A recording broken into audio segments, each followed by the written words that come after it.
What wedding moment made you think they are not going to last long? When she went alone on her honeymoon because she booked a trip to the Caribbean despite her newlywed husband having a severe sun allergy. Edit. Because this kinda blew up and I saw some mean comments about her. She was a good friend and they had been together for some years. They married young and it didn't occur to them that it would be strange if she went on the honeymoon and he stayed behind. He was a good guy and just wanted to see her happy, and she really wanted to go on this vacation because she had never left the country. They separated half a year after the wedding and my friend, the bride, told me that the marriage had been a way to prolong the relationship despite both of them knowing that it was already over some time before they got married. Kinda like a couple gets a baby to save marriage. It really was just sad because they were a nice couple, but they stayed friends after separating. And I can guarantee that she didn't cheated on him while away. They were both really loyal. About his sun allergy, he had red hair, a really fair skin, and burned up within minutes. And I mean really bad sunburn, the kind you have to go to the hospital for. He always had to wear sunglasses, long-armed shirts and a hat, even on cloudy days, so the vacation was not for him. Wedding photographer here. I can think of a few. Full-blown row during dinner. Had another couple fist fight during a first dance. An infamous one for me was leaving a venue late one night, and as I'm walking to the train I can see the bride down an alley, on her knees with the best man. I was the wedding photographer for a reality TV show. End of the night I'm having a few drinks with the film crew and the groom has come up to me and one of the producers and says I think I've made a big mistake. So we are trying to be reassuring and telling him it's natural to second guess such a big decision, to which he replies, no, I mean I think him gay. I had them both on Facebook. The drama the next week was mesmerizing to watch unfold. I've got a ton of these stories. Edit. Since you asked, was working with a video guy who had the bride and groom on radio mix. Sat around waiting for the evening action to kick off, and the video dude called me over and said, listen to this. Groom was talking to one of the bridesmaids about how they had to end their affair. Now he's married, not a how could you tell they wouldn't last, but shooting in an old church on the hottest day of the year. Watching the groom wait for the bride and he's swaying back and forth. Next thing he's fainted, fallen forward and slammed his mouth into a stone step. Smashed his front teeth out, blood everywhere. Had a bride and groom on a trampoline for photos. Groom's heading downward, bride's about to go up. He lands on her dress just as she goes up, and she pops out the top of the dress, boobs flailing around in the air. Shot a traveler wedding which erupted into a massive brawl. Watched a drunk usher knock over a wedding cake. Weddings are amazing. I've been doing this for about 12 years and seen some sights, but I still love shooting them even now. The ceremony was delayed because the bride and groom were on the phone with the groom's mother, who refused to come to the wedding, trying to be talked into still going through with it. Apparently they had a huge and physical fight the night before. Their roommate at the time didn't come either. He told me what he saw in the house the night before was enough for him to know this wedding was doomed and they should not be dating, let alone getting married. Edit. In an attempt to answer some of these questions. First, this was about 20 years ago, and we are all in our 40s now, and have moved on with life since. So, I don't know why the mother wasn't there. I just remember thinking it was weird when I noticed she wasn't, and then later heard they were on the phone with her. The roommate was visibly angry when I went to pick him up for the wedding. Outright refused to come, and I think ended up moving out and basically disappearing after. He was a big dude who worked as a bouncer at clubs, and my impression was he had to go into work mode the night before in his living room and wasn't happy about it. I never heard details and I wouldn't have felt right asking for them. I'm still friends, in the sense that I see them every few years, with both the bride and groom. See my comment below for how they turned out. Happy ending considering. I should also add, the years in which they dated and got married, all of us were very heavy binge drinkers. We were in our 20s and worked service industry jobs. It seemed normal almost for this much drama to be around. Looking back, I don't have the same opinions. No one involved ended up in rehab or prison and all live relatively normal lives now. I was the maid of honor. They seemed like the perfect couple together for nearly 10 years, and had this big, expensive, beautiful wedding. Bride would have been happy with a small event, but told me groom had a big family and had insisted. Alarm bells hit when I sat with her parents in the front row and realized the groom to bride ratio was so massively off. The groom had 3 best men, as well as ushers, etc. His sister and one best man read something during the ceremony, and then all 3 said long speeches about him at dinner. It was all about him. The photographer was even his friend's mum, so she kept whisking away the boys for these hilarious lad shoots. The bride was ignored most of the day, and in the evening he got too drunk, spilt a drink over her wedding gown, and danced with his friends. It felt more like a big birthday party than a joint event. I'd never seen that side to him, but I felt so sorry for my friend. It was like she was just there to be a prop to his plans and look good. 3 months after the wedding he began being emotionally abusive. A month after that he admitted he'd been having an affair for years, then left. If I hadn't seen the way he behaved at the wedding, I never would have guessed he had that in him. Edit. As so many people are being kind, I'll update you. My friend hasn't been able to trust or date again yet, and it's been 4 years. However, she has become an amazingly brave woman who's traveled to some amazing places alone and is now retraining to change careers. I think she learned never to be a backseat passenger in a relationship again. Honestly, the way she handled the whole thing with such grace and determination makes me so proud to be her friend. She basically told him when he left that he would never see her or hear from her or about her again. She dropped all friends that had a connection with him after he left and made sure he would always live his life wondering if he made the right decision and what she was up to. I really hope his dying thought is about her, and I know for a fact hers won't be about him. She'll find real love. I live for these threads anyway. I know a photographer who was offered to shoot a wedding on the Gold Coast, Australia. If you're from Australia, then you know the Gold Coast, while beautiful, has a lot of Jersey Shore types living there. It's kind of like Miami, but no celebrities and very trashy. My friend is getting shots of everybody getting dressed up at the same time because the groomsman, bride and bridesmaids are all getting ready in the same room. The groom decided to have his bucks party, bachelor, stag do, the night before, so they are all hunger over a sheet and snorting line after line of coke. Something that is making my photographer friend's job hard because she can't get any nice shots of the groom or groomsman without these illicit drugs in view. The energy in the room is getting uncomfortable, so the bride asks if they could take it easy on the coke and get a couple of nice photos. The groom yells, "Shut up, cunt," and keeps snorting. The girl who got my friend the gig said they divorced like 4 months later. Another friend of mine was pressured into marrying his girlfriend of like 8 years because she dropped an ultimatum: propose to me within a year or we're done. He does, so they get married, but of every wedding photo she posted on Facebook, neither one of them looked happy. They divorced barely a year into their marriage.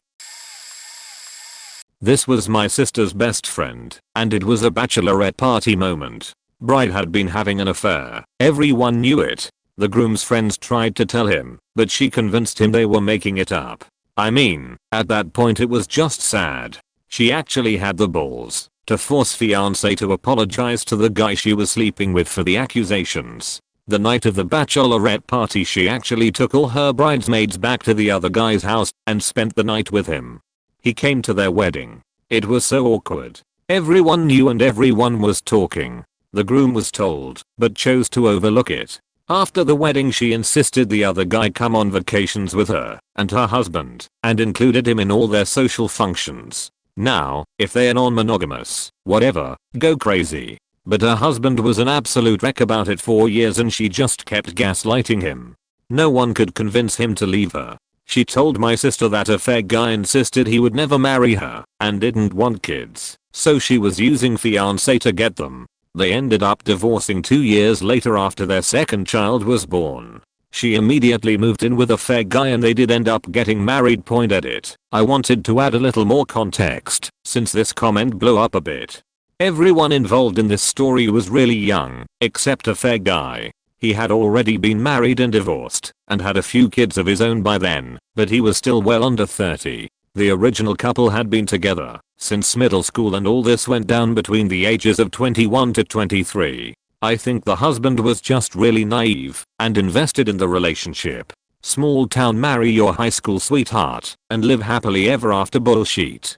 Affair guy did not go with them on their honeymoon, but he was included in group vacation plans before and after the wedding. Other people in the friend group did start refusing to go if he was involved. The bride had this really twisted power move that husband was not allowed to disrespect or offend affair guy. Any jealousy or suspicions were his own insecurities, and anyone who said they were sleeping together just didn't understand platonic friendship. Affair guy was just a good friend, her best friend really, and husband needed to get over it. Bride and affair guy are still married, and the second child is likely actually his. Groom married a girl they went to high school with and seems content. Friend's wedding back in 2016. Somewhat nice affair for us given we were in our early 20s and all. I was a bridesmaid and really hadn't met the groom much prior. He was nice but quiet. Point day, before wedding, the bride, a longtime friend, asked me to help babysit one of the groomsmen because he was a nightmare. Ask me, other bridesmaid, DJ, the works, to help cut him off from alcohol before the ceremony, not to allow him to make a speech, keep him from hitting on girls, the works. He was an alcoholic douche with 6 kids and 2 DUIs, but was the absolute best friend of the groom. Day of the wedding, best douche breaks into the bar, gets hammered, has to be dragged down the aisle, gets the florist drunk, while they pretty much have sex on the dancer floor, and makes what I can only assume to be a speech during the father/daughter dance. Point the bride was pissed and stressed as well, trying to get things to not be a total shit show. Groom blocked us from keeping him in check, wanted us to just let it go, while he did everything the bride asked he not do. It was like a weird purposeful or intentional self-sabotage thing. Douche also broke into the groom's private stash of homemade meat he'd made special just for the wedding, stripped his clothes, and ran through the parking lot hiding in bushes at 11 p.m. Same night the couple texted me asking if I'd want to be their third in their open relationship, which I find out later was mostly the groom's idea. I also found out later they got married pretty quickly because she suddenly needed medical benefits, all the while he had been asking for an open relationship for the complete duration of them being together, but she'd only acquiesce if he would marry her as well. Divorce finalized 1.5 years later. Edit to at, no, I did not join them, don't cheat where you eat, and no, stop asking if I'm X or Y person. Some of y'all have apparently lived through very similar situations apparently, but stop asking if you know me. I may have posted, but I have no intention of doxing myself or the people in this story. This wasn't specifically a wedding moment, but rather a reception moment. Here's the basic background information. The couple in question had been married on some tropical island or another, and since the majority of their friends and family hadn't been able to attend the ceremony, they had decided to throw a lavish party upon their return. This had prompted the pair to spend borderline absurd amounts of money on what might very well have been the tackiest celebration I've ever seen. Imagine renting out the cafeteria at an elementary school, then hiring a celebrity, who happens to be a half-blind orangutan, to decorate it. Commission the services of an expensive caterer, but require them to serve only the sort of slop that you'd find at a low-rent county fair, citing the fact that nobody likes fancy crap. Finally, enlist a disc jockey whose idea of an appropriate first dance song is Freaks of the Industry by Digital Underground.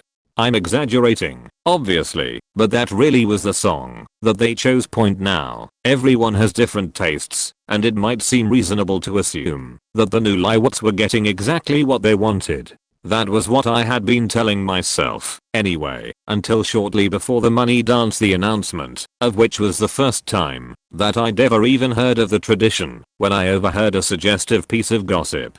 The couple had apparently already argued about the amount that had been spent on the reception, with the bride claiming that the whole thing was a disaster, and the groom insisting that it was classy as fuck. He had been so certain of this, in fact, that he had used his new wife's credit card to pay for it. Point she had reportedly been rather upset when she'd found out about that, and had temporarily kicked him out of the house, which had prompted him to stay with an old girlfriend. Something untoward had allegedly occurred during the man's exile, but details were lacking, and his spouse had decided to forgive him. That was already bad enough, but the rumor, at least as I understood it, was that the aforementioned money dance was supposed to help them recoup their financial losses.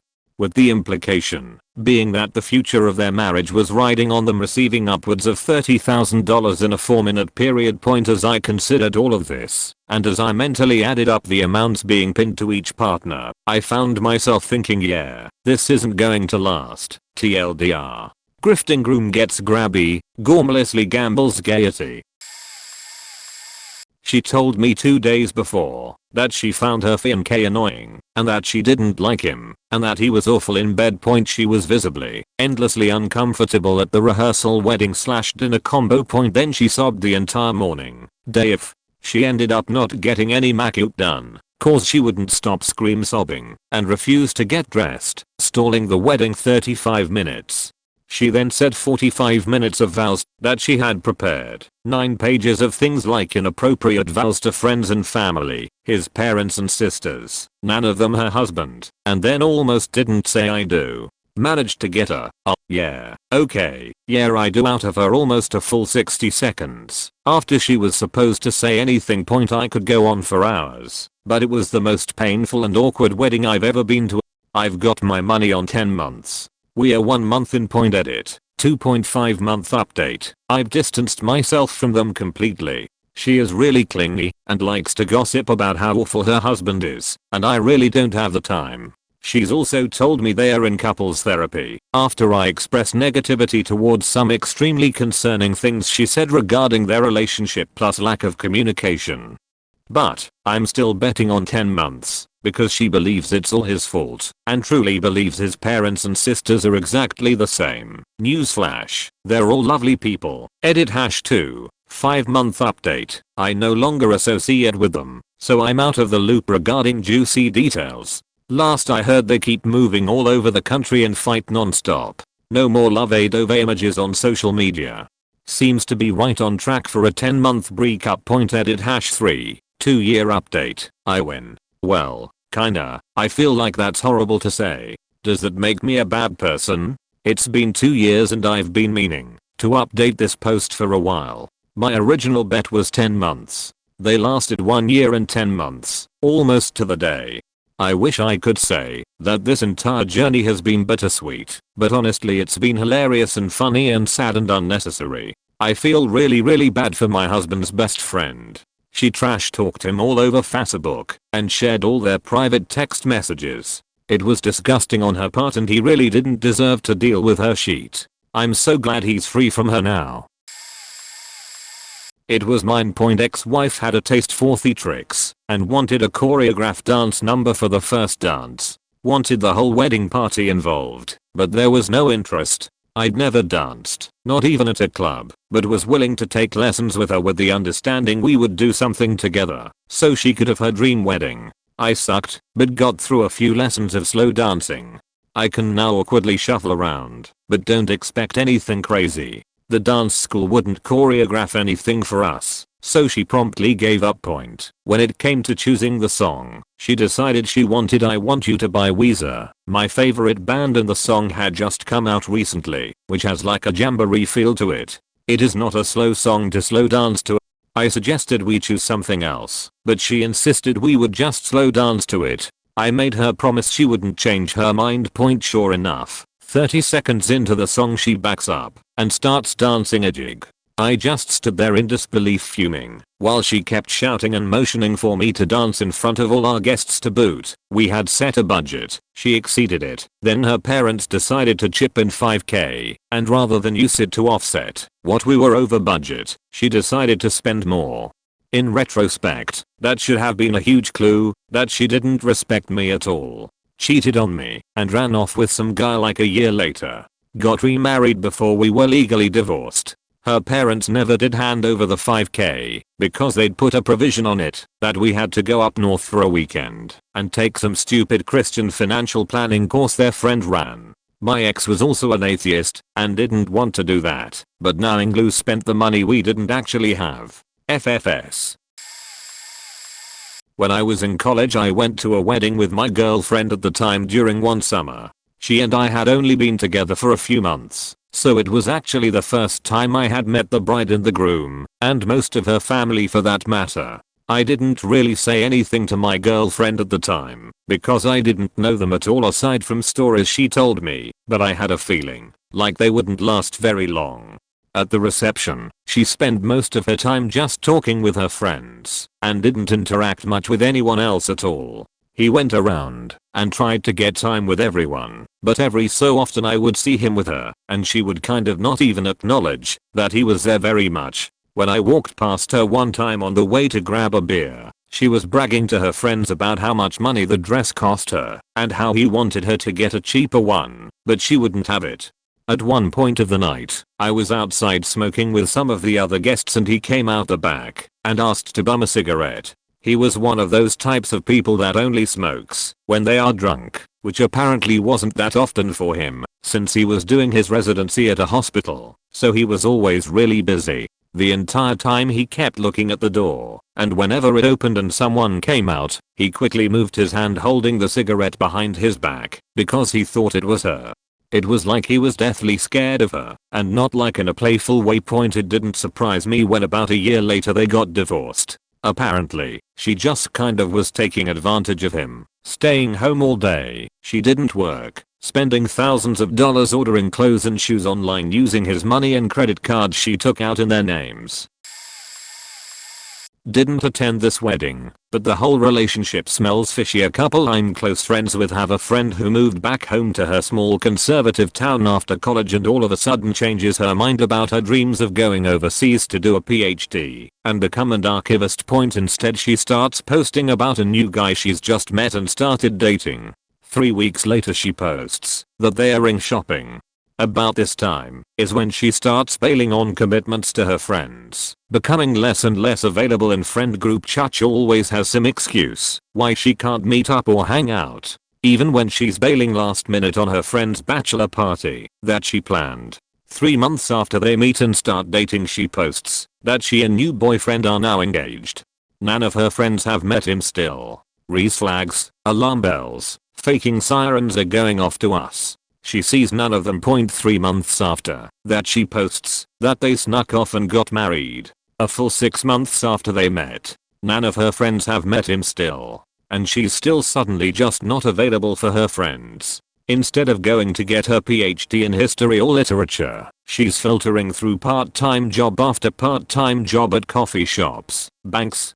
From the perspective of her friends it looks fishy. It looks like she's met some small town good old boy who is isolating her from her friends and support, while also rushing her into a marriage. She's never been in a serious relationship, and grew up very sheltered. It's just worrisome. She's naive and easily manipulated. I mean, if a new partner wanted to go ring shopping after 3 weeks I'd faking run.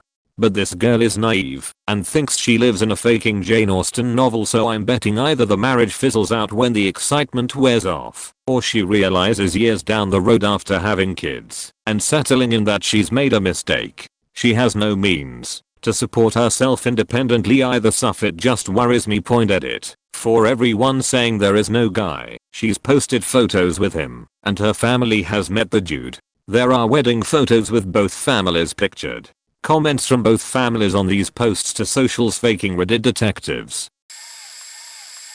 Source: my wedding. We'll start 3 days before. The wedding was a Ren Fair style wedding outside at a large gazebo, and the maid of honor had promised to purchase a stylized dress for my bride that they had agreed on. 3 days before the wedding she calls to tell us she had no money and was embarrassed to admit it, so we literally hand sewed on together in 24 hours. It turned out pretty nice for what we had.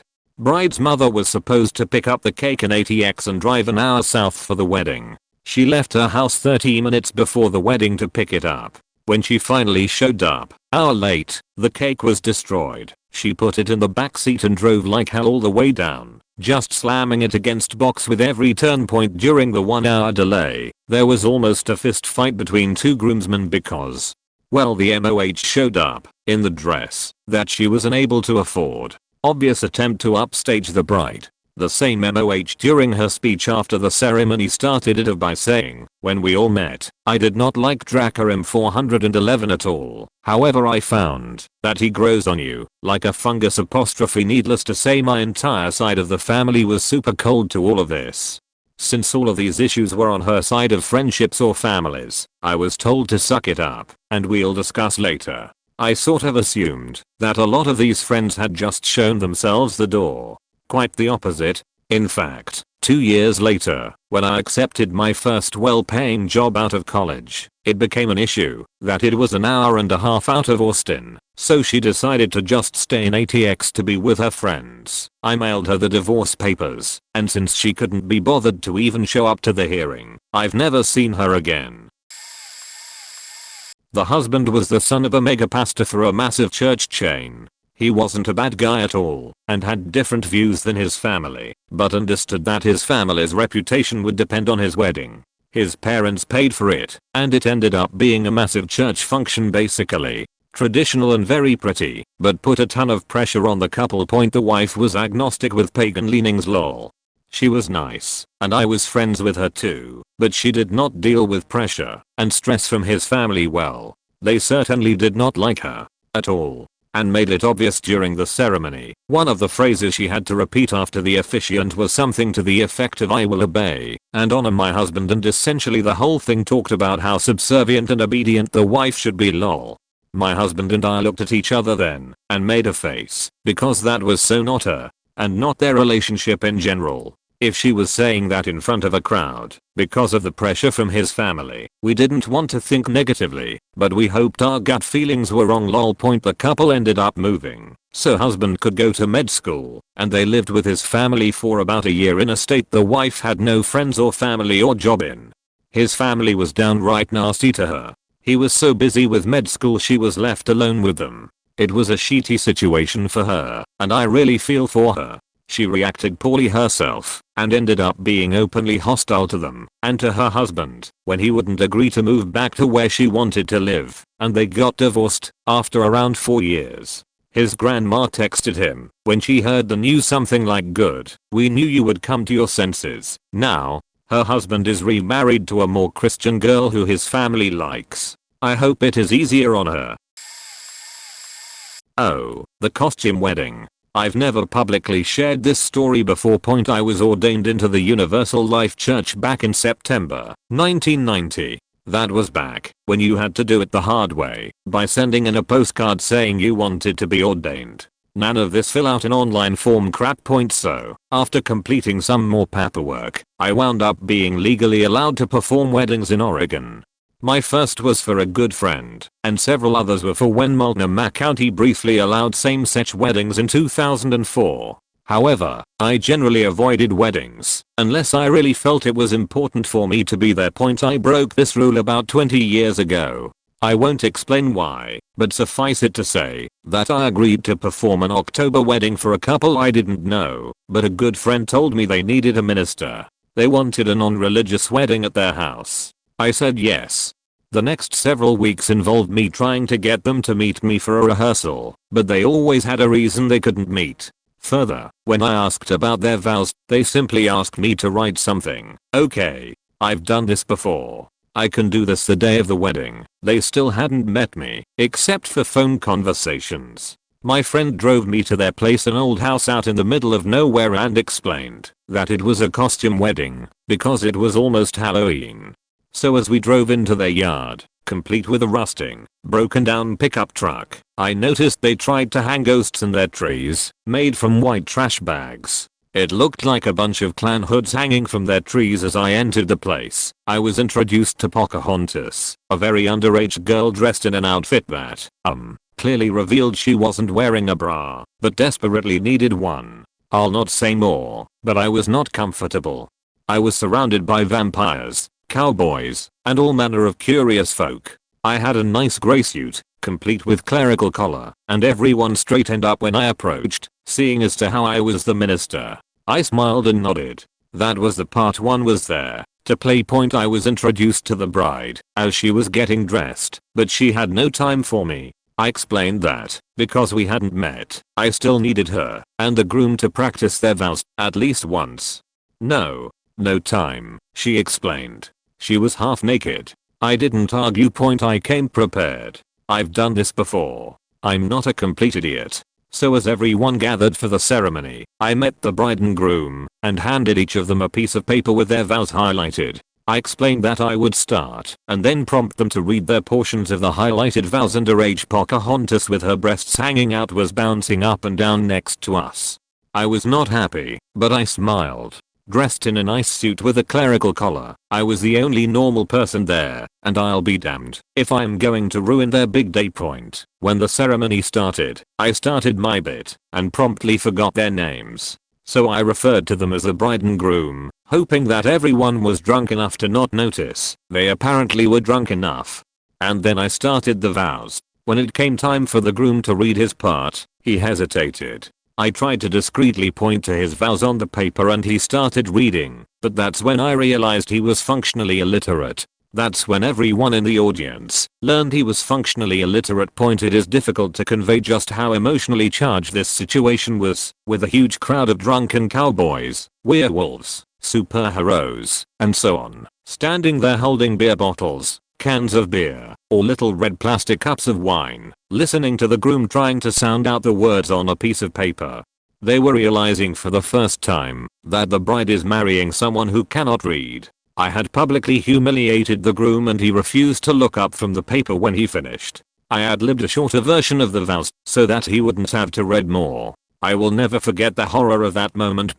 Despite all of this, we managed to stumble through to "I now pronounce you husband and wife." And because we hadn't rehearsed, and I was making this up as I went, I didn't know what to do next. No one knew what to do next. A hideously awkward silence descended on what should have been the happiest moment of their lives. And so everyone looked at me, as the minister, for guidance. Panicking, I said, in a loud voice, "And now it's time for a question and answer session." I turned them towards the crowd, and stepped back after some brave soul asked the first question. It went surprisingly well, and the questions fired fast and thick as I slipped towards the kitchen to get away from the mess. I discovered, to my surprise, that it was a Bob, bring your own beer, wedding. They were kind enough to hand me a can of Pabst Blue Ribbon.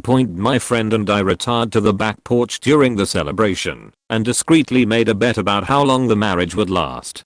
Then the back door burst open. An angel in white robes, with large wings and a cigarette dangling from her lips, stormed out, cussing up a storm. I immediately fell back to my minister role and asked, "What's troubling you on this beautiful day, sister?" My sister married an asshole.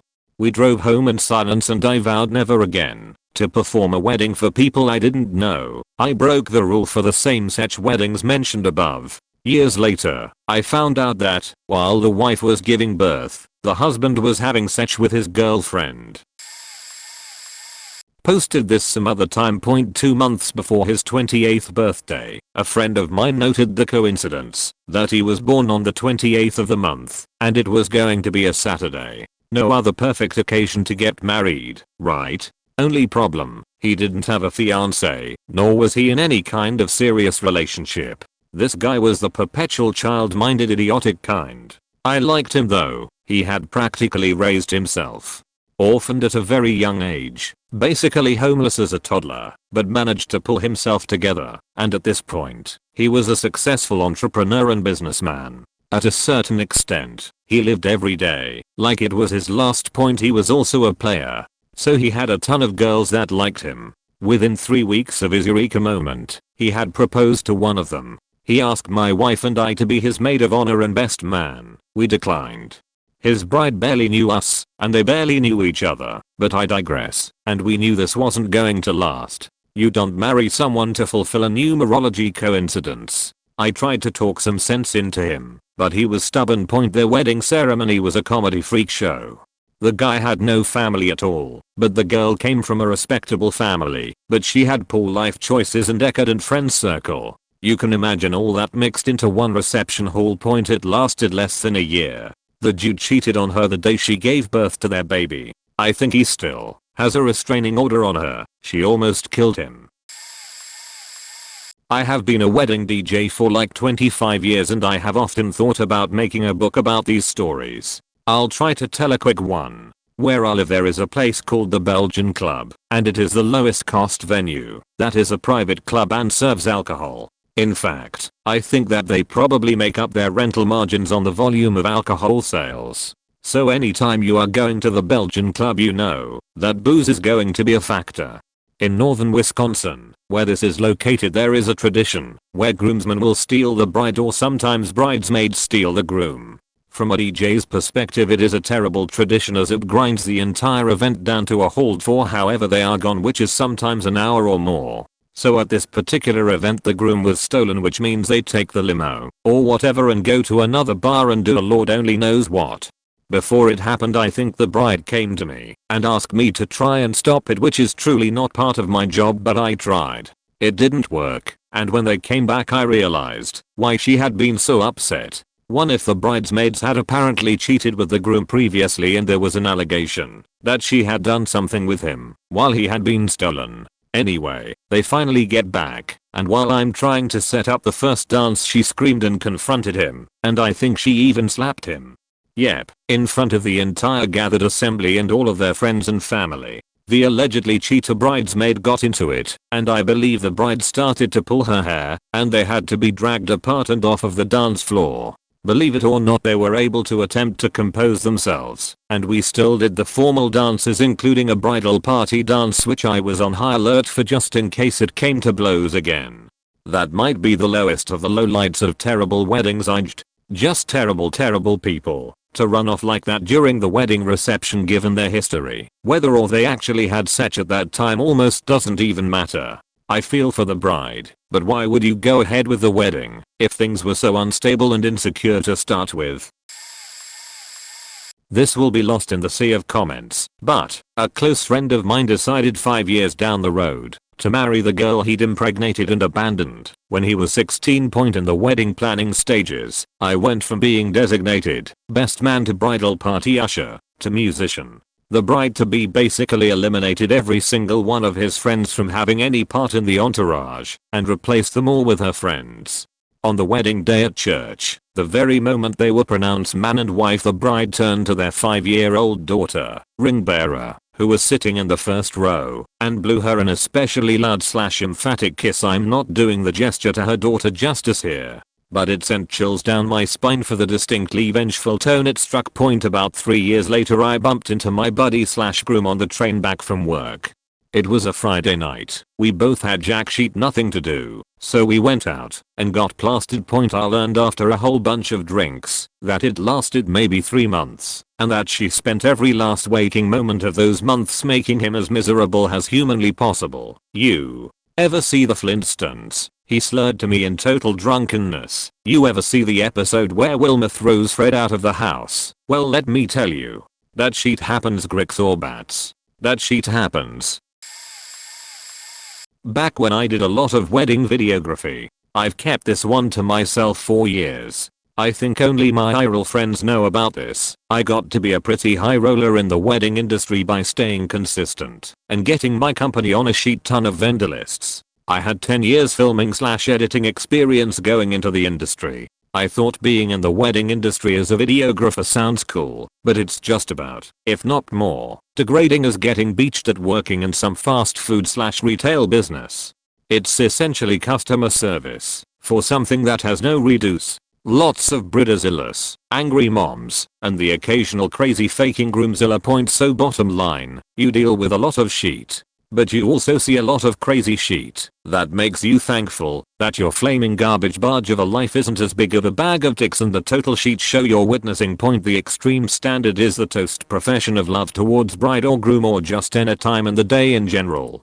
Usually from best man or MOH. Others are drunken rants, runaway brides, etc. You get to hear some wild stories. This example isn't as extreme as some, but after a while you can really start to read people on wedding days. A standard procedure was the couple opting into interviewing, asking the bride and groom about their wedding day. Remember, couples need to pay for this service additionally, so you'd assume people would give a shit about what they say. As far as the interview went, it was mostly to fetch your generic background "I love them so much" audio. Pretty standard questions. How did you meet? What does today mean to you?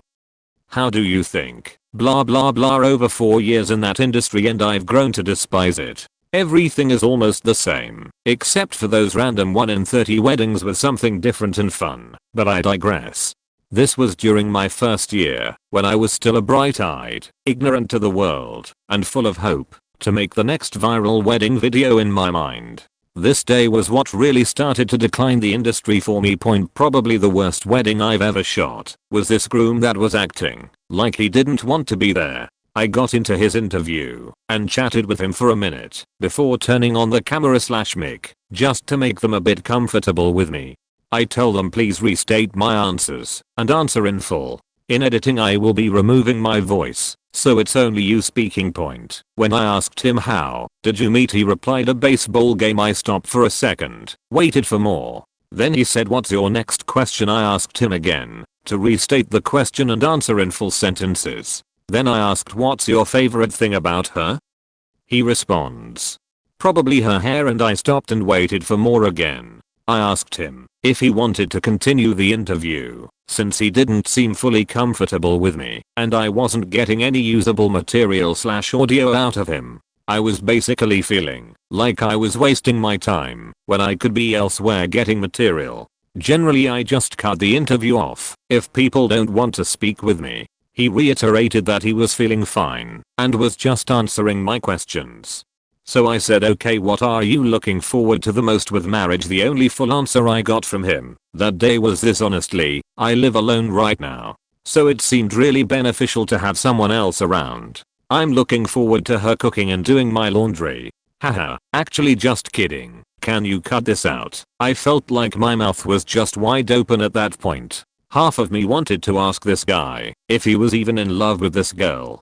I felt so bad for her. She was the sweetest person, and he just didn't even seem to give two shots about her. I got home, deleted that entire interview, and told her we didn't have time. I didn't have the heart to show her what he said. In hindsight I wish I had left it in. I'm pretty sure that couple got divorced about 6 months later too, when she actually did come asking about those interviews. So I'm pretty sure something was up from the get-go.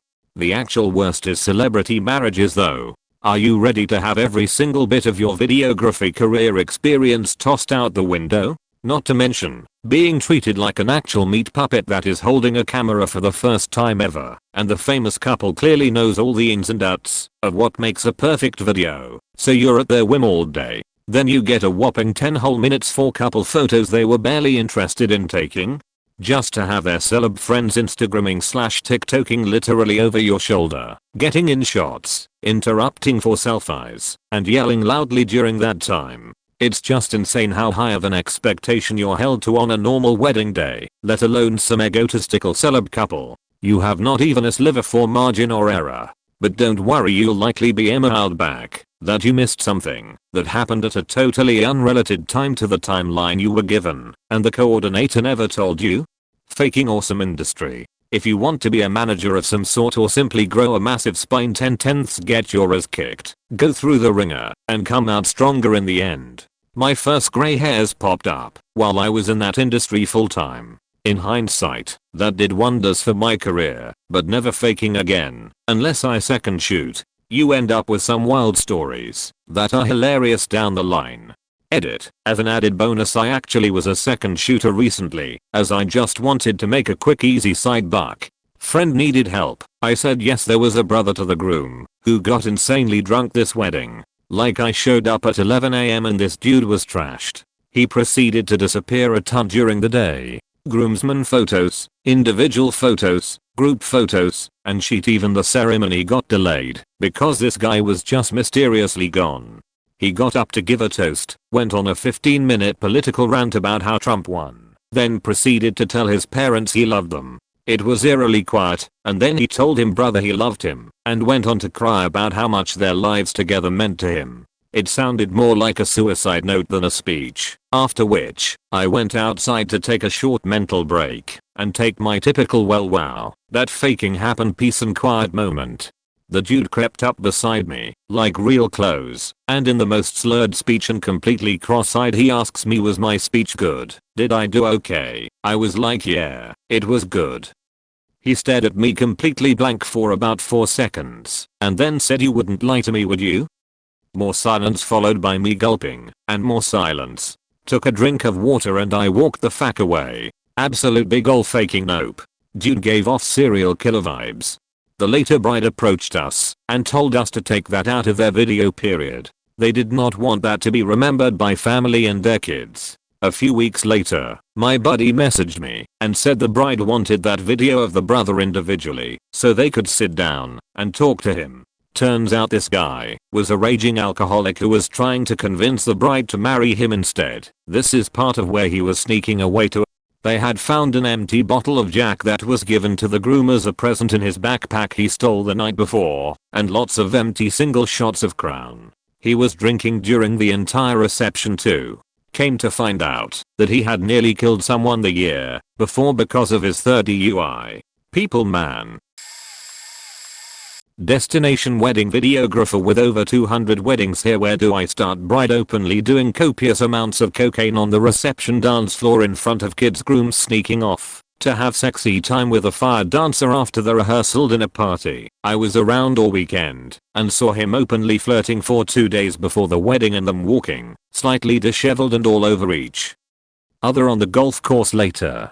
Groom chugging more than handle bottle of Jack Daniels and then claiming to beat up and fight off "3 muggers" later the night before the wedding, and that's why he turned off "find my friends" and didn't answer his phone all night. No cuts or bruises or anything at all in Las Vegas. Oddly, still married 10 plus years later. Bridezilla all day long. Nothing was right. The food was cold. The cars were horrible. Brand new Bentleys. The band sucks. The ceremony was so boring. His suit is too nice. What? The bridal suite is too small. No joke. Watched her freak out morning of the wedding when the flowers arrived that the roses were "too white, not off-white like she paid for." Screamed for a full refund from the delivery guy. Anyway, so then she takes them out in the backyard while in her wedding dress and spray paints the roses bright purple, which eventually dropped all over everyone's hands, and then she complained about it some more. Bride and groom wouldn't even look at each other. No hugs, no kisses, smiles or happy chats the whole wedding day. Bride got on an Elephant Inn and rode off after the wedding for photos directly after the wedding, leaving the groom holding all her stuff standing alone while she had a burlesque, or should I say erotic, photo shoot off or in the forest with the handsome Italian photographer for over an hour. Confirmed divorced. And finally, one couple literally sued me and every other vendor at the wedding to try and get her money back because they looked unhappy, fat and boring at 100%. The shortest, tackiest, and lamest wedding I ever filmed. The ceremony spared no expense on everything and lasted a total of 5 minutes, and then there were no speeches, and they didn't want to do any separate couple beauty clips outside. They actually took me to court, and the judge basically determined that was what they look like, and there was nothing wrong with their video, which I had to show the judge. I do have more, but also so many positive couples too. I wish I could say I have a light-hearted contribution to this discussion. I'm a first-gen Filipino American, and within my mom's friend group I have witnessed a depressing amount of spousal abuse on different levels. But there's one memory that sticks out over the rest. My mom had this lovely friend named A. She had come to the US alone and was working at an assisted living center to support her children back in the pie. She was vivacious and a born performer, and I thought she was one of the most amazing women in the world. Her ex-husband in the Philippines was apparently a deadbeat, and she had been disowned by her parents for working as a nightclub singer in her late teens. She paid money to an aunt to take care of her kids, and her greatest dream was to be able to bring her children to live with her in the US. She met a guy at work named Stuart. I don't feel bad naming him because he's a terrible sheet. He seemed really supportive of her and talked about wanting to bring their kids to live with them. I got pregnant, and she and Stuart made plans to get married. I was a flower girl in the wedding, and the incident in question happened during the rehearsal dinner. The dinner was at a rented clubhouse in their condo community instead of a restaurant, and rather than catering, her and her friends, including my mom, cooked traditional Filipino food, while Stuart got drunk with his friends and family. I also remember that the wedding was extremely unbalanced, maybe 20% A and 80% Stuart, and literally all the Filipinos were in the kitchen. I was only 7 or 8 at the time, so I didn't really understand the situation fully. I spent most of my time between the kitchen with my mom, or hanging out with other kids around the pool. Later, I went back into the kitchen and went to use a staff bathroom off the back. But I didn't choose the right door. I went into the pantry instead. I opened the door right as Stuart pushed pregnant A into the shelves. He grabbed her wrists and held them above her head and was just about to grab her neck with his left hand when he realized I was there. Everything in the kitchen was at a standstill. My parents argue like cats and dogs, but before that I had never seen another person physically assaulted. I don't remember much from that night after that point. The next day, I remember A crying under her veil as we waited in the back of the church. I had never seen her like that before. It was the start of a miserable 4 years. To this day, at the age of 32, I still don't know how she was able to go through with it. Maybe it was because they worked together. She was pregnant with his kid. I think she must have felt like she had no other option. There is a kind of happy ending for A. She later met this kind older man named B. He actually made good on his promise and helped bring all her children to live with them at a beautiful ranch he had built. Things were really happy for 2 years until A's youngest, the child she had with Stuart, was diagnosed with brain cancer and passed away before her 7th birthday. Still, B was the best person to be there for her during that time. Stuart did not come to his daughter's funeral.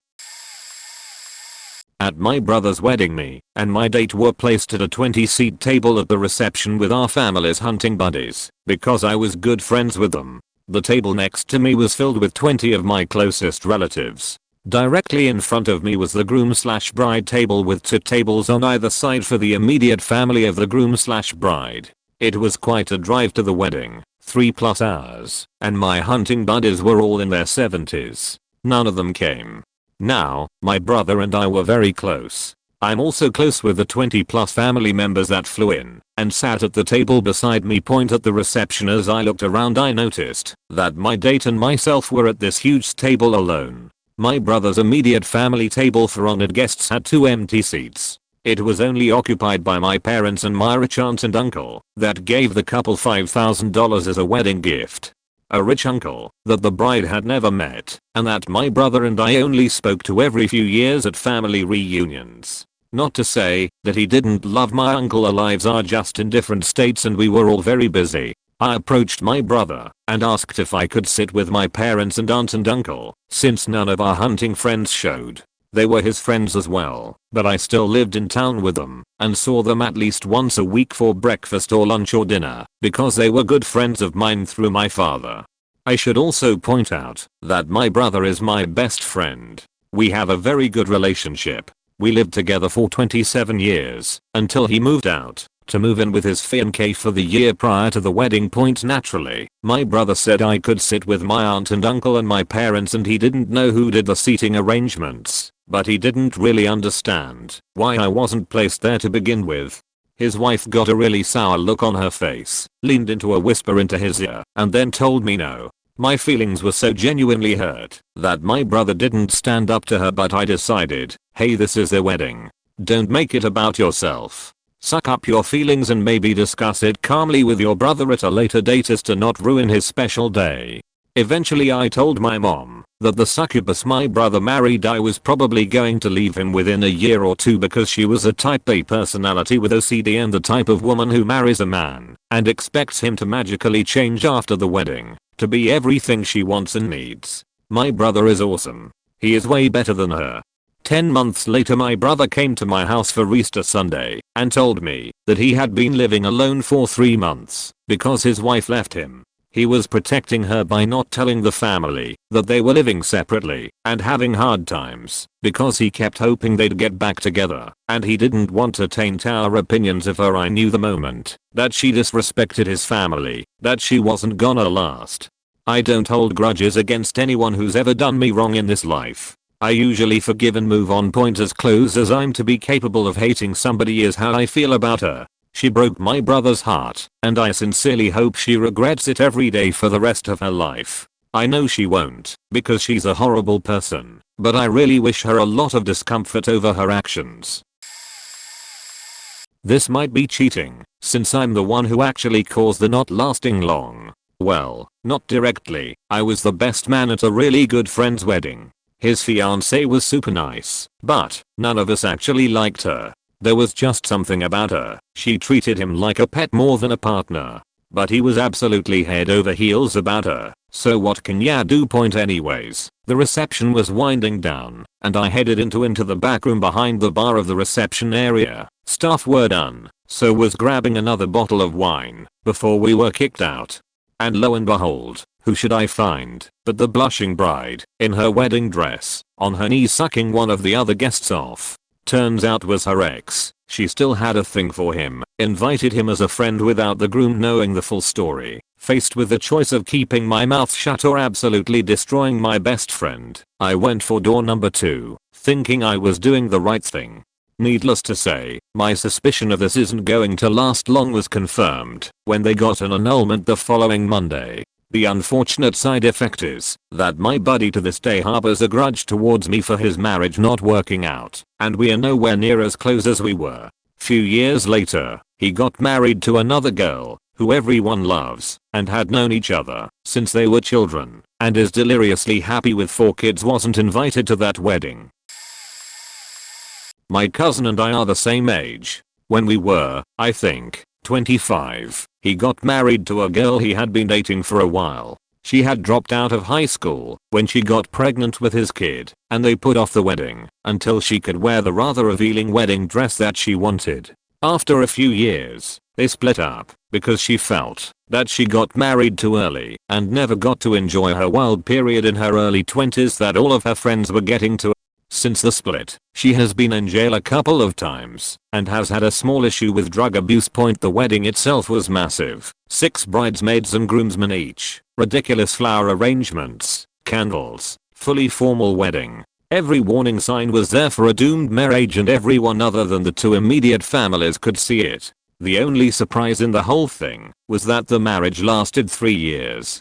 When you do the math, he was 23 when they started dating, and she was 16. He was the oldest person, other than chaperones, at her junior and senior proms, which were his 7th and 8th consecutive proms. He apparently liked them young.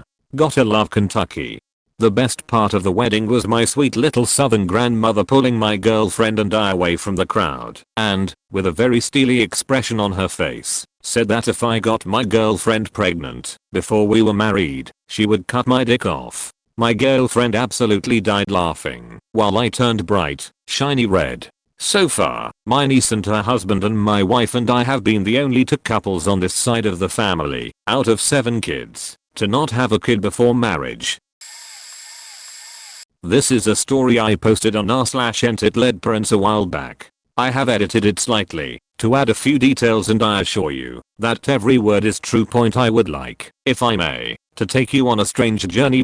This is a tale of love, betrayal, narcissism, casual racism, and, in the end, mind-bending insanity. Several years ago, a friend married his girlfriend.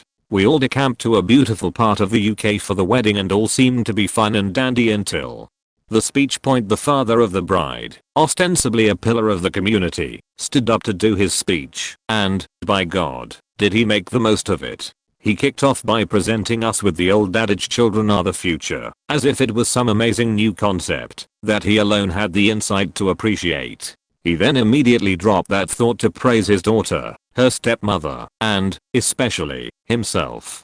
Much of the time was spent detailing how much money he had spent on the wedding, and how much work was involved on his part. Yay him. The best bit was when he drew our attention to the cake, and also to the receipts relating to its cost that he had framed and put on display next to it. After a full hour, no exaggeration, of this bragging and self-praise with no mention of his new son-in-law or his family, he suddenly seemed to remember his initial theme, declared once again that children are the future like a fat white Whitney Houston, and announced that he had a treat later for all the kids who were there. He then left the room to applause from his close friends and family and bemusement from everyone else. Half an hour later he reappeared dressed as an Arab sheikh. To top off the look, he had blacked up with boot polish.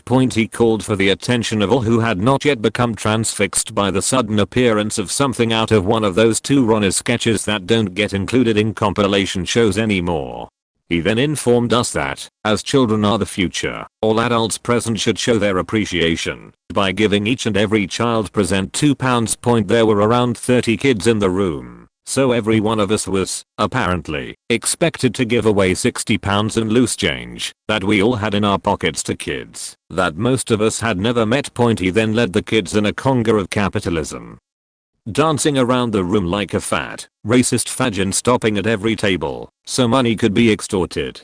Under the pretext of needing the loo, I decided bugger this for a game of soldiers and managed to escape to the bar where the £5 or so I had in my pocket remained safe. Hooray for debit cards. It won't surprise you, dear reader, to learn that the marriage didn't last long, a little under 4 months, and that the whole charade appears to have been a calculated attempt to take my friend for half of everything he owns, with the father apparently having prepared paperwork for the divorce prior to the wedding. In the end, this ruse failed, and she left with a token payoff of a couple of £1,000s.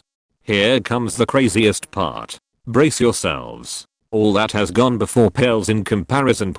Once the divorce was underway, my friend no longer felt bound by the vow he had made not to reveal his in-laws' oddest secret, which he gleefully revealed to me. They genuinely believe themselves to be the earthly form of some kind of pan-dimensional rabbit beings. I believe that the official term is otherkin. No offense to any of their fellow believers out there, but you're a bunch of loonies.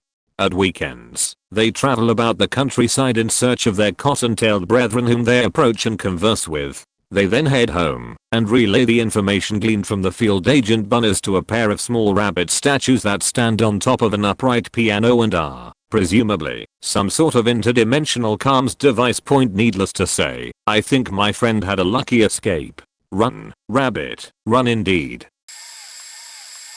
He insisted on taking over an expensive resort for the ceremony. She was paying. The wedding party was staying in 2 luxury apartments, and he insisted on hiring a yacht the day they were going to pick up their special wedding rings. She was paying for all of it. He stood her up at the jewelers. She was in bits. He also ignored her that evening and went out drinking with his mates the next day. Us girlfriends were mopping up her tears while desperately trying not to be too negative. All of the other guests, apart from his mum, were sick of his attitude and his swaggering around like a rap star with $1 million advance to burn. He was an unemployed, by choice, skinny white boy from South London. At the resort, he treated the staff like crap and insisted they had a bottle of chilled liquid in their room, at the bar, and wherever he was hanging out. If you see me, have it ready immediately, or else. Come the big day, he was drunk by morning and refused to leave the pool. When the preacher arrived to talk to them, bride went to get ready. He stayed in the pool drinking and sulking, and the rest of us met up in my room and had a conversation about how we could rescue the bride from such a horrible what as tactfully as we can. We ask her if everything is okay and that if she had any doubts, we would help. She's love blind and doesn't want to know, even when she's left waiting with the preacher for an hour while her drunken groom takes his time getting ready. We guests were held up by a very angry bull elephant on the road to the wedding site, but still arrived before he did. It was a sign. FFWD. A year later, he's still living off her and spends his days smoking skunk and drinking. Somehow he wheedles a holiday out of her as he needs some space to get his head together and jets off to Bali. He posts pictures on Facebook of himself and some girl he's met on holiday and advises his wife that he's not coming back as he has bought a beach bar with funds from the joint account and is going to shack up with the beach bunny he had picked up. Karma intervenes. He died suddenly and unexpectedly a few weeks later. Bride dumped all the friends that were at the wedding because we had badmouthed him, and he appears to have achieved some warped sainthood in her eyes. A tragic story. I was supposed to be a bridesmaid at my best friend's wedding, who was also my roommate.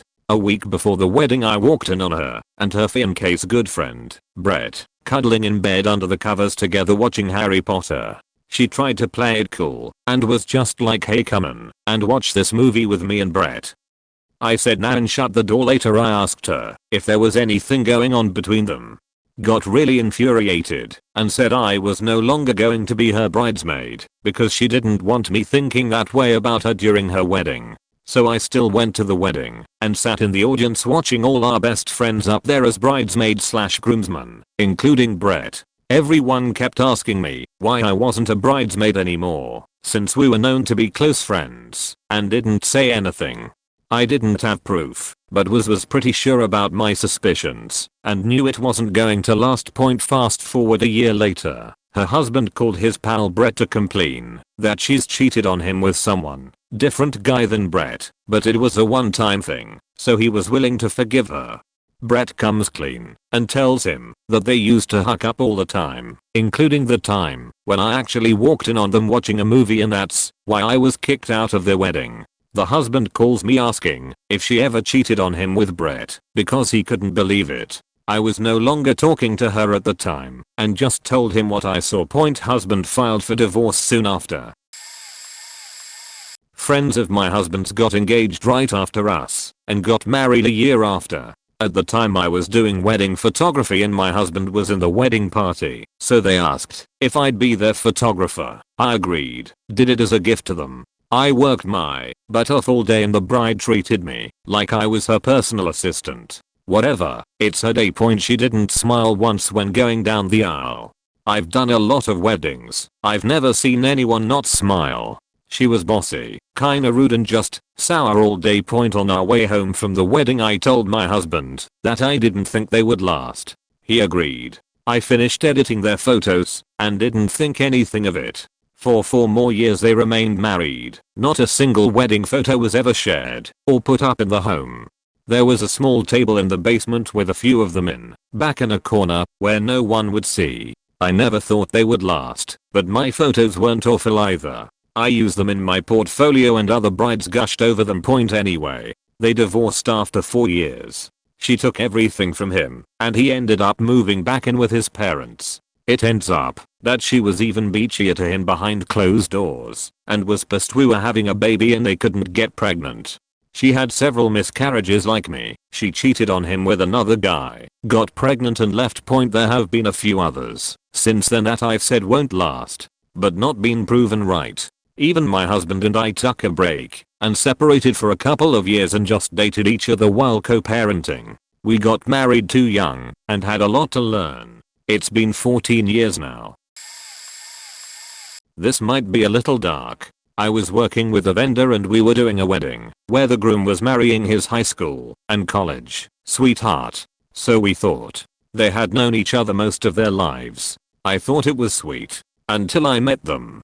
It's flamboyantly gay. He and the best man were clearly more than friends. After the big show, I get to see her. She's hanging out with a dude in their circle of friends and is clearly way into him, like, barely even hiding it. But we are there to work. Everybody is different. I don't know them and just try not to judge. I'm here to make a buck and frankly it's none of my business. I'm just smiling and doing my job. All of a sudden during the reception they are all over each other, the newlyweds, and dancing and making out, doing the cake thing and toasting, etc. Then like a light switch, they stop. The song finishes and everybody is just saying their goodbyes and leaving. We're like, the fuck? Everybody just cleared the F out. Turns out, he was from money, she was from money, and they were told if they married a good man/woman they would get a larger inheritance and stake in the family businesses, etc. This is in the South, so if he came out as gay, goodbye inheritance. And I think her family just agreed upon him because they were childhood friends. They had a huge circle of friends that all knew they were marrying for the money, so they played along. So if those two are still married, at least on paper, it's because their parents, or grandparents, or whoever, are still alive. By the way, the reception was over after the parents left. Once they cleared out, nobody even cared to be there. They did the celebrations to get their pics for the hallways of grandpa's building, then fuck 'em. We out. By the way, I didn't know any of this until my boss told me at the end. At the end she told and everything that happened in the previous couple hours all made sense. I posted this a few times before about this. Went to a wedding that my wife and I said will not last more than 2 years. The wedding was in the backyard of the bride's house. They had all the chairs and wedding arch set up outside. They set up a plastic tarp running down the aisle to walk on. Just before the wedding starts, there are darkening clouds appearing. Should have been a sign to move the wedding inside, but they invited too many people to the damn thing. Just as they start the wedding, it begins to rain lightly. The father of the bride is walking the bride down the lane and slips on the wet tarp and falls on his ass. Bride is now at the front, raining harder. People start to cover up with whatever they have. Some people start to get up too. Bride turns around and says to all, "This is my wedding. No one is going to ruin it. You better all faking sit your ass down." We all sit back down and the wedding resumes. It is now raining pretty good. The grass is now turning into mud. A few ladies in the crowd and the bridesmaids' makeup is now running down their faces. My wife has taken my jacket as a cover from the rain. They finish the vows and kiss, and then everyone runs to the house and garage to get out of the rain. Oh, remember how I said the grass was now mud? Yay, lots of people slipped and fell in the mud on the way to the house. We got to the house. Many people looked terrible from the running makeup, muddy clothing, and soaking wet. A few of the women had to cover their chests and waists due to wet clothing becoming see-through. Most of the men were loaning their coats to the ladies to cover up. Dirty looks all around. The wedding cake was outside and now brought in. The rain made the decorations on the cake turn all runny, and it looks horrible. The bride and groom began to cut the cake and feed each other. They smashed the cake pieces into each other's faces, then began a food fight with each other. My friend's wife got hit in the face with purple icing cake on her face and dress. The priest got hit with yellow icing on his white robe. There was nothing left of the cake to serve. Food being served was still frozen in the middle of the food, and the stuff that was not frozen was burned. The dessert was supposed to be the cake, but as said above, there was nothing left. There was a goodie bag that people got on the way out. Had a lollipop, a coupon for ice cream cone at McDonald's, a pencil with the bride and groom name on it, and Halloween size M&Ms. My wife, whose dress was filthy, her makeup was out of whack, and her hair was a mess, said to me that she does not want to see those people again for 6 months. She was so mad. The couple divorced 11 months later when the groom came home from work and found his wife getting double teamed by 2 guys. Not a moment, but the whole thing. Wedding was in Florida. We are from Chicago, and a whole group of friends and everyone's wives/girlfriends flew down for it. It wasn't a huge wedding, only about 75 people, but everyone that went traveled there and paid for the very expensive hotel, as well as gifts, and, for groomsmen, clothes and shoes, because she didn't want rental suits, but also didn't want us to wear our own chinos, white shirts, and boat shoes. After the rehearsal, everyone in our friends group who had flown down wanted to go out and hang together, since no one had gotten to see him the whole time, other than the couple of us who were standing up. We rented a little party bus and wanted to take them out to bar hop a little bit. First, she refused. Then she gave in, but sat on his lap the entire time and didn't really allow him to dance or talk or goof around with any of us. Then she made them call a cab to leave at 9 o'clock. Okay, it's the night before the wedding. Get some rest. Somewhat understandable. The rest of us stayed out. The next day the little beachside wedding was nice, but before dinner the 2 of them left to take pictures. Dinner was served. Dinner ended. They still hadn't returned. They came back as dancing started, then they sat down to eat, so no one was dancing or hanging with them. Eventually they did the father/daughter, mother/son dance. He watched her and smiled the whole time. When he and his mom danced, she paid no attention and talked to someone with her back to the dance floor the entire time. Then, around 9:30, the DJ announces that we have to start wrapping up, and can everyone grab a chair and stack it over there in the corner, we need to be out at 10. This was in the very nice little event space in the hotel. We were all kind of dumbstruck and caught off guard. They had barely finished dinner and just done the few dances, so afterwards, everyone gathered by the pool and kept drinking and having fun together, but they were nowhere to be found. They came out eventually, and one of our friends said, "Hey, we didn't really get to spend any time with you guys this weekend. Are there any breakfast plans tomorrow? Maybe we can get everyone together." She snapped back, "We have a 7:30 flight to go on our honeymoon. We are getting the hell out of here." Other details: she had just 1 or 2 friends fly down, one of whom hung out with us and told us she was surprised that she was even included in the wedding because they're not particularly close. Her parents paid for the wedding on the condition that her sister be her maid of honor, despite them not being friendly with each other. So it was basically all of our friends, who have known each other 20 plus years at this point, and their families, and that's all. Point everyone flew to Florida for the wedding and barely saw the bride and groom. No good. Point they moved to Texas shortly afterward and divorced about a year later. Rumor was that she had pretty much immediately started cheating on him, but he's never talked about it. Sad, really. Everyone kind of knew it was no good and just watched it unfold in slow motion, and it had some pretty severe effects on our friendship for years to come. That winter I got married, and he didn't come because he couldn't get off work and didn't tell me until I had to call and confirm because I hadn't gotten their RSVP by the deadline. Woo. It was actually pretty cathartic to type that all out. My father-in-law's wedding, the whole damn thing. He married the chick who nearly destroyed my husband's family years ago. Back in the day, about 12 years ago, my father-in-law got involved with a teenage girl. He got caught and had to resign from his job, thus putting his family into personal and financial trouble. But him and my mother-in-law stay together. Fast forward about 8 years, and he decides to leave my mother-in-law for the same girl he nearly destroyed his family for.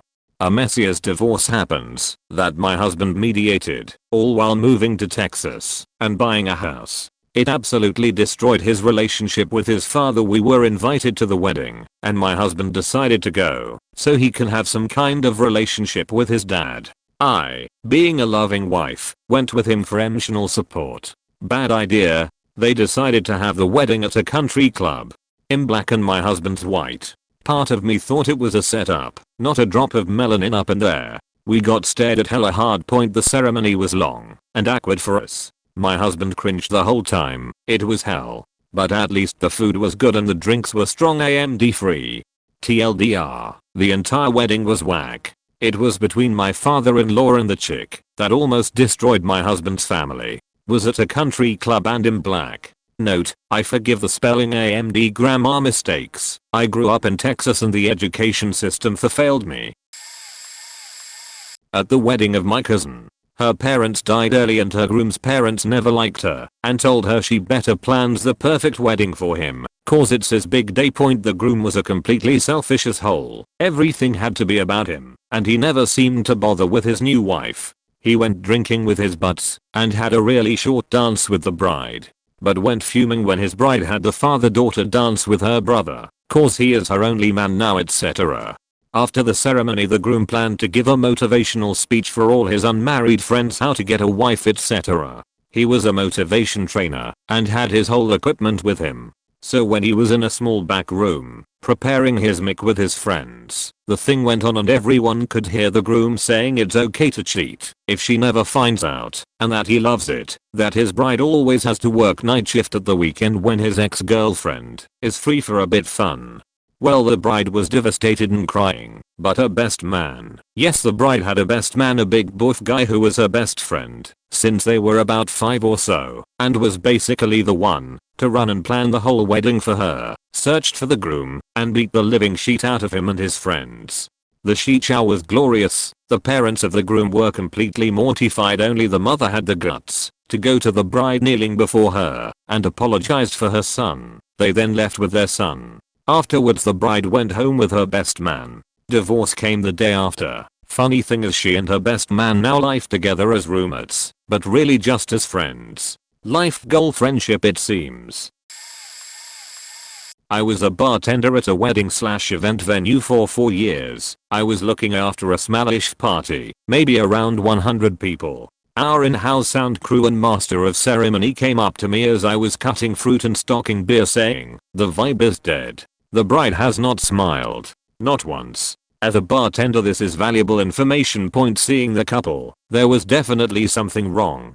The bride appeared to have some sort of cycle deformity on her face, but that did not hide the biggest frown and attitude. She had her arms crossed most of the night and ordered a couple glasses of mimosas before vomiting onto her wedding gown. I have a pretty strict rule with the wedding party, and definitely not my doing. I haven't seen her engage with the groom's family.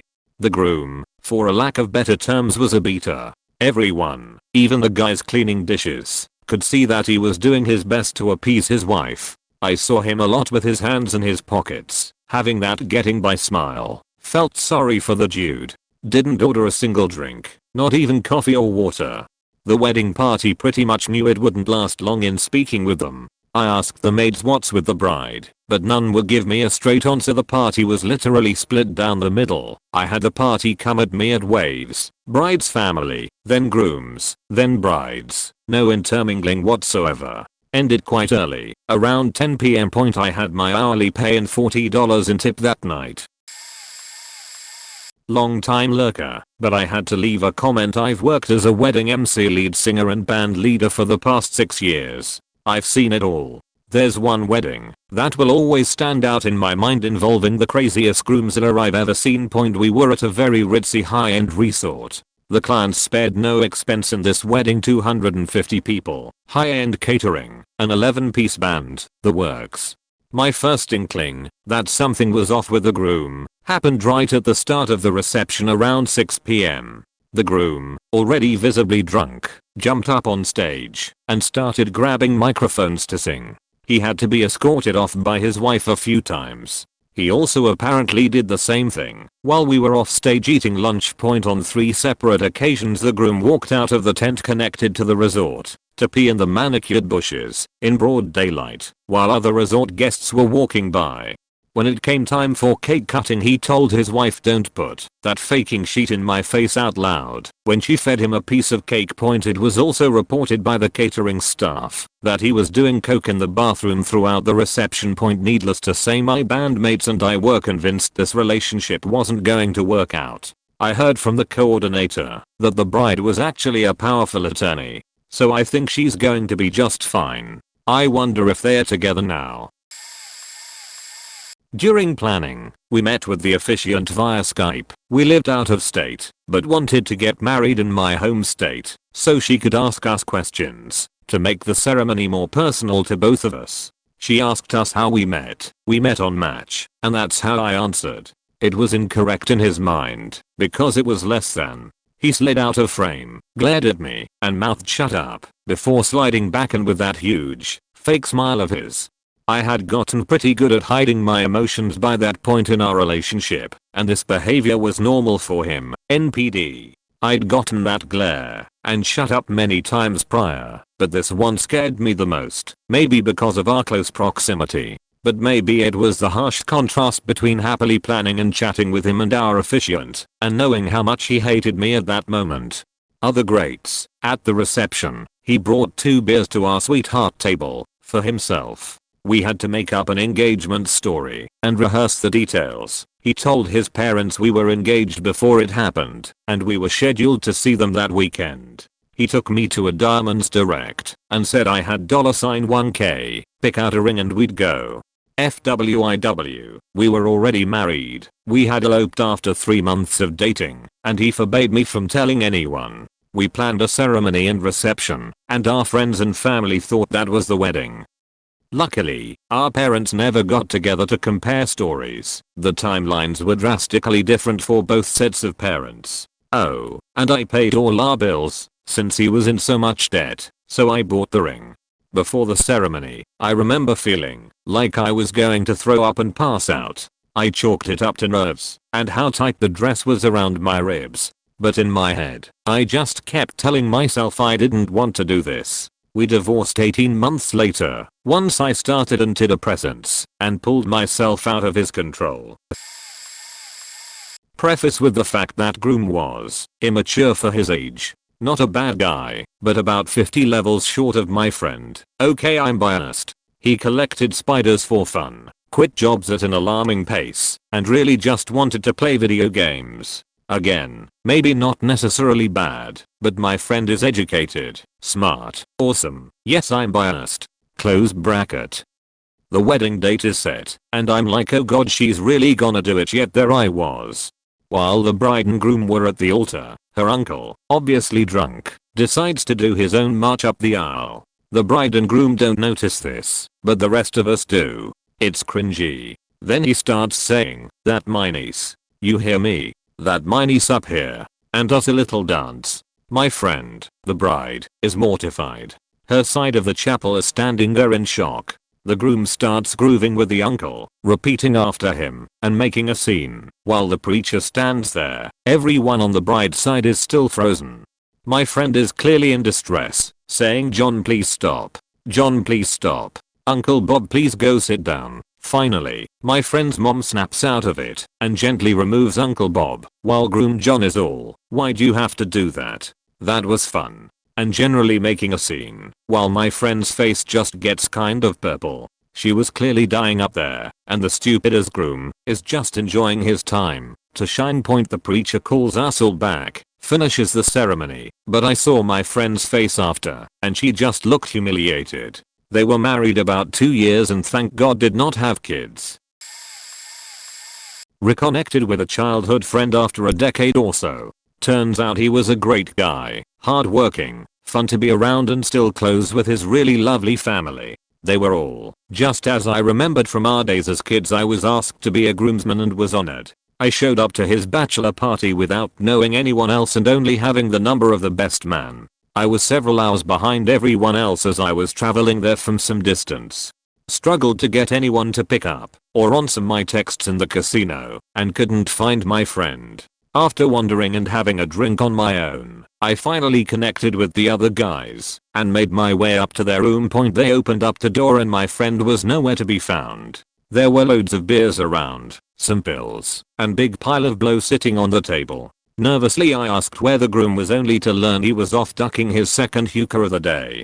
I was pretty well out of sorts, but opted to take the relaxed approach and stay a low-key. The night ended up being fun after all, despite being out of my element with strangers. My buddy came back and made me feel comfortable. He apologized for not being there to introduce me, apologized for not letting me know how hard they partied, apologized for shagging hookahs too, fully convinced that he was putting it all behind him and going out with a bang, or two as it were. Many years later, he's still married to his lovely wife. He's a dedicated and devoted father. His career success matches his ambitions. He's a trustworthy friend. And, as a surprise to me in the context of his bachelor party, a man of his word. He wasn't married at that time and I think he was getting it all out of his system. We're as close as ever, and he'll always be a person I can trust and helped me be less of a judgmental asshole that I might be otherwise. One of the best phone calls I ever got was at 8 AM on the morning of a friend's wedding, saying they were calling it off. There would be no wedding point, so that marriage was downvoted into a negative time score.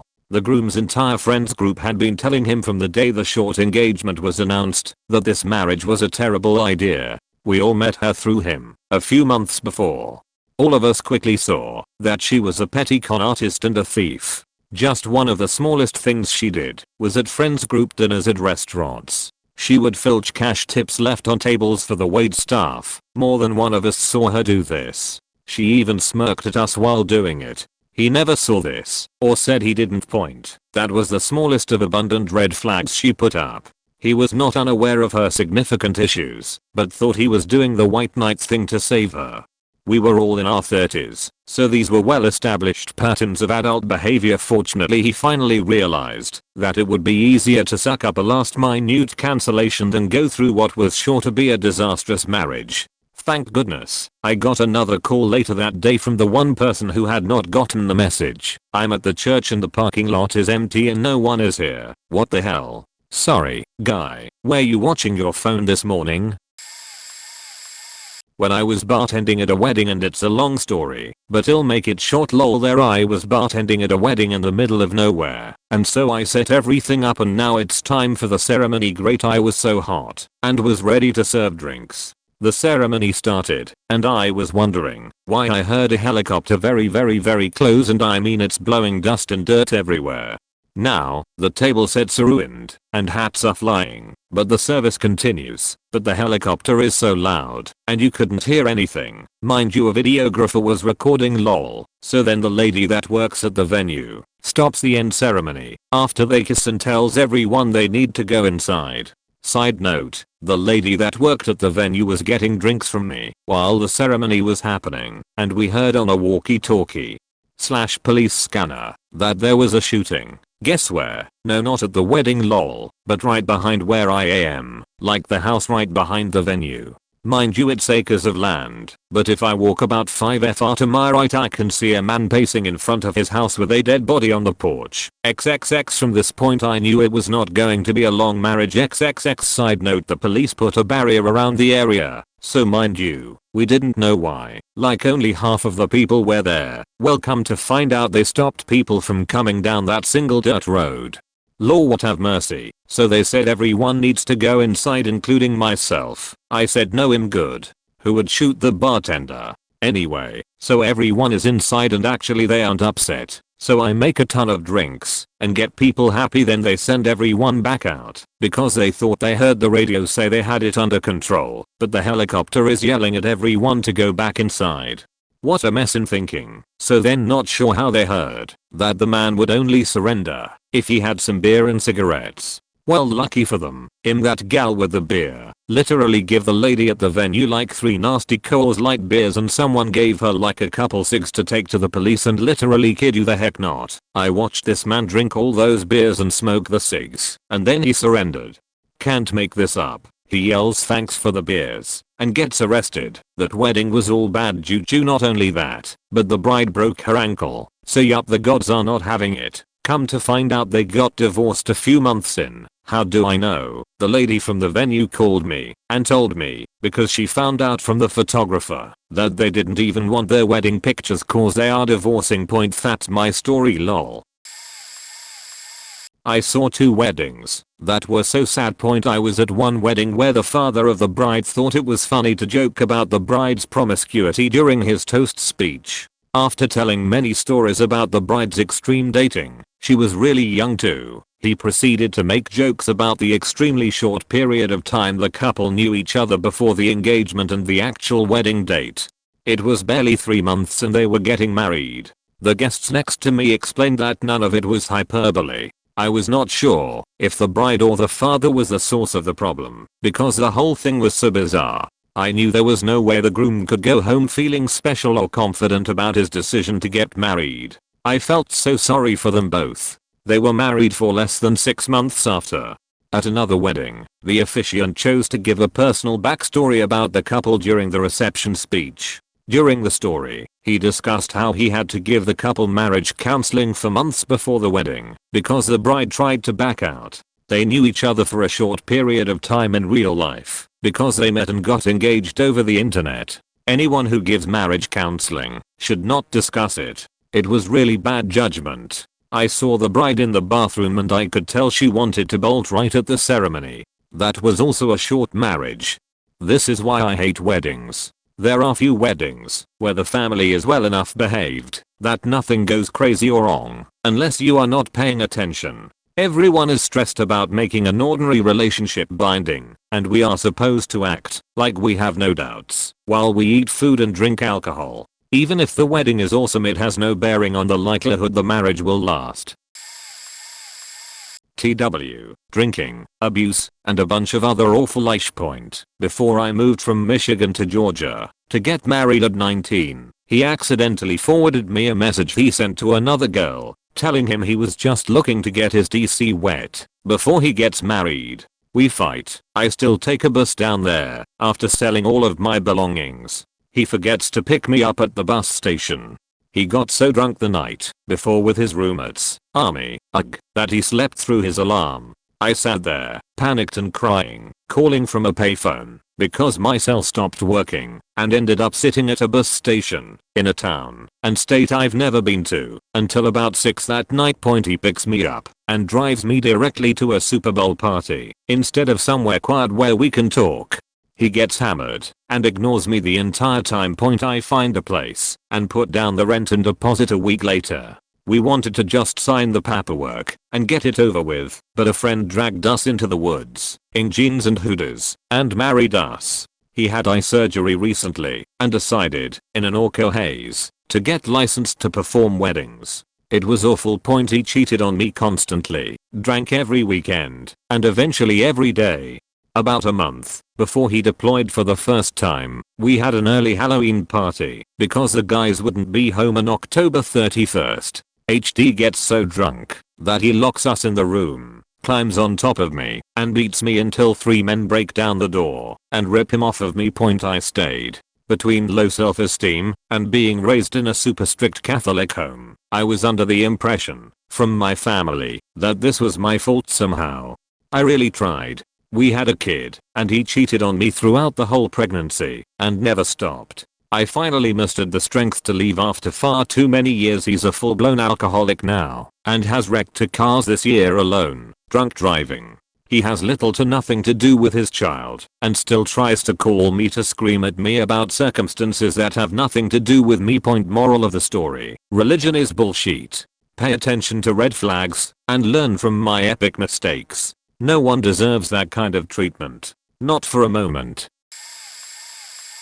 I went to a wedding where the bride wanted it to be super fancy, everything black tie, black and white, and 0 other colors. I don't even remember flowers. Anyway, the whole thing had a vibe of a funeral, and that was when everybody realized that no one was excited for them to get married. Then one of the groomsmen passed out during the ceremony. 3 months later they were in couples therapy. 3 months after that she got him drunk when she was ovulating and ensured he didn't use a condom.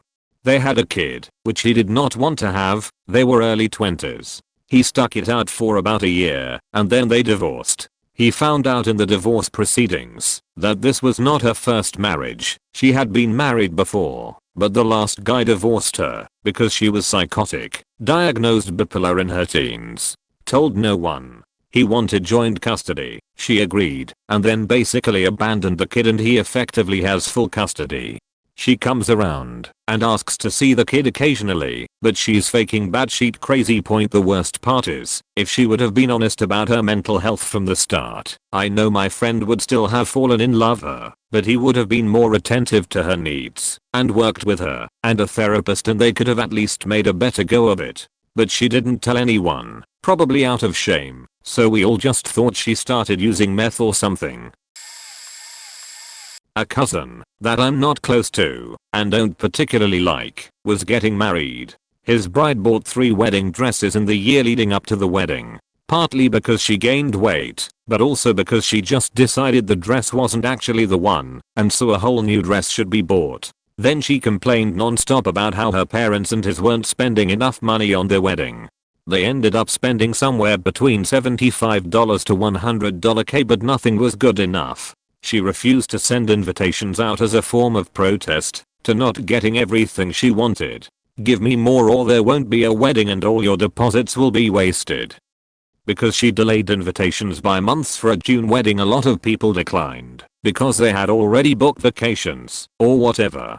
So she made a photocopy of the invitation and had them printed at Walgreens and sent out reserve invites 2 weeks prior to the wedding, trying to get more people to come/send money. My mother and I got the second round of invites. Notable because that entire side of my family is my mother and me, as well as my husband and kids, my grandmother, then my cousin and his parents. Neither of us attended, nor did we want to, but the 2-week prior invitations just felt rude AF. According to my grandmother, on day of the wedding the bridal party alone went through 3 kegs before the ceremony. The groom and groomsmen stood around the keg drinking in view of all the guests until the actual ceremony started, which my grandmother just found very tacky. They are still married, but I feel like it is more for show. They each spend holidays with their own families and don't see each other, and they both go on vacations without each other. He works 70 hours a week too. It's only been 2 years, but I think they're the kinds to torture each other for eternity than admit to making a mistake. The friends and wedding guests did not actually find out for a few months about this major red flag at the wedding ceremony, but it was no surprise when we did find out. As the bride was about to walk up the aisle, Her father standing beside her was saying, "Honey, you do not have to do this. We can leave right now. We'll just get in the car and go. This is not a good guy. You know he has serious issues. This wedding is a mistake. Let's just go." Her two brothers were also right there. As ushers, the groom only allowed one groomsman and bridesmaid, and were saying in full-hearted support, "Sister name, let's leave. Let's go. The car is right here. Let's just go." The bride, a dear friend, told me later that she would have left the church with them, but she looked into the church and felt that she could not leave us all just sitting there. She had to go through with the wedding. Everyone who heard about this later told her that we would have all been happy had she stood up the groom at the altar. The surprise was not that the marriage broke up, but that they dragged on with it for 5 years. No children, thank goodness. On the day of the wedding, I think most of us would have guessed less than a year. Probably another sign of doom was that almost no one showed up to the wedding and reception from the groom's side. I don't think he invited anyone. He was from out of town and had made few friends in town other than the bride. A couple of his employees showed up, and that was all. A few of the bride's friends decided to sit on the groom's side of the church, just so it didn't look so awkward. But most of the bride's friends didn't like the groom and didn't care how empty his side looked. The groom did his best to ruin the reception by being pissy and awkward in an attention-seeking way. Nothing sweeted him. He paid little attention to the bride and spent most of the time complaining about minor details and implying that others did things poorly. It was mostly a DIY reception. The guests were doing their best to ignore his babyish behavior and keep it upbeat. Then he wanted them to leave the reception as soon as they could. But when the new husband saw that some of the bride's friends had decorated his car, not much, just some shoe polish and cans on strings that were easily removed, he lost his temper for good. He at least didn't verbalize his anger, but instead stomped around and huffed and scowled and did not say goodbye to anyone. The bride said later that they drove straight to the DIY car wash and it took less than 10 minutes to return the car to normal. She was still in her wedding dress, helping. She really tried to make the marriage work. For his part, he was cheating on her before and after the wedding. Why he ever asked her to marry him and then went through with it and then waited 5 years to end it is a mystery I never tried to solve. She has a lot of theories, though. While they were married, the husband complained about his wife to everyone who would listen, telling them her family forced me to marry her. He never explained how her family did that or why. She wasn't pregnant. They never had children. Of course, once people heard that his father-in-law tried to get the bride to walk out on the wedding at the foot of the aisle, the groom's story that he was forced to marry her was pretty ridiculous. My own wedding. Backstory: I knew I would love her forever within a year of us dating. She said she felt the same. From the start we've been incredibly good at communicating, especially when it comes to uncomfortable conversations. My parents divorced when I was a toddler and remarried several times each. I told her I would only ever marry once, and I wanted to be absolutely certain it would last. She said she didn't mind waiting until I was ready. It took me 8 years to propose, and then we took a year to plan. Cut to the wedding, and I'm watching her walk down the aisle. The past 9 years flash through my memory like people describe when they are dying, and I realize that the reason I had to wait so long is because I never truly felt like I was good enough for her. I was right. I'd been incredibly shitty to her, tried so hard to push her away, to test her dedication to me. I was always ready for the day she'd had enough and decided to find happiness elsewhere. And in that half minute watching her walk toward me, I have all of these memories stitched together, wrapping around and smothering me in a quilt of shame. I'm absolutely dumbfounded that she'd put up with my bullshit, my emotional abuse, for the better part of a decade, almost a third of her life. I take my time to chew on every word of our vows, to really listen to myself say those words. I know I don't deserve to have this chance, but I choose to accept what I don't deserve. Can confirm, it's true that people change once they get married. I've become someone who takes care to be responsible with the treasure he did not earn, and I no longer feel guilty for having it. I still don't know how long our marriage will last, and I don't think it's guaranteed to last forever. but I'll never marry again, and I work every day to make myself as indispensable to her as she has been for me. To be brutally honest, I've allowed her to guide me toward being the man I always wished I could be. She's allowed me to chip away at her insecurities and reveal the warrior she was always ashamed to be. I have hope that our paths will never diverge, but my parents taught me all too well that a single choice can change everything. I have a daily reminder set on my phone: don't fuck up today. This was 20 years ago, but I'll never forget it. My ex-girlfriend's sister was getting married. I slept over my girlfriend's house the night before the wedding. In the morning at the house, the day of the wedding, the bride-to-be pulled me aside, clearly upset. She gave me a piece of paper with an address and asked me to go pick up her fiancé. I asked why. Doesn't he drive to where he's got to be, or take a cab? The hotel or wherever? I was just 22. She told me he was here and still drunk. I said oh. I drove over and knocked on the door. A girl my age answered in a bathrobe. I was like, oh, is Mark here? She said hold on. He came to the door in underwear and shirtless. He clearly didn't want to get married, and I was surprised the bride-to-be even knew where he was. I quickly decided not to convince him to come and get married, but just blurted out, dude, you're going to miss one hell of a party. Open bar is going to be awesome. He looked at me for 15 seconds without saying a word, then said, okay. I drove him to the hotel, where he was supposed to be in the first place. I went back to my girlfriend's house, and her sister thanked me for getting him back to the hotel to get ready. I asked her straight up why you want to go through with this? She answered, because it's my wedding day. I don't give a shit what happens tomorrow, but this is my wedding day. It lasted 2 weeks. What was really astonishing is that fact that a lot of people gave her money directly and not in a common envelope for the bride and groom and the cash wedding box. My ex-girlfriend was in the wedding party, of course. I was not. So I sat at the misc table and got hammered with an army ranger who was flying solo that night. That guy could drink, let me tell you. We made the best of it and played drinking games using the centerpiece that ended up in the fountain. I used to DJ weddings and I have a few stories, but there's one that definitely sticks out. I had to meet with the couple before the wedding day to go over the details of the reception, and these two could not agree on anything. It was clear they both had entirely different ideas of how they wanted the reception to go and despised the ideas the other one had. The bride's mom was with them though, and she was a Karen on a whole other level, so naturally the bride's plans won out. The day of the reception, the only time I saw them together was for dinner and a few photos.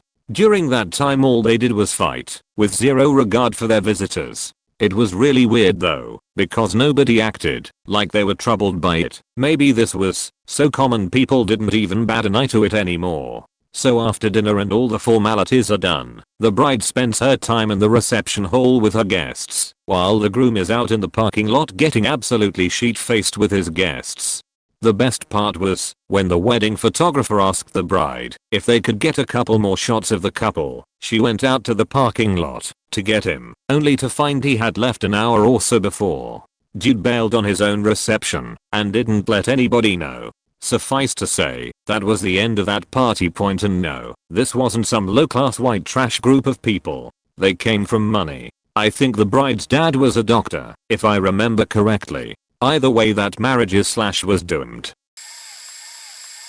Talking about my ex's new marriage. Only reason why I care, we have a daughter together. I'm going to explain some history. Pandemic Halloween. Rather than have our kids disappointed, we decided to rent out a local theater. We rented it back in August and show our own movie. We had the kids all dress up. Large popcorn and large drinks all come with the rental. I bought my daughter a beautiful dusty rose-colored princess dress and matching heeled shoes, her first. She was 4. Now I bought the dress and shoes for the explicitly stated reason, so she can play dress up. I bought a dress that was too large. Pandemic Christmas rolls around. Not our week. We invite my daughter and my ex by extension to take Santa photos at Base Pro. My ex shows up with my daughter in her Halloween costume. I'm furious. It's a costume. I mean, if he told me he couldn't get her a new dress, I would have gotten her one. I smile and grit my teeth. I don't want her to think I'm mad at her, and I don't want to ruin the pictures. We go out for ice cream after the pictures. Then my dad shows me a picture. He snoops on FB, it's a picture of a secret wedding involving my ex and a woman my husband and I were introduced to as the new girlfriend. Yeah, that's right, no name, just this is my new girlfriend. Apparently the wedding was 2 weeks after he introduced us to the new girlfriend. We still don't know her name. Our daughter wore the Halloween costume dress to the wedding as their flower girl. They had the gall to buy my daughter's slightly older cousin a dress in the same color. Like, what the fuck? I'd think when you're marrying you'd want to put space between you and your ex for the day. I think it's sad. If he couldn't afford to get her a new dress for either occasion, my husband and I would have gotten one for her. It's just weird and sad. The reason why I bring those things up is because we do phone calls on weeks that aren't our week. Well, on one of mine I asked my daughter if she ever plays dress up with her Halloween costume I bought her. She said no, but she wore it to daddy's wedding. Everything in the background stopped. Like, you know when in a movie someone new comes into town and a record scratches. It was one of those moments. Everything stopped. You could hear a pin drop. In a very angry voice we hear the new wife say to my ex, "What does she mean by she bought the Halloween costume? She wore it to our wedding." Then we heard a door slam. Lots of arguing. Another slammed door. Some may say what I asked was she tea. It wasn't. I wasn't looking to cause problems. I'm not talking to them. I'm talking to my daughter. If they eavesdrop on our conversation and hear something they don't like, that's on them. When her father calls, she's allowed to go into her room and talk to him in private after I download him for the week. I put maybe until the end of the year on their marriage. Between her anger issue and her overall obsession with her phone in general, disinterested in my daughter, I say a year. I asked my daughter about the dress months after the secret wedding. I honestly didn't think she'd respond with she wore it to his wedding.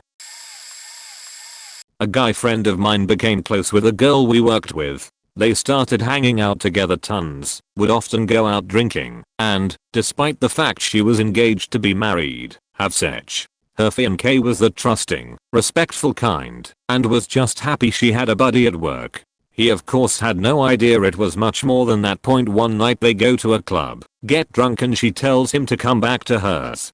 To his horror, her fiancé is home. When they get back, she casually introduces them to each other. The first time they'd met in real life. Comes up with some flimsy story as to why my friend couldn't go back to his own house, and says that he'll be staying in the spare room. In the morning, my friend hears the fiancé leave for work, and the girl immediately runs out of her bedroom and jumps on top of him. Seeing her fiancé in the flesh must have made the guilt set in, so he kind of distanced himself at this point, but eventually he gets an invite to the wedding. Not wanting to be rude, he attends, and gives the bride/groom a polite hello at the reception point. Apparently excited to see him, she pulls away from her new husband, and gives my friend a hug. While her mouth is next to his ear, she whispers, "So when are we next gonna fuck?" Haven't worked at that place in years, so I have no idea if that marriage is still a thing. But my spidey sense says no. A beautiful Key West wedding between my grandfather's sister and her fourth husband. For this lovely story, grandfather is named Willie. I'm named after my father, who is named after his father, Willie. This just adds to their going to get divorced moment. Number 1, new husband has the same first name as all previous husbands, who also happen to have the same name as Grandpa Willie. Not gonna lie, a bit of an awkward / potentially incestuous appendstance. They're going to get divorced moment. Number 2, the same cake thing mentioned throughout this thread. He wanted it, she didn't, so he compromised and smashed cake into her face anyways. She went away and cried for a bit. They're going to get divorced moment. Number 3, husband Willie proceeds to get so drunk that he fell into a nearby pond in front of me, Willie, and father Willie. Husband Willie is now wet Willie. They're going to get divorced moment. Number finale, husband wet Willie drunkenly walks back to his apartment within walking distance and strips down to his witty tighties, continues to drink until his wife walks over from the venue to check up on him. Followed shortly after by a few bridesmaids including my mom, who is not named Willie. They find husband wet Willie beating his wife mere hours after they got married. Mom separates them, calls the cops, and looks over bride's bruises. Bride doesn't press charges, lives with Wet Willie, divorced some years later when Wet Willie goes to jail. TLDR. Husband has same name as all ex-husbands, and me, my father, and grandfather, wife's brother. Husband smashes cake in wife's face, gets drunk AF, falls in a pond, strips to his tighty whities, beats wife and they live happily ever after, until he gets thrown in jail. The end. A couple I worked with at a haunted house got married. They made sure to have their wedding on a Friday the 13th. The bride wore a black dress. Everything was very goth themed. Honestly, some of it was pretty cool. Despite its kitschiness, the venue was the Shriners Hall that runs the volunteer haunted house. Think essentially a VFW quality venue, but with pseudo-Masonic stuff going on. The couple did their vows, and they were both extremely try-hard edgelordy. The groom definitely did his best to include the biggest, most obvious I'm using a thesaurus words in his, and talked a lot about cutting his heart out and giving it to her, and how he's happy to share the despair of the cold dead world with her, and all sorts of other bullshit. The couple is honestly more crust punk than goth, but think mid-Wisconsin crust punk. You know the type. Move out of your parents at 17 and claim you were emancipated. Live in a shithole apartment. Not just because of income, but like, actively making it a shithole. Overly aggressive crust punk girl. Super tough. Wants to fight everyone for everything. She tried to pick 3 different fights on the night of the wedding. Anyway. I don't mention the income bullshit out of elitism. I mention it because the trashiness factor was impossible to ignore, and I feel like everyone knows one of these couples. One of those we've been through so much couples who are either constantly fighting, not just with each other, but like fighting everyone and everything all the time. Quitting jobs because I won't put up with that bullshit. But it happens at every job, forcing the other person to quit their job for some ill-conceived bullshit. Just all of it. We've all known this couple. Anyway, point being, they're the kind of couple whose engagement ring is a ring pop, who has their wedding on Friday the 13th, who wears black to the wedding, who gets a free wedding venue that's part of the haunted house they work at, who holds a goth themed wedding, and who just in general needs to try exactly this hard and be exactly this edgy all the time at everything they do. So you could tell that this was just an idea that they had one day. Babe, what if we had a totally punk, goth wedding and kinda just did it for funsies because you know, fact society or whatever. They had been together for a few years and within 30 days from the wedding, they had split and the bride moved to Florida. My wedding was full of them. From the start to the end. Everything associated with me being married pointed to disaster. Our wedding was on March 23rd, if I remember right. A couple of days before Valentine's Day, Moline, my soon-to-be mother-in-law, called me, asked if had purchased a ring set yet. I asked her for what. She replied that I was getting married in a month. It was news to me.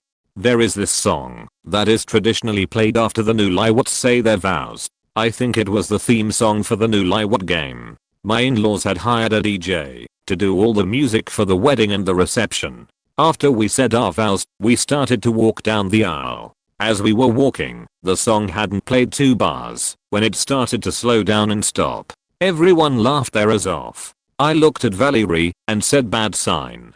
Usually, the bride and groom leave the reception to take off and enjoy their honeymoon. At some point, the guy who did the floral arrangements didn't think the party was lively enough, so he dumped a few gallons of vodka in the punch bowls. Valerie's best friend had brought her boyfriend with her. Also, her mother had her best friend there. The music was getting louder, and then Val's friend's boyfriend started to dance with her mom's best friend. Next thing you know, they were on the floor peeling off their clothes and going at it on the middle of the dance floor, while Val's best friend was standing there watching and crying. As we walked the last few people to their cars and got others cabs, we ended up cleaning this huge mess that was left, and when we got to our destination, we slept. Milleen had gone cheap on the catering and had the caterers cook at her house. After the wedding, she told me they made a huge mess out of her kitchen. So, she stopped payment on their check. I came home from work a few months later and turned on the tube. I heard the theme song for the People's Court come on. I heard them say today was the wedding fiesta fiasco. I walked by the TV as they were introducing the plaintiff and the defendant. It was Marlene, her husband Pat and poor Bob, the floral arranger. I rushed and grabbed a videotape and recorded the episode. I found out later they had all smoked a joint before going on, since Marlene's husband Pat was a big pothead. Judge Wapner said something that made them all start laughing. He got mad and told them not to laugh at him. Since they were high, they couldn't stop laughing, so they lost. I showed the tape to Val, and she flipped out that I had recorded it. After a year we were separating. We had gone down to Del Mar to spend the weekend and told her that we should go to Mexico since we were so close and have some fun for the weekend. She was excited. We were in traffic going into TJ. This kid came up to our car, spit all over the windshield, and scrubbed it with a squeegee. She went into panic mode and said, "I want to go home." I think we were married a year and a half. I always think the only reason we were together was to have our son.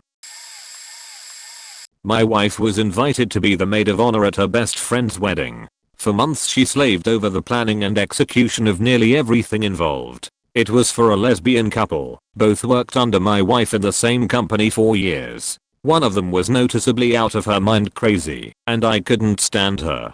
The other was pretty chill. I had chosen to not attend, even though I was invited, simply because I cannot for the life of me stand the one bride. I mean, she's bad.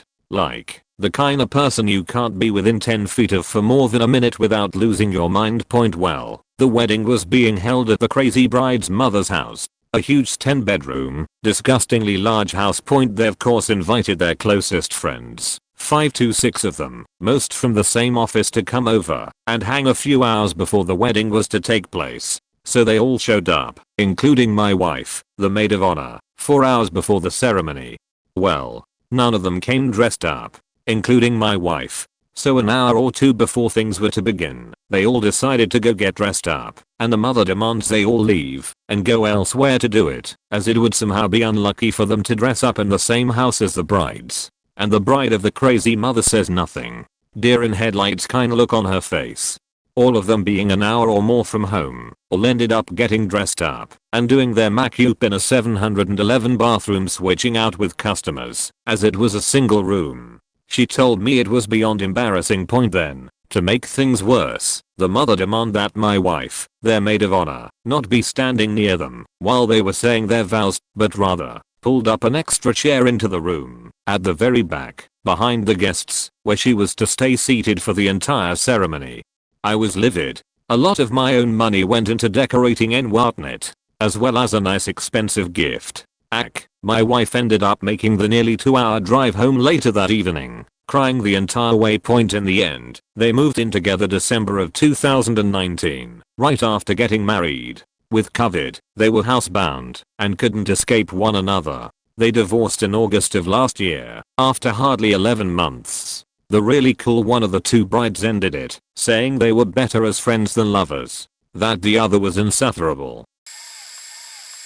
He showed up early to accuse her of cheating.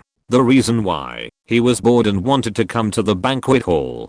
She told him he couldn't, because she wasn't changing into her dress in the bathroom and there wasn't anywhere else to change other than the banquet hall until 3 p.m. when someone who worked there came in to open the doors to another area and could hide in.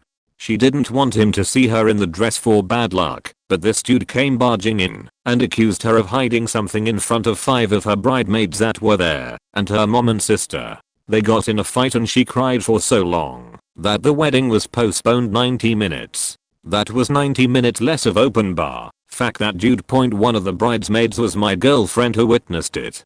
They kept it hush pretty well until the reception, then the gossip starting making the rounds to why the ceremony was late. I just thought they were unorganized for the first 45 or so minutes, then was wondering if one of them ran off. Now both there, she had been having panic attacks and crying, and he went to McDonald's to eat a McRib meal and then got high in his car and chain smoked in the parking lot while eating it. This was actually a high-priced service, unlike what it sounds like. Half a country club out. I got a 10-ounce steak as my meal, and they had open bar, and this dude goes and eats the McRib and gets sauce on his tux. They didn't last 4 months. I was less than a year out of high school and my friend had been waiting to get married. He and his girlfriend had been together a couple of years. He had graduated same as me last year, and she was graduating this year. They were waiting until she graduated to get married. Condition of her parents: I was not a fan of the girlfriend, but I want old/mature enough to know that what I didn't like was that she was crazy manipulative, gaslighting and emotionally abusive. But they were both going to enlist as soon as they were married, so they had to get married. I won't pretend to understand point anyway. She was graduating in late May, wedding was scheduled for early June. In early April, they had a huge blow up and broke up. Not particularly unusual, they usually did this every couple months, so they kept the wedding date just in case.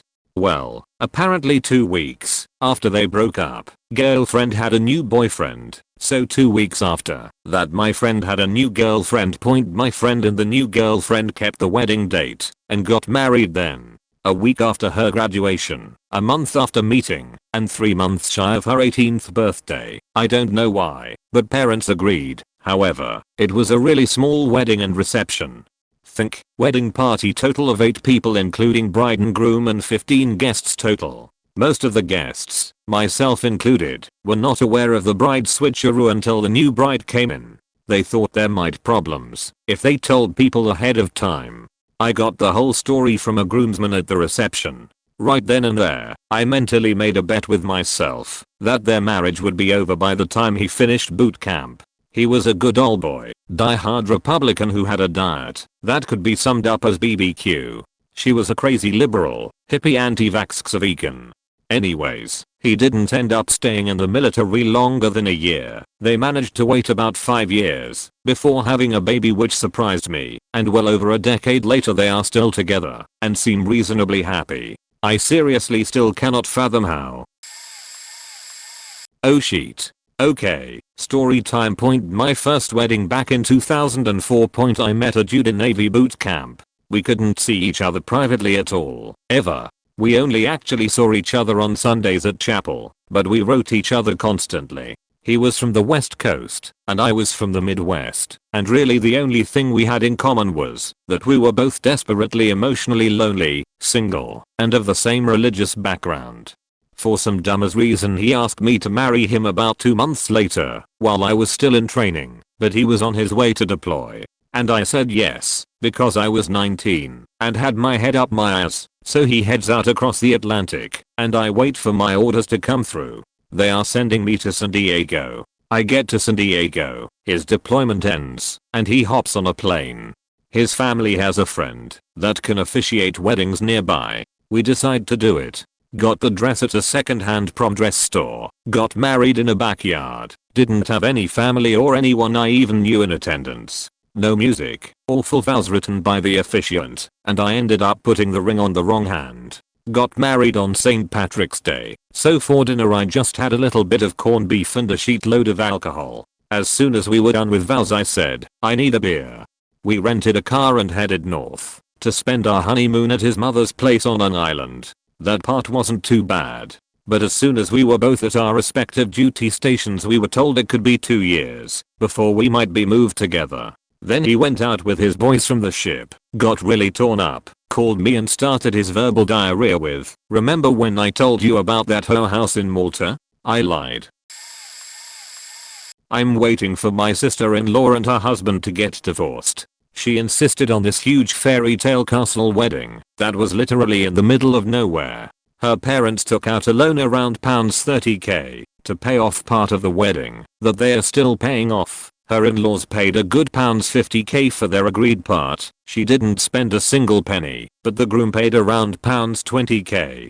His tux was a rental that she refused to pay to have adjusted, so it fit him properly, but her dress was over £4,000, and she had the seamstress working all through the night before to perfect the fittings. She had the audacity to complain about the honeymoon the groom's sister had gifted them, a 5 all-inclusive highly recommended and highly rated hotel in Mexico for 2 weeks, and had them rebook and pay for their honeymoon to be relocated somewhere else. The groom owned a 3-bedroom house outright, but she made him sell it to buy a 6-bedroom monstrosity that is just the two of them and her child. I would say their child, but that kid looks nothing like him, but very similar to her, and I quote, holistic fertility chiropractor. She got a lovely golden shower, got pissed on her hen night off a random guy in a bar, who she had taken down a back alley for a BJ.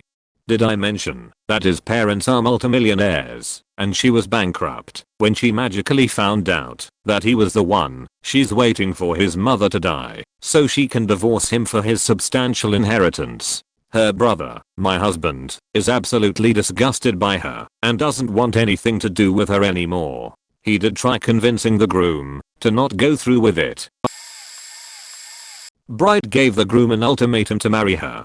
I was the maid of honor, and before the ceremony my husband asked me how long I thought it would last. I told him 5 years, and I was right. He was never good enough for her, and never made enough money. I don't think she ever loved him. She was one of those that to get married by 30. We were best friends, but ended when we found out that she had an affair with his best friend of 25 years, and who also happened to be their best man at their wedding.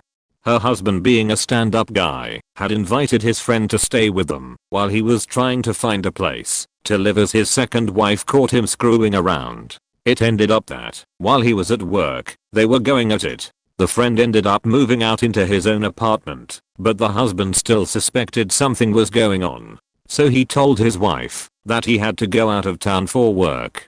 As soon as he left, he parked around the corner and watched her leave the house. He followed her and watched her go into his apartment. He said they were there for a couple of minutes and went out to the pool and were messing around. He went and got some his other friends and went back to the apartment complex. They broke open the door to the apartment and he caught them in bed.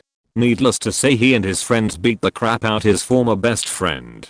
He also went home and trashed their house. She called me crying, but would never fess up to what really happened. They never pressed charges because she didn't want anyone to know what she was doing. They got divorced and she ended up marrying the other guy and became wife number 3. She moved away cause she was embarrassed on how it all went down. Her ex-husband remarried as well. I was a videographer at one particular wedding where a lot of little things led me to believe they weren't going to last. True enough, they divorced a year later. It was a big wedding. She was a Bridezilla. I was actually ripped off as well, which led me to ask for full payment before the weddings from then on.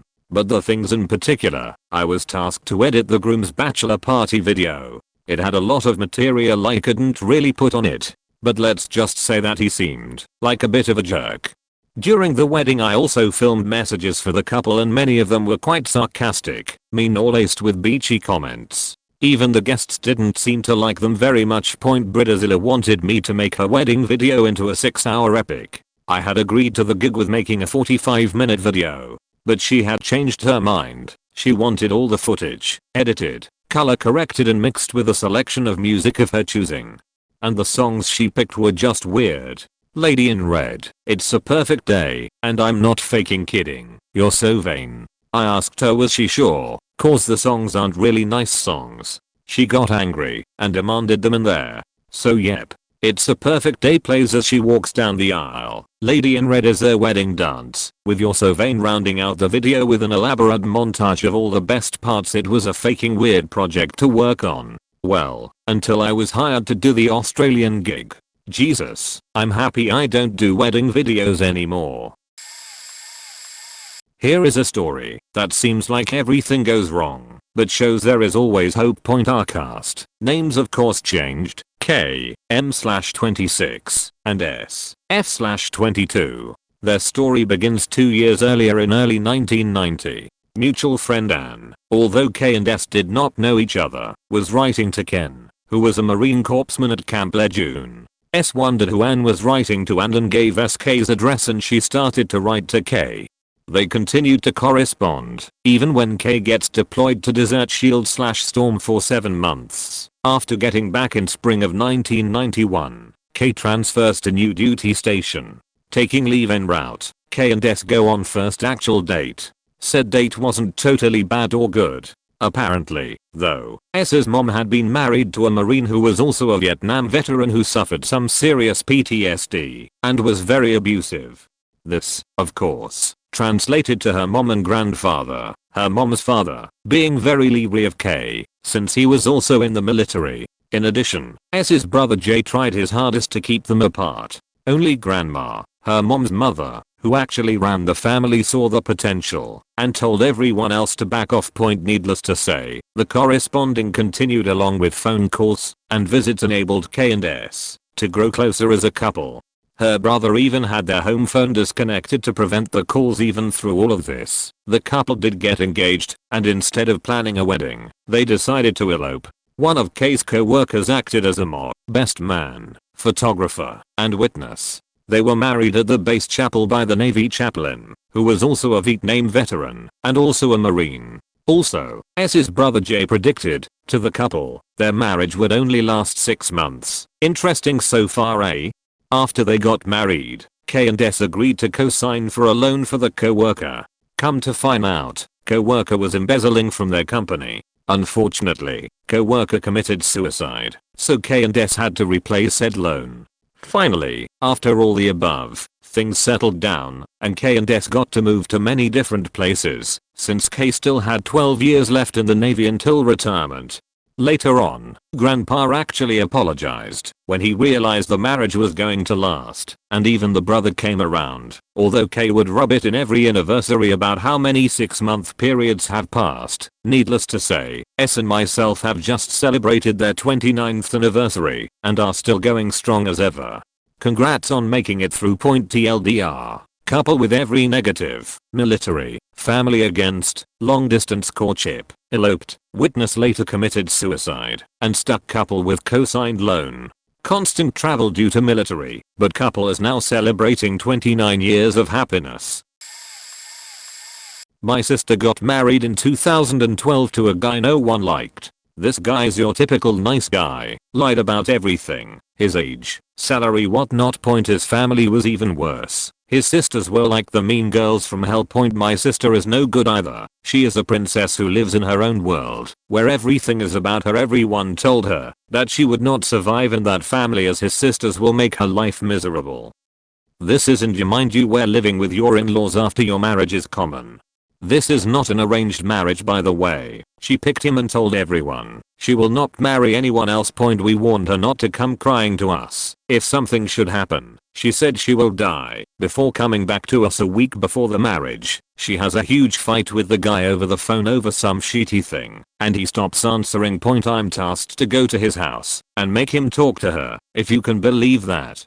I really didn't want to, but to keep the peace I headed out. I have almost reached his home. My mom calls me and tells me to come back as they are talking now. FML. She wanted an extravagant wedding, and my dad didn't want to pay for it, neither did she. So I was emotionally blackmailed into giving up my savings, almost 40%. I'm like, fuck it, let's get this over with, and gave in.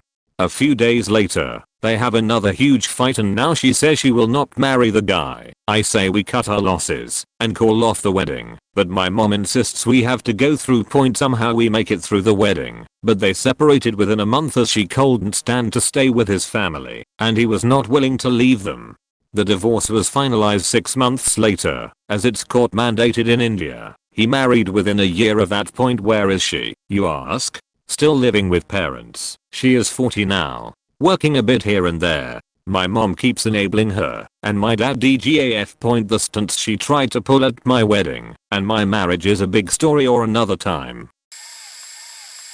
The first wedding I've ever been to, my aunt's wedding, when I was about 8. Memories are a bit fuzzy. The church ceremony was so boring for 8-year-old me, but I distinctly remember 2 moments, quite telling ones. My mum, my aunt and I were outside the church, next to the car just minutes before going in. I think the ceremony had been delayed because the groom was late or SMTH. The wedding march song started playing, and my aunt went, "See, the bells are telling me." She sang this part: "Don't marry him, don't marry him, he'll cheat on you." Haha. I was as much perplexed as a kid by it as I'm now. We has chickens at the time, and my mom set up a joke for our gift, the reception, explaining to me that the groom liked pretty girls. So we made an announcement that our present also contained pictures of beautiful chicks. Obviously we gave him chicken pictures. We laughed. He didn't. He looked genuinely disappointed that his arousal was for nothing, and his wife wasn't one bit surprised by his reaction. She looked kinda sad and used to it. They divorced not too long later, maybe a year or two, after he repeatedly cheated on her, spent tons of money on gambling and terrible business ideas, made debts in her name, and even got the police to smash their door in the night for some illegal stuff he'd been doing, which the police believed she was involved in as well. Yeah, all around a pose. No idea why she was with him in the first place. But I was too young to be told this stuff back then, and I won't reopen wounds now by asking. My mum told me Aunt still wakes up some nights in a sweat reliving the trauma of policemen smashing their door, invading every inch of their home, and interrogating them deep in the night. I should have known. When I linked arms at the head of the forest path for my dad to walk me down the aisle, and my dad abruptly told me that if I wanted to run, to race for their house and lock myself inside, and that he would grab my daughter and get her inside, then use the police to send my about-to-be husband away. At that point my parents didn't know my life was a nightmare no one should have to live. That I was getting married because I thought it was too late to do anything else. Too late to run, and I had hit that Stockholm syndrome point where I thought I deserved the abuse and had allowed myself to be heavily medicated, since after all he had made it clear I was the crazy one. My dad told me years later, after I had found the strength to get clean and to leave, that he said it because suddenly I had the look in my eyes he had when he married his first wife, a terrible abusive woman, the look that says please save me. Someone save me. For anyone reading this thinking it's too late to get away, it's never too late, and it's never better for the kids to stay. Use an organization, use family, use your own inner strength, but get away. You deserve to be safe and happy. P.S. A good chunk of my family would probably say they knew when within an hour of the wedding my new husband was stoned out of his mind, locked in the guest room playing video games during the reception. A lot of this is red flags leading up to the wedding, but there's a pre-wedding moment that caps it off. Long story incoming. One of my best friends, we'll call him Clay, was getting married, and it was not a good situation. He's a really kind-hearted guy, but unfortunately, she took that as easy to manipulate, and she, we'll call her Wine, complained about everything. I could go into stories about how we got him a ticket to a major sporting event she wanted to go. We didn't have any other tickets, so she tried to guilt him out of going because he'll be there having fun and she'll be sad and alone at home. Or the numerous times she tried to force a joint bachelor/bachelorette party, to which all of us said, "Fuck no." Or the fact that she invited herself to join one night we were playing games, spent half of it in the other room by herself, and then came around the corner in my own house and yelled shush. She literally forced him to bring her, then complained the whole time about how loud we were being. Still, it's the night before, and the wedding itself that stands out. I already was considering talking him out of marrying her after she was being rude to him at the rehearsal dinner, and we found out she snapped at his grandmother for no good reason at all. Clay's grandmother is the kind of woman that would bake you a pie and then talk shit. You don't fuck with her, she's the best. Wayne was pushing me to say where we were going for his bachelor party. At that point, an escape room and a bar. He didn't want to go anywhere that may upset Wine, and we realized it wasn't because she was being friendly and curious. She was trying to go to. Hell no. Went outside to smoke, trying to figure out how to be the bad guy that says please don't marry this woman, and a longtime friend of mine walks out. Then another. We're all really uncomfortable about the situation, smoking, drinking our beers. Another friend comes out, and it gets quiet for a second before he just drops the bomb. So, Clay shouldn't be getting married, right? It got to a point that Clay's mom came out, we shut up, and she even dropped on us that she wasn't for the marriage. Offered to give us however much money we need if we can make sure Clay doesn't show up for the wedding tomorrow. We tried. Went to the bachelor party, and suddenly Wine is texting and messaging all of us, trying to manipulate info out of anyone that she could. We realize she's doing this and make a decision to turn our phones off. Meanwhile, one of our friends who was helping her with her bachelorette party said she was going ballistic because she didn't know where Clay was and wanted to join us, and it was supposed to be a joint thing. We haven't even gotten to the bar. We were in the escape room. We had taken Clay's phone, and she sent endless amounts of messages demanding to know where he was, said she cancelled her party because she was so upset and he needed to come back. We spent all night trying our best to talk him out of it, all the way into the next morning. When we found out Clay showed up to get ready, we decided if he was going down, we weren't letting him do it alone. One last conversation with the groomsman, and he was ready to walk. His mom pulled the car up to the door outside the dressing room. Family and friends all were watching to see how this would go, and his dad walks in and goes, "Hey bud, why not go through with it, and if you decide it's not for you, you can always get it annulled." I have never seen a murderer born in a moment, but the look on his mom's face was probably as close as I was going to get. We literally had every groomsman and even some of the bridesmaids saying don't do this. Family was begging him not to do it, but he didn't want to hurt her. So we went out for the wedding, and she was shaking. We thought it was wedding jitters, which would make sense. Nope. She stopped shaking when the "if anyone objects to this marriage, speak now or forever hold your peace" line was dropped and no one spoke up. I think she thought, rightfully, that someone would object. She immediately became calm, scary calm, like watching a murderer get a not guilty verdict. But when the pastor continued, you could tell where the family and close friends were in the audience by the deep sighs of disappointment. She spent the rest of the wedding giving him shit for the night before, making him feel guilty for not coming home because she needed him, so on. We thought he was stuck for life, because if all this didn't stop it, nothing would, but he thankfully was just done with it all after about a year or so, because people stopped inviting him to things, and when they did, he spent most of the time embarrassed by her actions. I've never seen so many people object to a wedding though, and while so many of us wished it didn't last at all, the night before and day of were some of the craziest red flags against a marriage that I had ever seen. Friends of friends invited as a +1. In hindsight it was a lot of things. They were way too young, moved way too fast, like dated a year then marriage, and seemed way too perfect, both ridiculously hot. Also both acted way too kind, were the epitome of Southern Baptist hospitality, and way too performative, like way too love-a-dove even for a couple. It felt very artificial. That's not what tipped me off at the time. They walked out to the song "I'm Walking on Sunshine." Groom picked up the bride and carried her out. As soon as I heard the song, as soon as I saw the groom lift her up, I had a terrible gut feeling, right there at the wedding. I didn't know why at the time, but in hindsight I genuinely do not think I've ever heard "I'm Walking on Sunshine" played in non-ironic settings outside of radio. As if the song was begging for bad luck. As an adult that has better insight than past me did, I think I was also subtly picking up small hints I'd noticed in other relationships like this, like how performative their public displays of affection were, the very stereotypical song they apparently had that was their song, etc. Makes sense after all of my life watching so many of my family members go through first, second, and third marriages, like they were going out of style.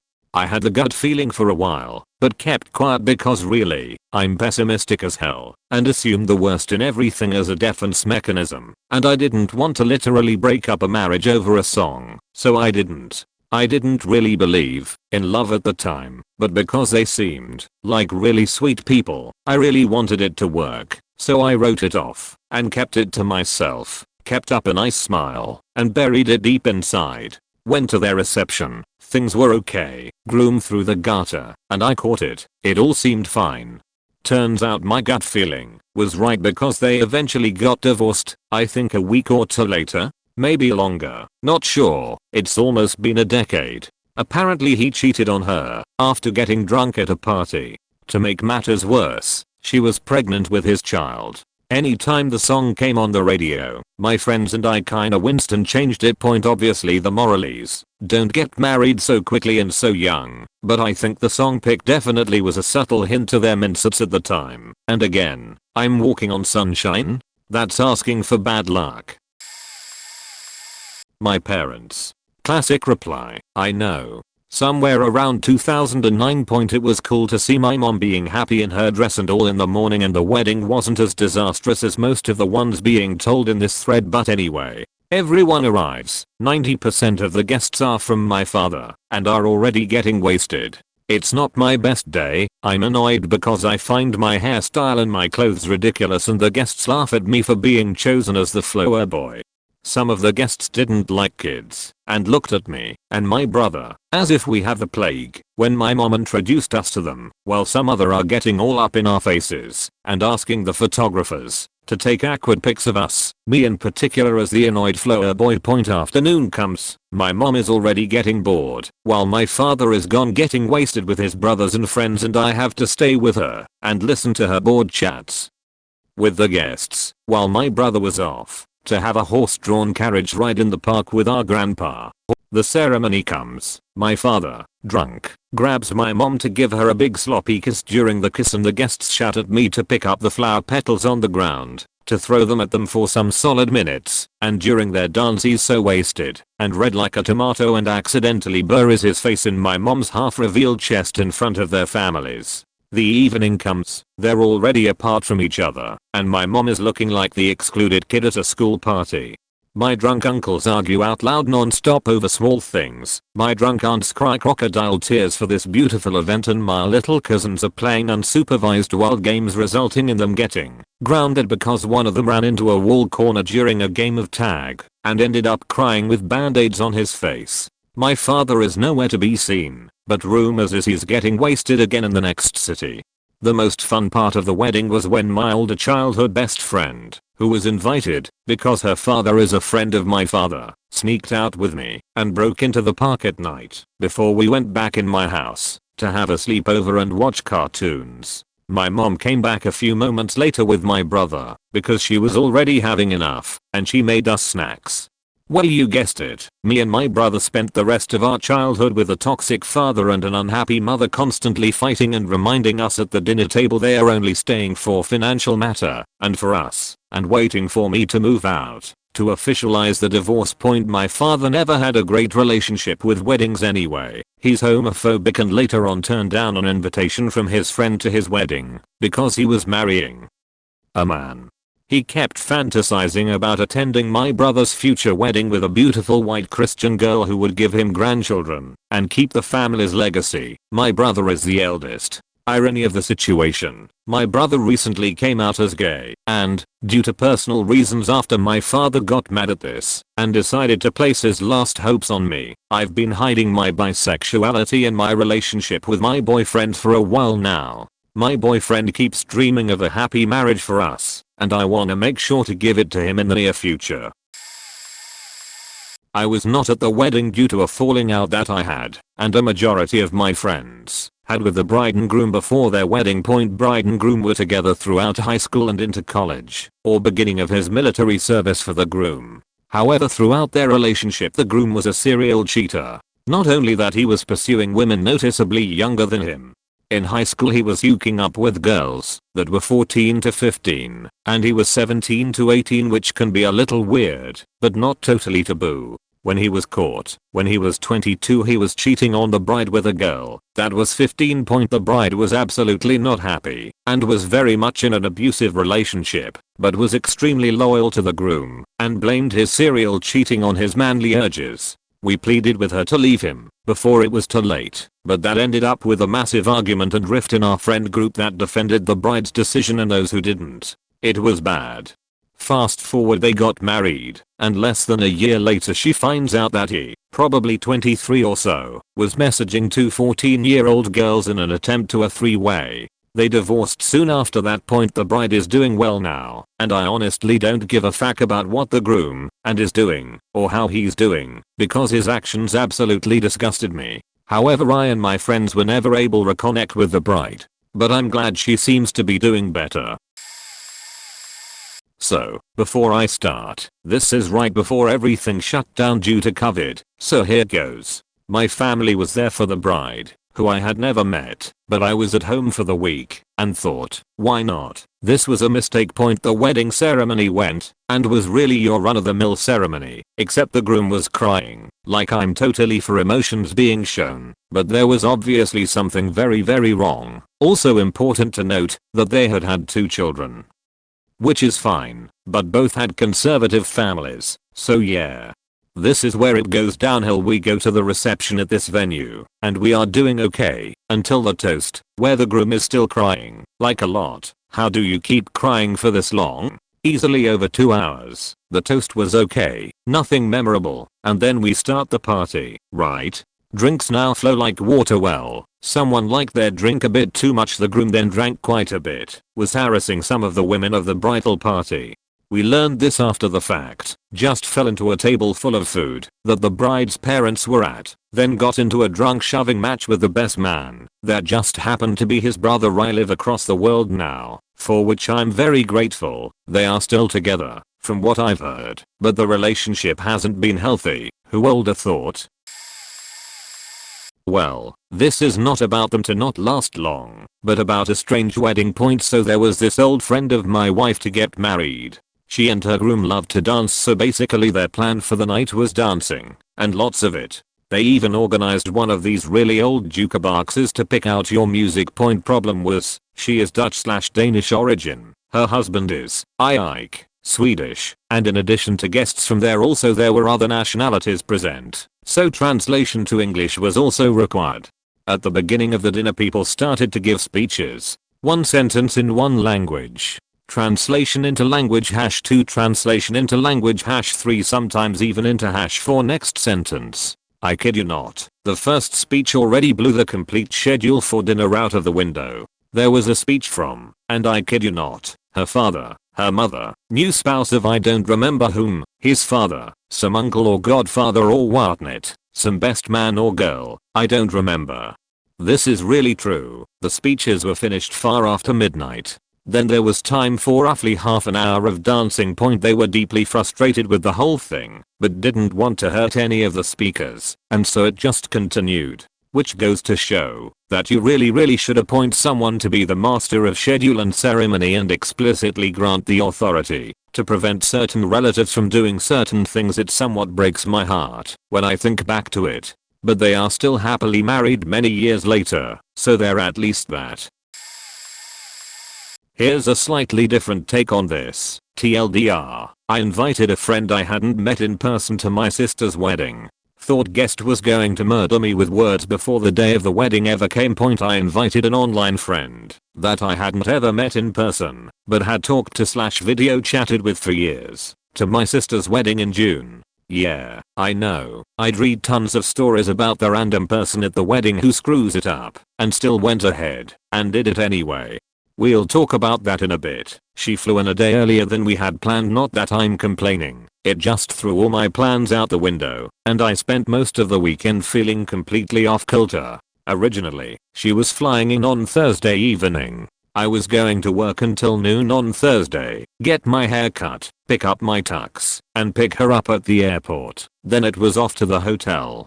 She messaged me Wednesday morning, saying she was on her way to the airport and would update me in a bit. I texted back, confused, saying I thought her flight was tomorrow. She messaged back that she had gotten the days wrong, and we decided to see if she could switch the tickets and come a day early. Well, she did. It was a little extra $$, but I didn't care, because hey, I really like this girl, and I won't complain about any extra time spent with her. So, I call and rent a hotel room for the night close to work, fully intending to work the half day I had told my boss I would, and then head to the hotel near the wedding venue afterwards. I head to the airport after work, hastily stopping and cleaning myself up / grabbing the bag I had packed and my costume for the rehearsal dinner. I get there around 8 PM, and her flight doesn't get in until around 10 PM. So, I wait, and wait, and wait some more at the small international airport that she was originally flying into, which was an hour north from the hotel we were headed to for the evening. I get a call, my one flight was delayed, and I missed my connecting. They want to send me to airport that is another hour north of where you are. Is that okay? Yeah, I'll be there. Okay, it'll be another 2 hours until I touch down there. So, I wait for her original flight to land, hoping I can at least grab her bag. Well, I can't. So, I trundle north another hour, pick her up, finally, and let this woman, who I've only just met in person, drive my brand new truck. And I do mean new. Normally I would have been freaking out, but I trust her, and she did great. She's one of the few people I would trust to drive my truck. So, we get to the hotel at like 1 or 2 am. I'm supposed to be to work, so I half-heartedly set an alarm. We get into bed, and I totally don't wake up to my alarm, because it was set to silent, so I sleep until 10. At this point, I don't care about work, and we head out to get my tuxedo and her checked bag. We drive back to small international airport and they tell us, oh sorry, we sent that back to gigantic international airport this morning, and it's now in bigger regional airport where you picked her up last night. So, we drove back up there, and finally got her bag. Then we had to go and get my tux in a completely different town, one that would have made more sense if I was picking it up on my own, but again, snafu. Now, I'm sure you're wondering, where's the back quote not going to last moment?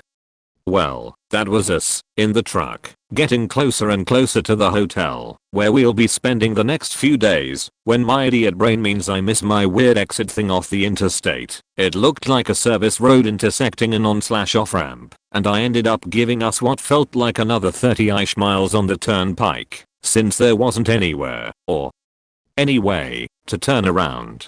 I thought for sure she was going to kill me, not because she's violent or anything, far from it. I just felt like absolute crap. Right then, we'd been on the road / in airports / in stores for close to 8 hours already just that day, and I felt absolutely horrible.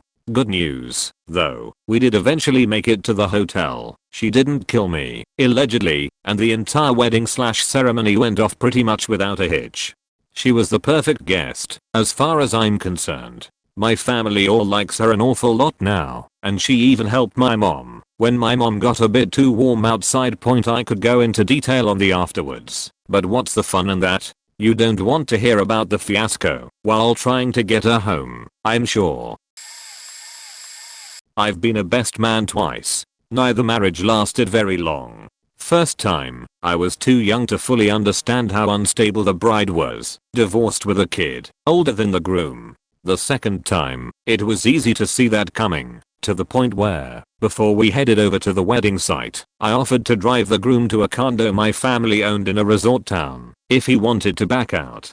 I didn't push, but was hoping he might be ready to get out of it given the opportunity. How serious was I with that offer? I had a full tank of gas, the groom's favorite snacks and drinks in the cooler, and an overpass bag for me. What had I seen? She was a full-on, level 5 clinger. She called him pretty much every 10 minutes during the bachelor party. For example, at the rehearsal dinner, she lost her mind, furious with me for casually mentioning to her best friend, the maid of honor, a minor detail about the couple's post-wedding plans. Like, the kind of innocuous detail that one shouldn't worry about sharing, but apparently, the bride had lied to her best friend about it. Had the bride alerted her fiancé or anybody of her scheme? Of course not. And of course, her jealousy of my long-standing friendship with the groom was bottomless. He and I had watched every game of our beloved local NFL team since we were sophomores in high school, in person or on TV. After the engagement, he lasted until the third quarter of the season opener before her constant calls drove him to leave my place. She didn't deserve him, that's for sure. An old friend of mine got married back in the early 2000s. She was so happy when her partner proposed, despite him having cheated on her and citing her health issues as a reason for it. Regardless, they planned a modest wedding in a lovely hotel in their hometown. They put down nearly $1,000 for everything. When he decided he didn't want a wedding, he just wanted to get it over with. I've never seen my friend cry so much. They couldn't get the money back, but she relented and planned a courthouse ceremony that was done within the next 5 weeks. Half his family, including his stepdad, refused to attend. I later got told that she had found out he actively asked to work that weekend, so he didn't have to go, because he didn't want that as a daughter-in-law, and they only had 3 friends turn up, myself included. Out of the 15 to 20 she invited, she had no wedding dress, Her partner's sister begrudgingly said she'd be a bridesmaid if she had to and refused to wear a bridesmaid dress, buying something that she'd wear to a nightclub instead, while making nasty comments about my friend's back fat and the only dress she'd been able to find that fit her. They had no photographer and she asked me if I'd take and edit some photos as I used to be handy with the camera. She was embarrassed that she couldn't afford to pay me because everything had been thrown together so fast, and in nearly every photo, his family that did attend were either grimacing or not even bothering to pretend they were happy. If memory serves, one of them was flipping them off behind their backs. They had no reception, no first dance, no honeymoon. As far as I know they are still together, but from what I hear, they are basically housemates with added paperwork. I wasn't there myself, but I got the whole thing from my mom and grandmother for some background. It all started with my uncle announcing that him and his now ex-wife was going to divorce on Christmas in front of the whole family, with his ex-wife there and their youngest child not knowing. That turned into a shit show. He then said that he was going to marry a woman he had met 10 days ago. He made a big deal out of telling us that he never had sex with this woman, but that he was just so in love with her. My grandmother cried, his ex-wife cried, the whole family was mad. Fast forward to the wedding. Neither me nor my brother was invited. My uncle has only invited his mom, my mom, their sister and their older brother, but had invited all of the bride's family. Yep, my uncle hadn't invited his 3 children because they were against the wedding. It was a pure shit show. My family wasn't allowed into the church either, which meant that my family only was there for the dinner afterwards. There was no cake because the bride didn't want any sugar. Instead there was small bowls of candy here and there. That and people was only given 1 glass of wine. At one point my uncle started pouring wine up to himself without giving any to anyone else. No one was introduced to anyone. My family had no idea who was the parents of the bride, nor who was her children. Then came the bride's speech to my uncle. She talked about how long they had been together and gave him a big painting with the date of their first date. My grandmother almost flipped the table. It was dated all the way back to a week before my uncle went on a romantic trip with his ex-wife. My uncle had been cheating on his ex for several months. The wedding was 2 years ago. In that time my uncle has lost contact with his 2 oldest children, and his youngest with development issues has made it clear that she doesn't like his wife. It has also gotten pretty clear that the new wife is a gold digger. She got fired as a teacher not long ago because it turned out she had been faking papers and been faking illness. Sorry for bad English. This story is kinda fuzzy, but one of my cousins, man, was getting married. It was this huge expensive put you in debt forever kinda flashy wedding. The bride was wearing a white princess outfit and from what I remember was kinda acting like one too, but hey, it's her wedding, you do you queen. However, I don't think the groom and the bride were on the same page because he was drinking with the brothers and being loud and having a rowdy blast. The bride sits at the table and bad-mouthing him for most of the meal. Then comes the cake cutting. Now I don't know if this is tradition in general or just one in my family because we are part trickster, but during the cake cutting we shove cake in each other's face and kiss each other on the cheek. The caveat to this is that normally it is talked about beforehand. This rowdy groom takes his slice as she grabs her cake and a fork. The bride turns to him while picking up a bite of cake and looks up to a plate of cake plunging to her face. Boom. Cake all over her face, and as the plate falls it slides all the way down the front of her dress leaving a dark brown stain. She is frozen. He laughs, and there goes the bride. She hurtles out of the room, a streak of chocolate cake and tears, and the room remains silent except for the riotous laughter of the brothers and groom. A lady, one I can only assume is a mother-in-law, stands up and yells, "You're a giant asshole," and chases the bride down. The room dies now, and the groom stands there now, realizing things have gone south. The father of the groom goes and tells the DJ to play something. The DJ tries his best to break the tension and announces that cake will be served, but with forks and napkins. I'm not sure how they have fared, but the groom did go and smooth things over with the poor lady, but I just never thought they were a good match, and that moment kinda reaffirmed that belief. Not me, but my old boss who introduced me to my lovely wife, who is a world of difference in terms of personality. He married the cousin who lied about her age as he married her at 18. And he was 52, but they had been dating for 2 years, which isn't right even if it's in another country. The doctor. He was expecting a wife who's beautiful and cooks and cleans constantly, but she's just good looking, and a diva who thinks she's Kim Kardashian. I've never seen so many selfies taken by one person. He would go and see her, and they would fight on the first day and he would spend a week down there getting the silent treatment from her. They are constantly fighting and bickering. He brought her to the USA, and in a few months they had a kid and split up. My wife would never admit any flaws in her family out of respect and maybe I'm a little upfront as an American, but I saw this coming from a mile away, and remember before I got married me and my wife agreed we would never fight like that, and always work out our issues, and talk and not fight or name call, and we have been together 5 years now without any of that shit happening. Sometimes big differences in age can work, but this one didn't. It was clear as day. My boss made a lot of money in the concrete business and clearly bought his way to matrimony by doing things like buying cars for the family and paying for her brother's college, etc. But the constant fighting and bickering between the two, it was so clear that he was completely blinded by good looks. At one point he almost slipped up by saying he picked the wrong one in reference to my wife instead of his, which was also a little weird, but even my wife's not stupid and sees his ulterior motives. Plus in the USA he would tell me if I wanted to have a girlfriend in the States he does, and he won't rat me out.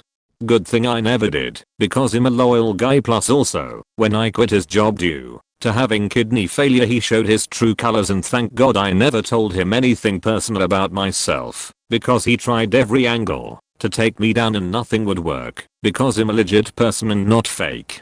For example, he found out I had been smoking weed, which I told my wife and I stopped. She's very against it, and he threatened to tell her. I told him, go ahead pal, I'm not you. I actually tell my wife about my life. I don't know.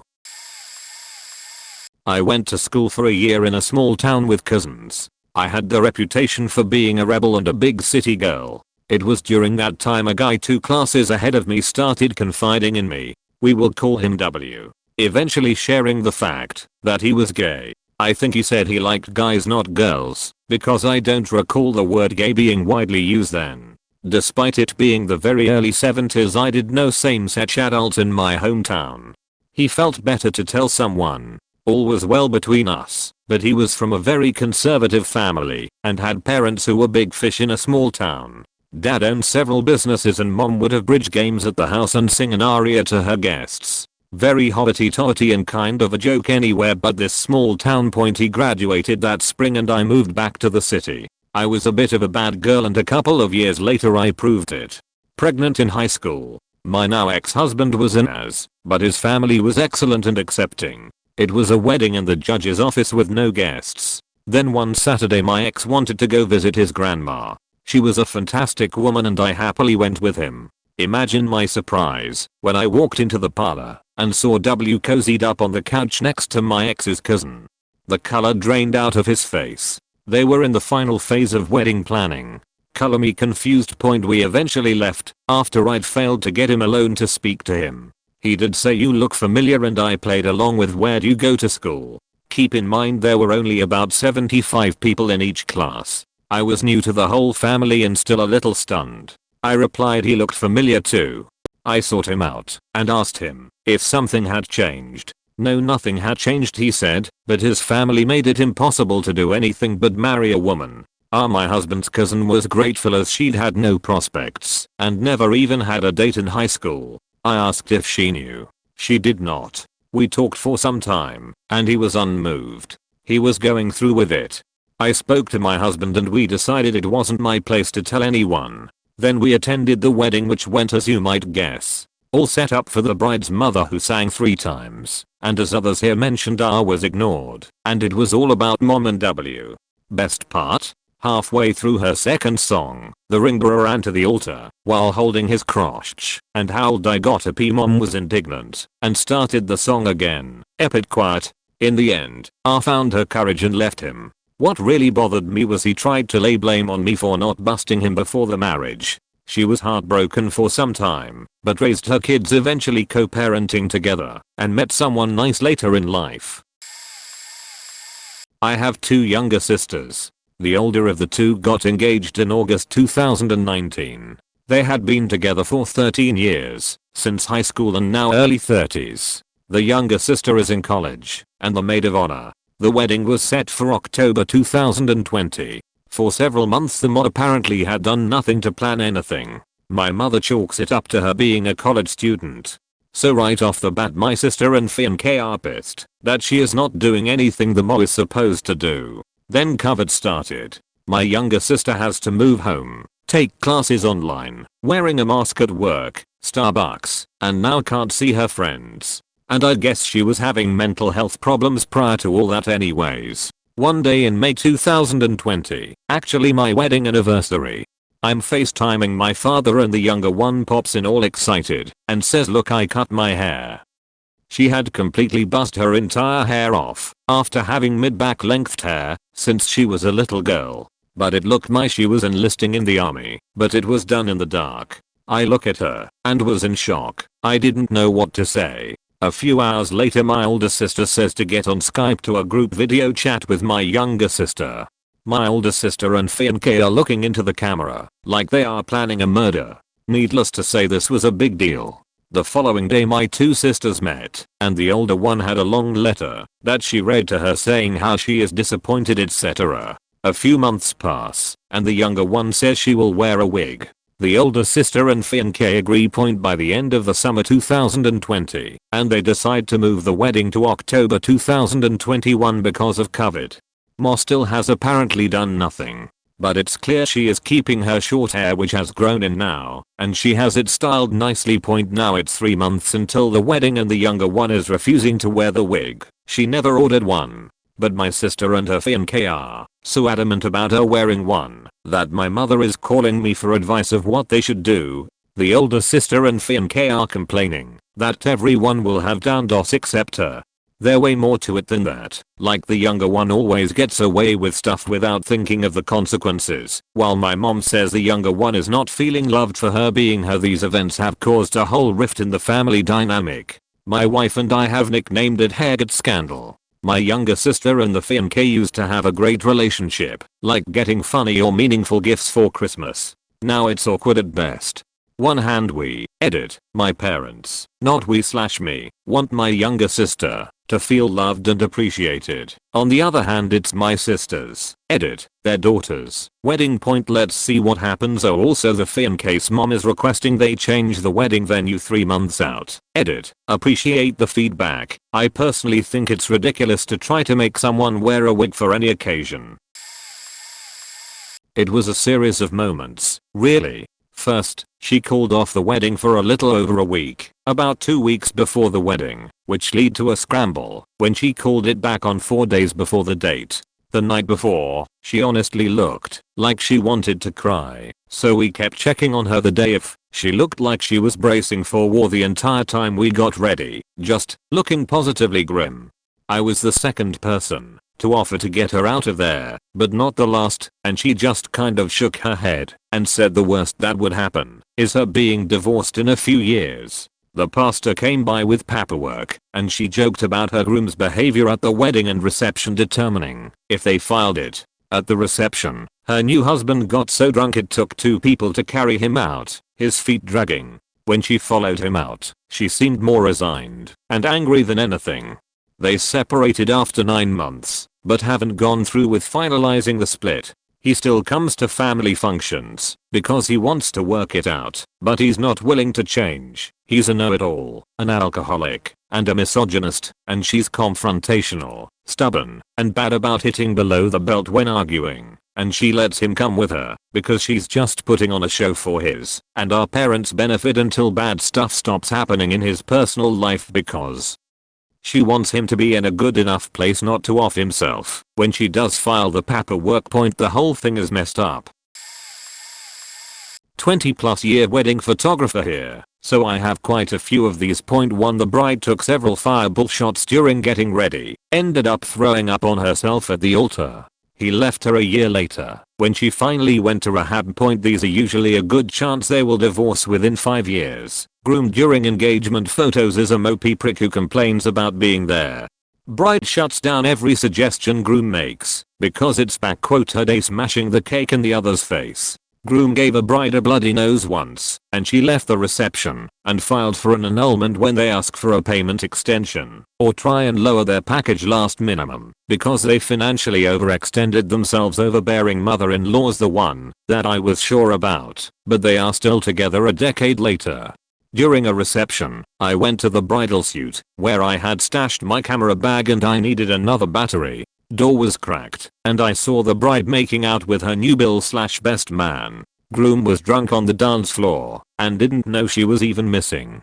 It was pretty clear this wasn't a once-time thing. I snapped a photo with my cell and sent to my husband's second photo sheet and left the doorway. They never knew I was there. They are still together with a handful of kids in tow. Every time they post a photo with Uncle Ronnie, it makes me wonder. During my time in the army, I was on duty covering midnight to 4 AM, so the duty deckhand could get some sleep. As engineers we had to stay awake for the full 24, but got the next day off. The deckhands weren't so lucky. About 1 AM I answer a phone call from a hysterical woman, shouting down the phone, asking is faking Bobby there, not his real name. As it happened I knew Bobby was away on leave to get married, but quite a few of the guys had friendships with multiple members of the opposite sex. So it wasn't entirely an unusual occurrence for an inebriated and irate female to phone the boat asking for an individual. When we were in Port Point I replied very civilly, I'm sorry, but Bobby is on leave. I believe he's getting married this week, to which the young lady screeched, I know. This is his faking wife. Apparently Bobby had got into a fight with his new brother-in-law and promptly left the reception. The wedding was in Scotland. The boat was docked in Southampton, about 450 miles away. What made her think he could have traveled that in less than 2 hours I have no idea, other than excessive alcohol consumption can warp space and time of course. When I woke up next day after a good solid 8, Bobby was indeed back on the boat.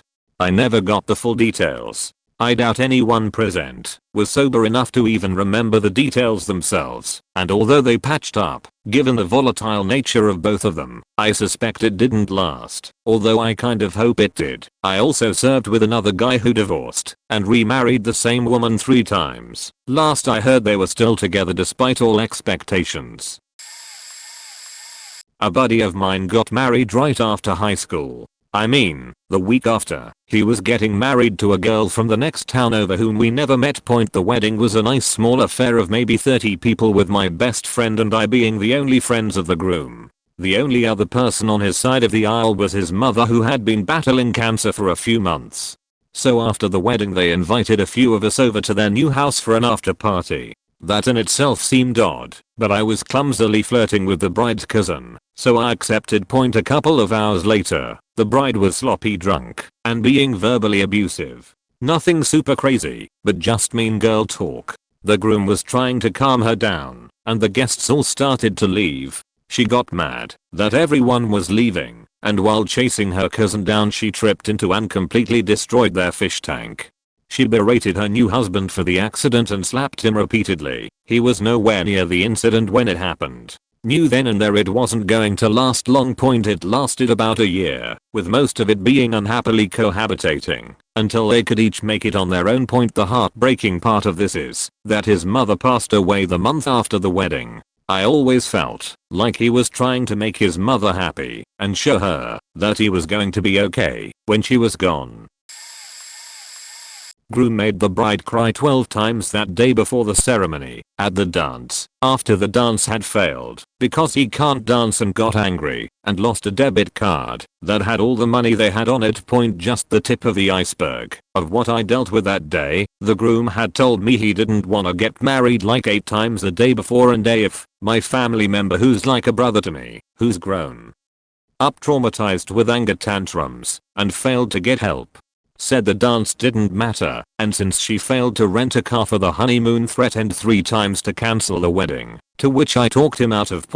Since they didn't get the car, the father of the bride said they could take his car, to which the groom firmly said no, because he wouldn't be caught dead in a boxcar, but it was a new car with AX/woofy/whole shebang. He left her to do literally everything for the wedding, every detail. Both have cheated on each other and neither has admitted to it to each other, and neither know. I only know because I had a relationship built on trust with the bride's family, even dated the bride's half-sister before the marriage. Also, after helping him understand morality, he was a thief, like robbed over 100 houses. I was always a righteous kid growing up despite the neighborhood I was raised in. I always tried to steer him in the right direction despite being younger by 4 years. He made some guy he had just met his best man over me because he had money to cover strip dances and coke the night of the bachelor's party, which ended up getting ruined by his half-brother who molested the bride's half-sister years ago. Same person I had a relationship with. Also, the bachelor's was done the night before the wedding and everyone was coked out until 9 AM when the wedding was at 1 PM. No rehearsal also. Funny thing is, the best man is a dealer and I had more money than him, but didn't tell the groom. Since he told me why I wasn't best man despite him telling me I was the closest thing he had to family, somehow they are still together despite him being emotionally abusive and her yelling all the time. 2 kids. Totally agreed they only married because of the kids. I have no idea how the marriage is still working, considering I had to be a therapist to both of them the entire time they've been together, since I can civilly handle emotions, and I'm good at compromises. Not the wedding, but 3 days prior, knew a very wealthy businessman. His wife and daughter were the family CPAs at their businesses. Daughter dated this guy for 6 months, business degree, got engaged. Honestly, not that impressed with him. Ever see someone try too hard? Like that. Dad thought it would be a good step for the son-in-law to be to begin working at the family businesses.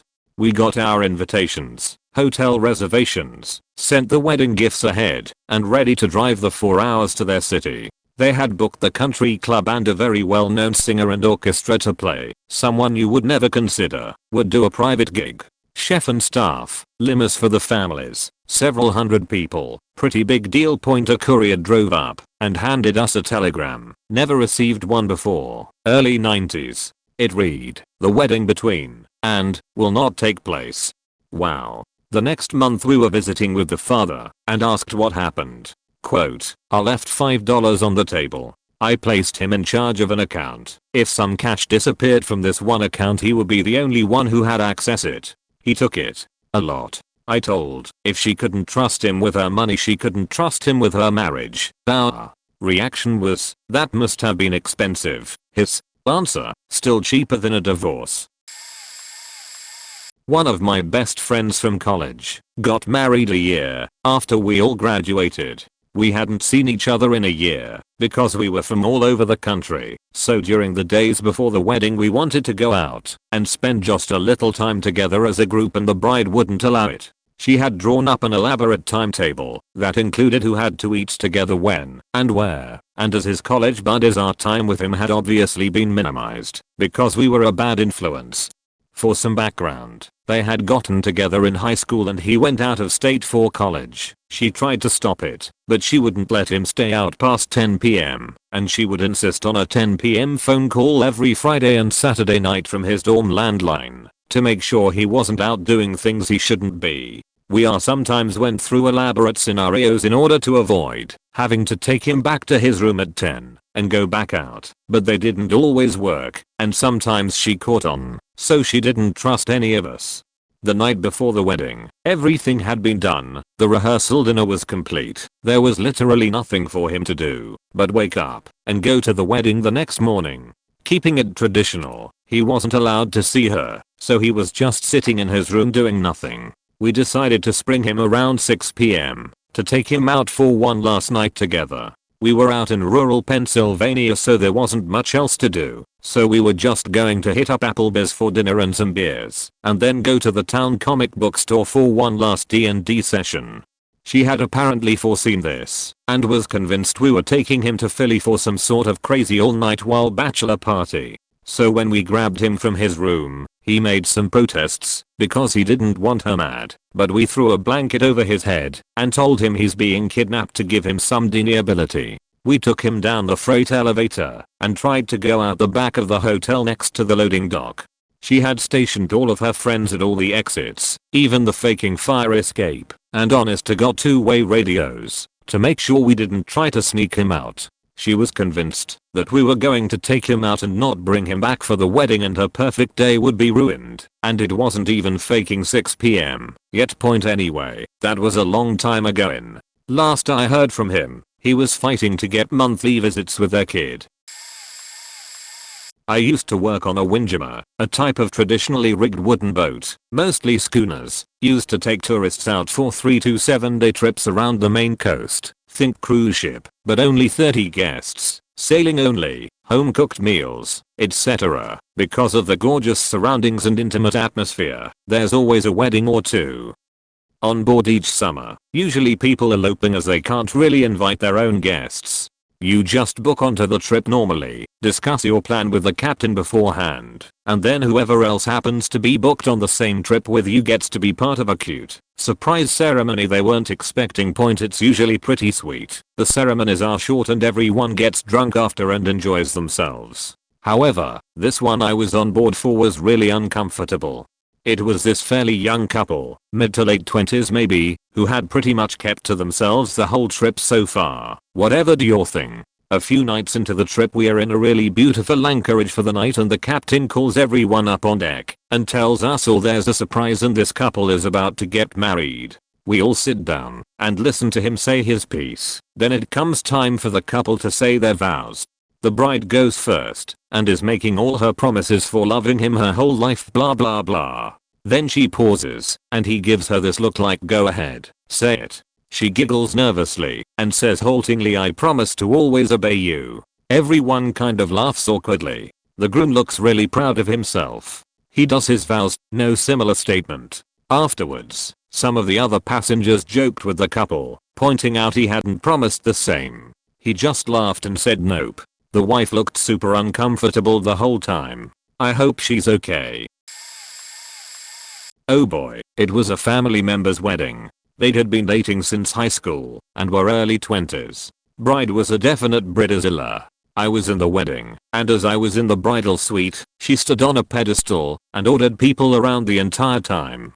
Her soon-to-be Mill was making the bouquet, including the brides, the day off. Each time Mill would show what she had created, bride would make demands to change things.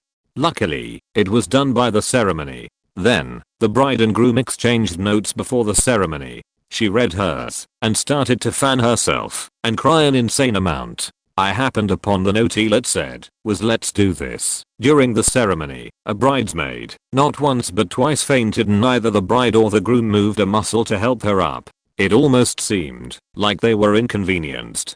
Groom was so drunk he didn't remember his own reception. Oh, and there was enough booze to entertain an entire army, but they had forgotten to buy water. Water. It was a Texas wedding, so it was hot as hell. As the groom and bride left, and me worrying about the groom driving in his inebriated state, the owner of reception hall ran out of the hall screaming that we all needed to stay to clean up. She yelled at my family who literally had no say, nor booked the venue. My partner, who was the only sober one, had to intervene to calm the lady down. Turns out, the bride's family assumed they could come the next day and clean up. That might have been true, or the reception hall owner didn't know that. I have no idea. When I asked the bride how married life was a few months later, she said, literally nothing is different, and I wouldn't have as big of a wedding next time. They are still together, but sometimes I wonder if it'll last. Alright, so I was invited to a wedding of a co-worker. Her fiance worked there too, and I had no idea why. Not only that, I was invited as a groomsman. For kind of no reason. I always saw this manager and the female that invited me to the wedding together. The manager was named Paco, and he was a big funny cool guy. She and her fiance had a 2-year-old kid together when I met them. Anyway, I'm at the wedding and it was pretty normal. I was a minor at the time and didn't drink, so I just kind of sat there and was there. Anyway, the wedding took up a whole day. At the very end of the wedding day, the bride asks me to drive her home. There was a plausible reason for it, but I can't remember anymore. Anyway, I dropped her off, and as she got out of the car I was like, it's weird that she isn't really talking about the wedding or her husband much, and it's weird I'm driving her home too.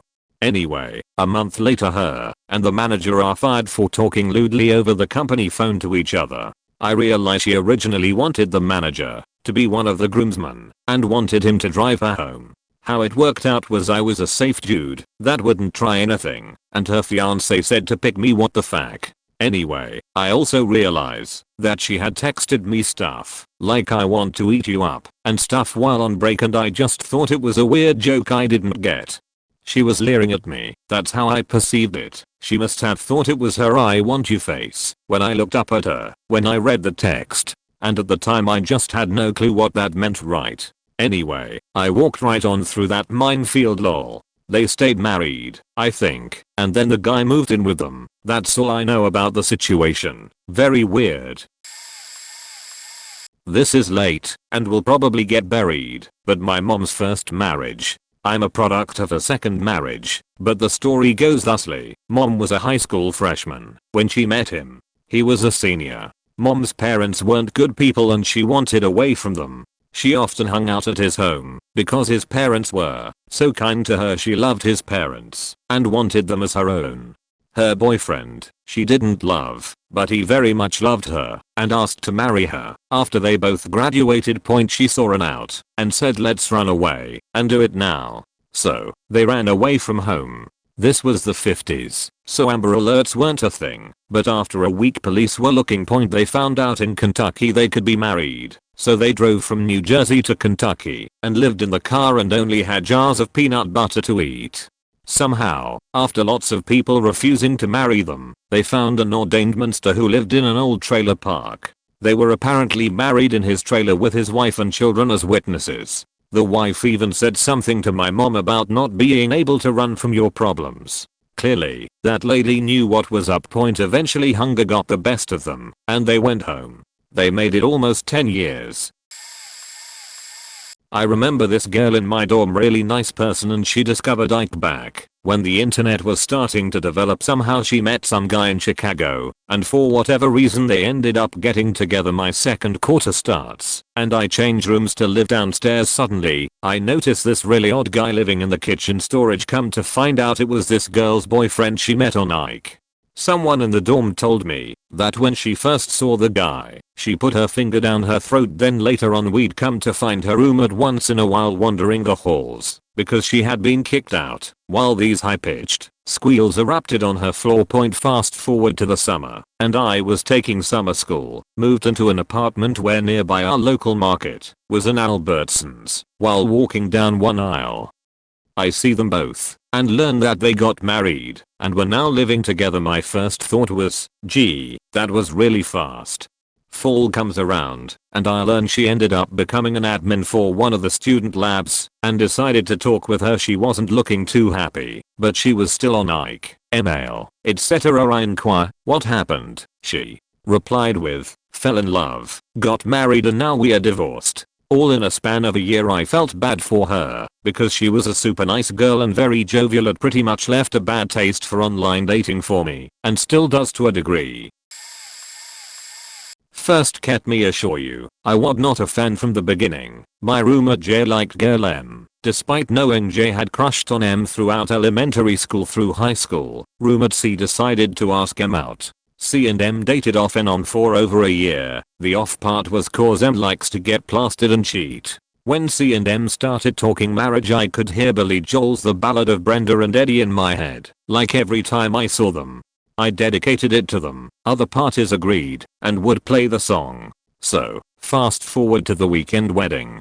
I didn't want to hoe, but C convinced me cause I had been more of a mom yo him than his mom. My husband and I met C through J and his brother S. Cause our friend dated their mom. The boys joined our RPG group and I guess we ended up being the go-between home. They didn't want yo live with parents, but were not ready to be really on their own.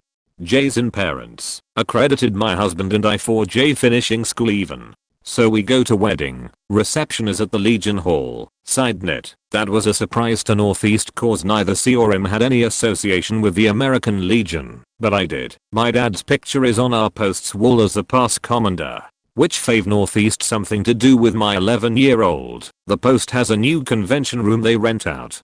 It was funny cause I took my kid into the mail building to show my daughter the place I practically grew up, and the car tender got rude with Northeast only for one of the old timers, Johnny, to read her the riot act and her to spend the rest of the night trying to apologize to me. And how, it's time yo toast and C gets his glass of juice. They were not old enough for booze, yet had their reception at what is essentially a bar. Lol.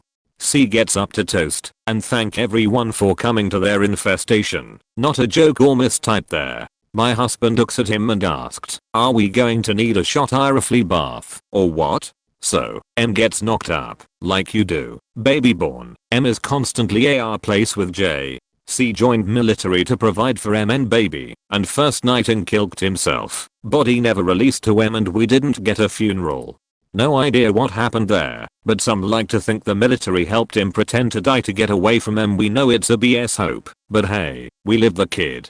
M ended up married to J who adored the baby. J and M also had a baby and J lived, being a husband and dad.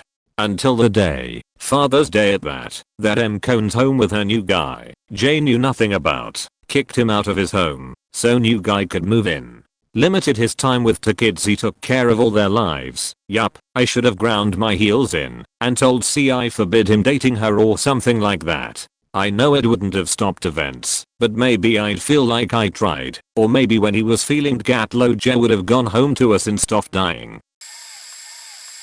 About 2 months ago I attended a cousin's wedding on a whim. I hadn't seen that side of the family since I was a kid, so I figured I may as well fly over to go meet them now as an adult. Cousin was pretty cool and his now wife was his childhood friend whom he dated for something like 13 years I guess. Typical young love story point anyway. As the reception was winding down, I was invited to go bar hopping with them and their crew, which I agreed to.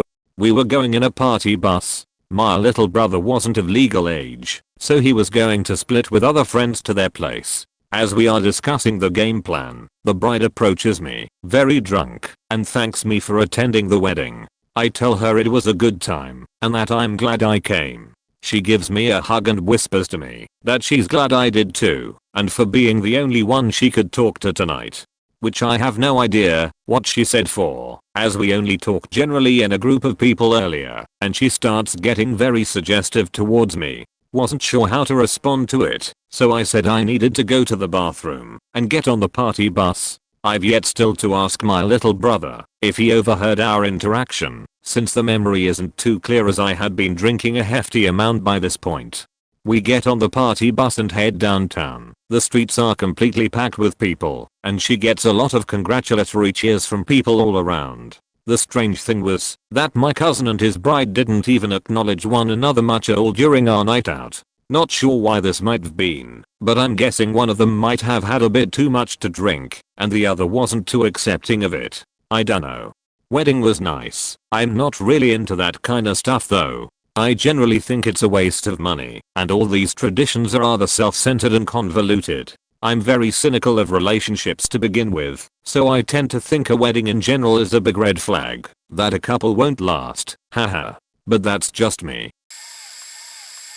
God, this needs to start 2 years back before the wedding even started. The bride is a very close family friend, so I and my family were on vacation with her family while this was happening. Her boyfriend, 10 years older than the bride, and his son, from his past marriage, were driving to us. He already had some drama with my father, since he was a raging alcoholic. Still is, and let's say he wasn't treating her well when she was 18, and he was 28.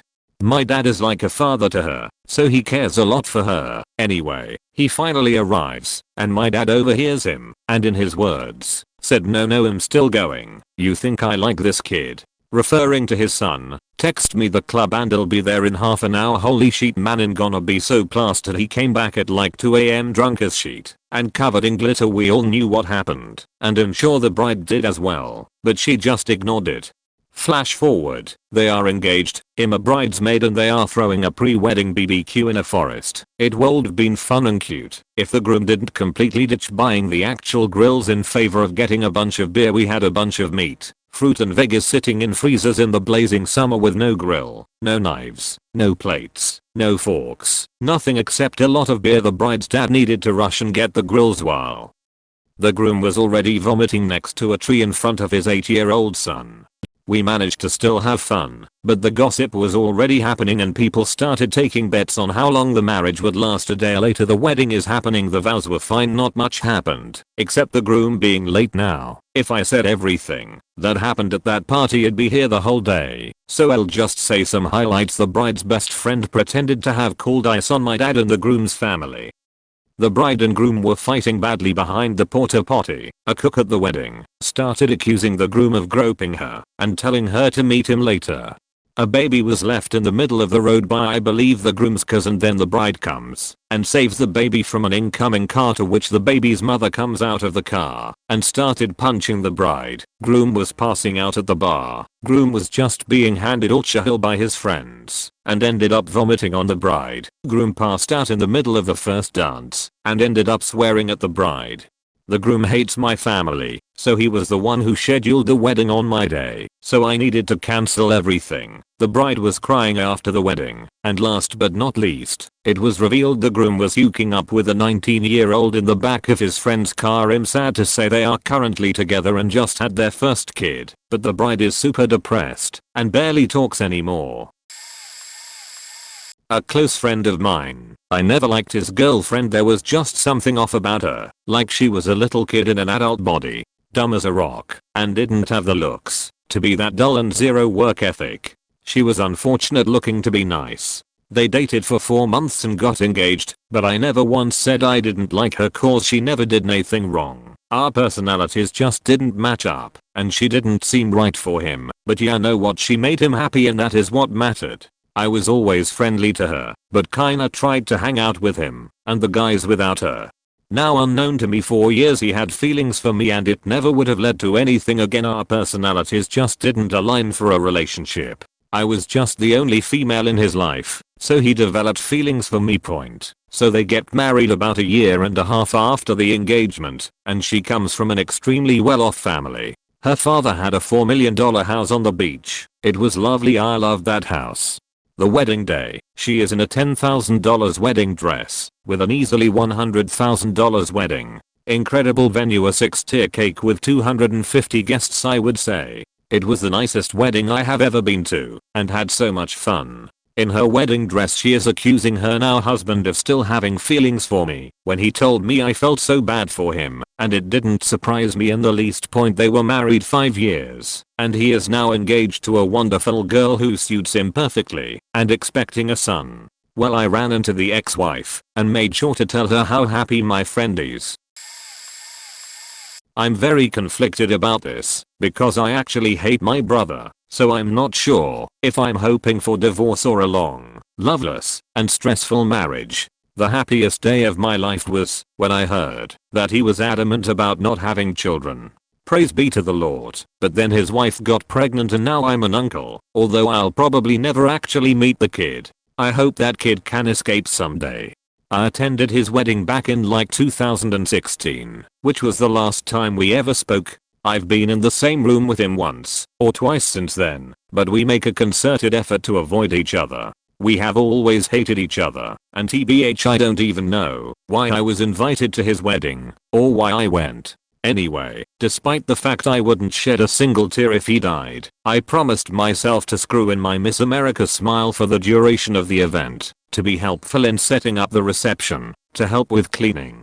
I worked the bar for a little bit, did coat check, I cried 3 times, all fake, but very convincing, during the service. I get an A++ for my behavior, and I made a pact with the devil to not get loose lips Linda once I got buzzed and start talking shit, but boy did they try. 3 or 4 times during the night his new wife approached me, completely wasted. She was like 95 pounds soaking wet, was on a handful of anxiety meds and just smashing the wine.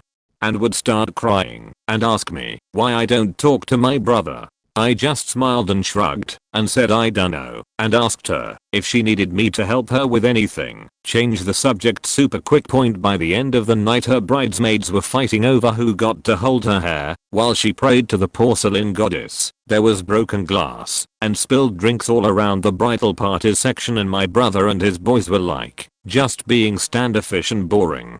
No one was smiling. My poor mother was crying in the corner because my Sil's family are all millionaires and we grew up other side of the tracks. So I think he was a bit embarrassed of us and kept us in the back, only 5 people from his side of the family and 95 from hers. It was just the fact that this faking woman was trying to get me to talk shit about my brother to her at his own wedding.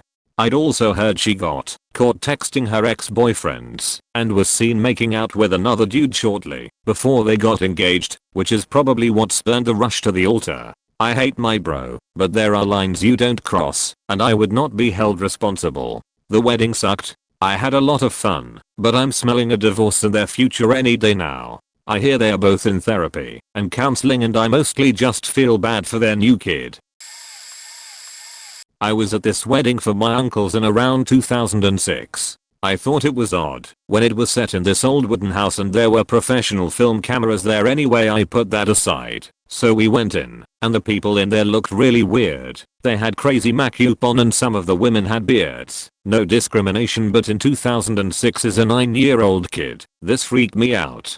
The ceremony started, and both the bride and groom started their vows. This is where the crazy thing happened. Shortly after the vows, this crazy guy stormed through the door, wearing a red trench coat and a black toffet, singing "I Chime In With Her." Then this crazy tall guy whose legs were at least the size of 3 of me came through one of the doors. It was mental. A while after, since the guy was still singing, the wedding ceremony was obviously put on hold. Our family was somewhat poor, so we couldn't afford security. Anyway, this other guy blew some kind of glitter which woke a lot of the guests up. Then everyone started dancing. It was bloody mental. Sometime after, the bride ran out, and this guy followed her. I saw the red trench coat guy talking to my uncle, and he went past me dragging my uncle outside. The man in red looked angry, so I followed. When we got outside, dude, the bride was snogging this random guy. Like, what the fuck? Anyway, we all went on the lawn and the guy in red got swapped with my uncle. I don't know how, but it was magical. We all went, and there were people breathing fire and stuff. TBH, in the end, bangin' wedding, I'd say 10/10. My husband's best friend, female, got married after 3 or 4 months dating. We really didn't know the fiancé/groom very well but had known her for most of her life. Both my husband and I got strange vibes from him. I distinctly remember, after meeting him at their engagement party, mentioning I was worried for her. At the wedding, during their vows, I whispered to my husband they wouldn't last 3 years together. He just shook his head at me and tutted. I have no idea what possessed me to say this, but I swear something about this man had wrong stamped all over him. A year and a half later, after they got married, their relationship seemed on the rocks due to going through unexplained infertility. She was 36, he was 35 when they got married. They then started the process of adopting a child. Every time I met him, alarm bells go off. A month after they finalized adoption of their child, she filed for divorce. Come to find out, he had a raging temper, bad heroin addiction and major gambling debts. He was in so deep he was starting to try and sell art and stuff from the house sneakily. My husband thinks it was my fight or flight response kicking in every time I met him. He was very large. I was tiny, 5 feet 1 inch, 130 pounds. He's maybe 6 feet 4 inches, 260 pounds. He was very argumentative and competitive. It bothers me. I never said anything to her. It was a beautiful wedding with a great dinner and party, but also a closeted she chow. This was a wedding of my mom's friends.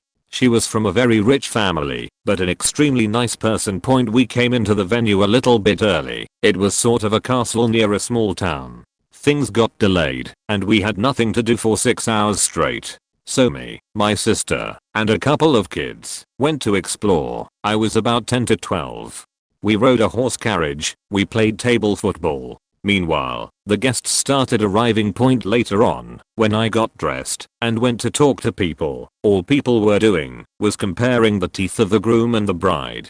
What? Then we found out that they got dressed in the same room for the ceremony. In my country, that means bad luck. Then, the ceremony started. The hall was filled to brim with people, and the venue didn't bring enough chairs. Someone fainted. After it was done, they gave us, the kids, a bunch of presents, and we went to play. After a few hours, we just said fuck it, and went to play table football again. The nearby bar closed, so our two cousins grabbed a few beers from the reception and we went to the gatekeeper's booth to watch movies with him. There was like 6 kids watching that one movie with Leslie Nielsen with that stripper, and Saw 2. Right in the part when the big dude got his throat sliced at the end of the movie, our mom stormed in, screaming, and sent us to sleep. We left a tad bit late. Apparently, a lot happened when we left the party, most of which was a total train wreck. Fireworks exploding prematurely, someone getting drunk and throwing up all over the table, and so on. A few years later, they got divorced. She kept their son, he went on to have a kid with his classmate from elementary, and she got really invested into spiritualist bullshit. I was a bridesmaid in this wedding. The other bridesmaids and I shared a hotel, and the night before the wedding, and we all agreed that despite the significant amount of money we had spent to be part of this wedding, we were right out of college and travel, hotels, rental cars, dress, shoes, hair, etc. were very expensive for all of us. We would happily help her run from the wedding if she changed her mind. We even had a plan to have one of the cars parked where we could get out of the parking lot quickly and make a run for it. That's not the attitude your bridesmaids should have at your wedding. The bride and groom couldn't agree on wedding colors, so they each did their own thing, and the wedding part looked like we were in 2 separate weddings. Bridesmaids wore bright blue skirts and flip-flops. Groomsmen wore full suits and gold ties. Groom disappeared for several days before the wedding. Not even his family or groomsmen knew where he was. Showed up for the rehearsal either drunk or hungover, and pouted through the whole thing. The account broke at the church the day before the wedding, which was in Texas, in June. The cake melted and fell over. They were married and living together for maybe 2 years. Then his abuse got bad enough that she moved out, and they got divorced a year or 2 later. Her family was super strict Southern Baptist and raised her to believe that being divorced was the worst thing a woman could be. Her parents finally convinced her that being divorced was better than being dead. My mom passed away, and to deal with the pain my dad tried to go find someone to fill the void. 4 years passed, including 1 year of rehab, of off and on dating with a bunch of people. He finally found this woman he met in rehab. Obviously that's a horrible sign, as if one person relapses they both have a high possibility to do it together. Not to mention this woman is only 22, while my dad is late 30s. To be fair, she looked older and my dad looked younger, but she also lied about her age, saying she was late 20s. Well, after 2 months of dating they decide to get married. My girlfriend and I were almost 4 years into our relationship and still weren't planning on getting married, and for good reason, since 2 years later we broke up, but we supported them thinking it may be fit. Things between them were going fairly well, but I did not like this girl he was dating one bit. She tried to make me call her mom and treat her like my birth mother, even though I was grown and only 4 years younger than her. That was a big issue for me, so I told her that I will not accept her in my family. I also refused to go to the wedding because I feared it wouldn't last. That may have been very rude, but I didn't want to put myself through that trouble if I had this gut feeling that it was going to flop. Well, 6 months later they are married and in their own home, when suddenly she pulls the "I'm too young for this" and grabs all her stuff and leaves. Come to find out, she began her relapse and chose heroin and alcohol over trying to stay sober and build a family. Today my dad still suffers with alcohol and has a new wife, 8 states away from me with a new daughter. I hope this one works out, but I'm not sure if it will. TLDR, don't date people you meet in rehab, especially if it's solely to fill in from someone you lost. My old buddy Rick in his mid-30s met a girl of 21 with a toddler. He's always had a short and non-violent temper and doesn't like being told what to do. Super into weed, smoking half a dozen blunts a day or so, and can't hold a job. He's older than everyone in our friend group by a couple years and he stopped growing up before we met him. After a few months of them dating, I finally get to meet her while at a dinner, learn about her early in life pregnancy and her estrangement and disapproval from her father. The couple are really happy and dinner goes well. They then tell me and another friend Carol that they're getting married, and my first thought is, yeah, that'll last. They marry and she gets pregnant, and not long after the baby is born, they get divorced. That friend that was at dinner with me is very empathetic and always encourages everyone in our group to be good and do good and wishes the utmost for everyone. When the couple announced their divorce, he's very bummed out and wanting to show his support for homie and for their daughter. One night I'm hanging with empathetic homie and he's talking about how the couple had this good thing going and poor homie, he just wants love and how can we support him.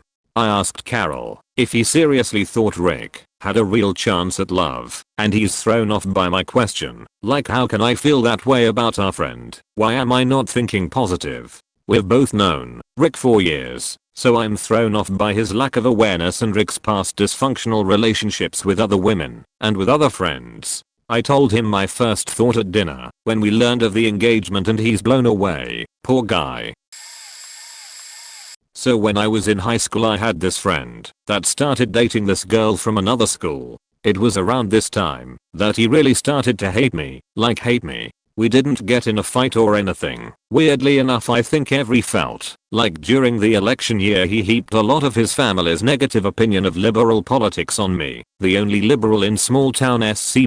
Anyway, I had friends who went to school with his new, also should be noted first, girlfriend. One of them told me he watched her go to the parking lot during her free period and have a threesome in the student parking lot. There were so many other rumors that were relayed to me about this girl that it was pretty clear there had to be a nugget of truth to it all. So, being that I knew this guy hates me now, I went to another friend and was like, hey, I've got multiple friends from this other school telling me about his new girlfriend. I think he should know, but that news just shouldn't come from me. Well, evidently, I picked the wrong guy to tell, cause he told everyone except our buddy that was dating the girl. Fast forward 4 years, we are going into junior year of college and no one has really seen the dude since graduation. During college he never tried to make new friends or really get involved much, he just hung out with his girlfriend. Well, of course, they get engaged, he invites everyone except me to the wedding, but only like 4 people from our high school group have seen the dude in years, so no one ends up going. The dude I initially told the rumor to was asked to be in the wedding party, and when I asked if he was gonna do it he said, I haven't seen that dude in 4 years, we're not even friends. Also, he still doesn't know Fianke was cheating on him in high school. So that's basically how it goes for 8 months. None of us are in contact with him, but all of us are waiting for the shoe to drop cause there's just no way it works. Then one day I get a text, they've both deleted every picture of one another on Instagram. The surest sign something is wrong between people you don't really know. We eventually find out he caught her cheating with her personal trainer when he came home early from work one day to surprise her. The most cliched way for a marriage to end. Not so much a moment as a constant, unavoidable, and revolting presence. Like the human equivalent of getting a glob of cheesecake stuck in your mustache and not noticing until you wake up the next morning. If I had to pin down an exact moment, I'd say it was the reaction of the bride to the insane bullshit that was going on. The mother of the bride completely took over everything and micromanaged everyone who had anything to do with it. She rolled up with her own personal astrologer and feng shui expert, and these people had the final approval for everything. The entire venue had to be rearranged the morning of the wedding because the feng shui expert thought the number of seating rows was inauspicious. He also nixed most of the flower choices at the last minute for some convoluted reason. Thanks to the astrologer, the date had to be changed twice after the invites were already sent out. She also had some very specific demands about the order guests went up in to get food at the reception. The groom was one of my best friends from high school, and I was supposed to be a groomsman until the astrologer intervened. The nonsense kept coming. These are just a small handful of examples. Eventually, it kind of came to a head during the reception itself. The feng shui expert wanted everybody to move across the dance floor in a certain direction while dancing. He was making a scene on the dance floor and everybody was getting confused, so a few of us convinced the maid of honor to go ask the bride to overrule the expert. The maid of honor was polite in her request, but the bride just looked at her wide-eyed and said, "This is very important to my mother." It lasted about a year. We shared a bottle of good whiskey with the groom once the divorce was finalized. I was the maid of honor at my best friend's wedding of about 200 ppl. Her and her fiancé had been together for about 4 years and engaged too. Long story short, after the ceremony, which was beautiful and uneventful, they were taking family photos, and during the groom's family photos, the groom's somewhat estranged half-sister said something horribly offensive about the bride, which was not directly heard by groom, but was heard by the bride, and became a he said she said thing, and the groom sided with his sister in the ensuing arguments. I don't remember all the details, but he basically sided that his sister never said the offensive thing. Bride, my friend, was sensitive and was highly emotional due to stress of wedding, and could not forgive it. Thus led to entire groom's side of the family boycotting the reception and instead congregating in the gravel parking lot down the hill from the reception hall. Bride cried through all her portrait photos, and we kept having to console her. Groom walked back his support of his sister, and ended up getting so mad he wanted to set things right by physically duking it out with his sister's husband, for some reason, which led to a lot of arguing and fighting. All the groomsmen sided with the groom's sister, so that didn't help. I had to literally march over to the groom and his family in the gravel parking lot after about 2 hours, because people were hungry and waiting for the groom's wedding party to make their entrance to eat. I had to actually admit them that this day wasn't about them and demand they return to the wedding so everyone could eat and continue on with the night. Had to go find the bride multiple times as she was in tears in various locations. I kept apologizing to the photographer as she was really put in the middle of B&G throughout that whole thing, and kinda ended up consoling one or the other the whole evening instead of taking photos. One of the uncles tried to have a come to Jesus meeting with the groom's family to convince them to come back to the wedding, which ended with uncle in tears and nothing resolved. It just goes to show how immature and petty groom's family was, which I didn't know beforehand. I also thought it was so odd that the groom wouldn't side with his own wife on an issue, especially on their wedding day. This coupled with husband's existing financial issues, the wife paid for wedding 90% on her own with cash savings. Groom had no savings and went into debt for engagement ring and lack of communication receptiveness on things like having children. One extremely for, one extremely against biological kids. Their marriage lasted about a month until they separated and got a divorce.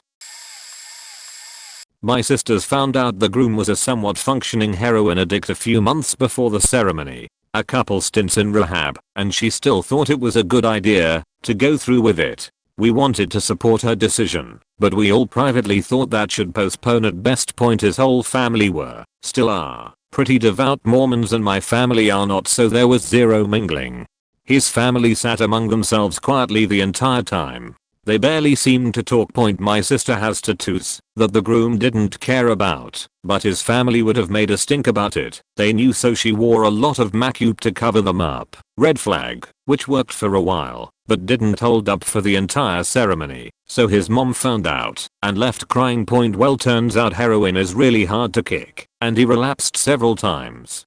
Then he trashed their apartment in a jealous rage because he kept accusing her of cheating on him because she worked with a bunch of dudes. This whole mess was finally enough to convince her to file for divorce. Somewhat happy ending though. She's now in a much healthier relationship and never wants to be married again, which her current partner agrees with. He went back to rehab and last time I checked, works as a counselor/sponsor for recovering addicts. Serious commitments are probably a bad idea for an addict in recovery, or just in general. There was an accident the night before the wedding. My mother and her groom-to-be were great friends. Their relationship had been a little shaky and on and off over the years, but they both seemed to want to settle down. I wasn't a huge fan of the idea, but my mum said she was happy, so I wanted to support her. The night before their wedding they got a bit tipsy and went to play badminton with some of their friends from their badminton club. I was at their house, home from uni for the summer, with one of his daughters and a friend who were staying the night in preparation for the big day. We had ourselves some drinks, expected them to be back early evening, however they never showed up. So we just kept drinking, and then the message came that my mum was in the hospital. She'd taken a direct hit to her eye from a shuttlecock. Yikes. And not from him. They were playing doubles on the same team. We were stunned, but assured she was okay and being well looked after, and so went to bed. The following morning, we got up and dressed, hungover and a little bit draggled from the strange turn of events, but still putting our best feet forward for their special day. To our surprise, the happy couple to be were running later than we were. We kept clock watching and anxiously waiting for news. When they arrived, my mum looked in a terrible state. She told me she had checked herself out of the hospital against medical advice, but I still did not realize how bad her injury was. She got ready in the most gorgeous red gown and makeup. She assured us time and again that she wanted to get married and not waste all the money they spent on the venue and to not let the guests down. Her face was puffy, so we helped style her hair to cover up the injury as best we could. The ceremony was, well, awkward. My mum was woozy and struggled throughout. She then left the reception early while he danced the night away. Us kids got a taxi back to the house. Still blissfully unaware of how unwell she was, I had to return to uni in a different town the following day and only realized how severe the accident had been after I was out of town. Her pupil had ruptured from the force. She spent the first 6 months of that marriage half blind and relearning how to do simple tasks such as cutting a tomato in half. He was miserable too. It's not the picture of bliss they had imagined. Point in hindsight, I think they should have called off the wedding. None of us would have been offended if they did. Even more so if we knew how badly she was injured. And I have to wonder why he went along with it all. I mean, isn't that a clear sign from the universe to call it off? They did stay married for several years, but the only thing that ran smooth after that was the scotch. The divorce wasn't overly bitter, but I think the loss of friendship with this person was hard on my mum. Sadly, he passed away a few years after their split at quite a young age, 50s, and I know that hit her hard. Point, she still has a broken back. Bowie pupil. It's permanently dilated, so she is meant to wear sunglasses outside or use a thick contact lens to protect the remaining sight in that eye. She tells me that it's like looking through a kaleidoscope. She constantly has swirls and patterns and flashes of light in that eye. She says that every optician she has been to is utterly fascinated by it because it's a rare thing to see in their profession, and that after many years she has adjusted to ignore the odd visuals. So I guess if life smacks you hard in the eyeball the night before your wedding, maybe don't get married. Well, a former good friend, I since ended the 10 years long friendship, beached about his bride-to-be for weeks and weeks before the actual wedding. How she was controlling, no fun. He didn't want to have sex with her, she wants kids, he doesn't, all up to about a week before the wedding, where I was to be his best man. Till that day, I had met her once, and didn't like her at all. Not for the same reasons as him, but I could see why he would be unhappy with her. I think everyone could see this not going anywhere from a mile away. Even on the day of the wedding, her family jokingly told the groom, "Well, last chance, do you want to get out?" And of course the idiot didn't say anything. Point, the official at the registry had a little speech about the bride and groom prepared, but, well, he didn't get the name of the groom right. Not even close. And after that he said something like, well, both of them don't share any common interests, but their dog, and sitting on the sofa and watching TV. That's just sad. Really sad. Point, the next week his beaching about her started again. How they spent so much money on the wedding, he'd rather spend it on stuff for himself. And now she was quite serious about having kids, him getting a better job.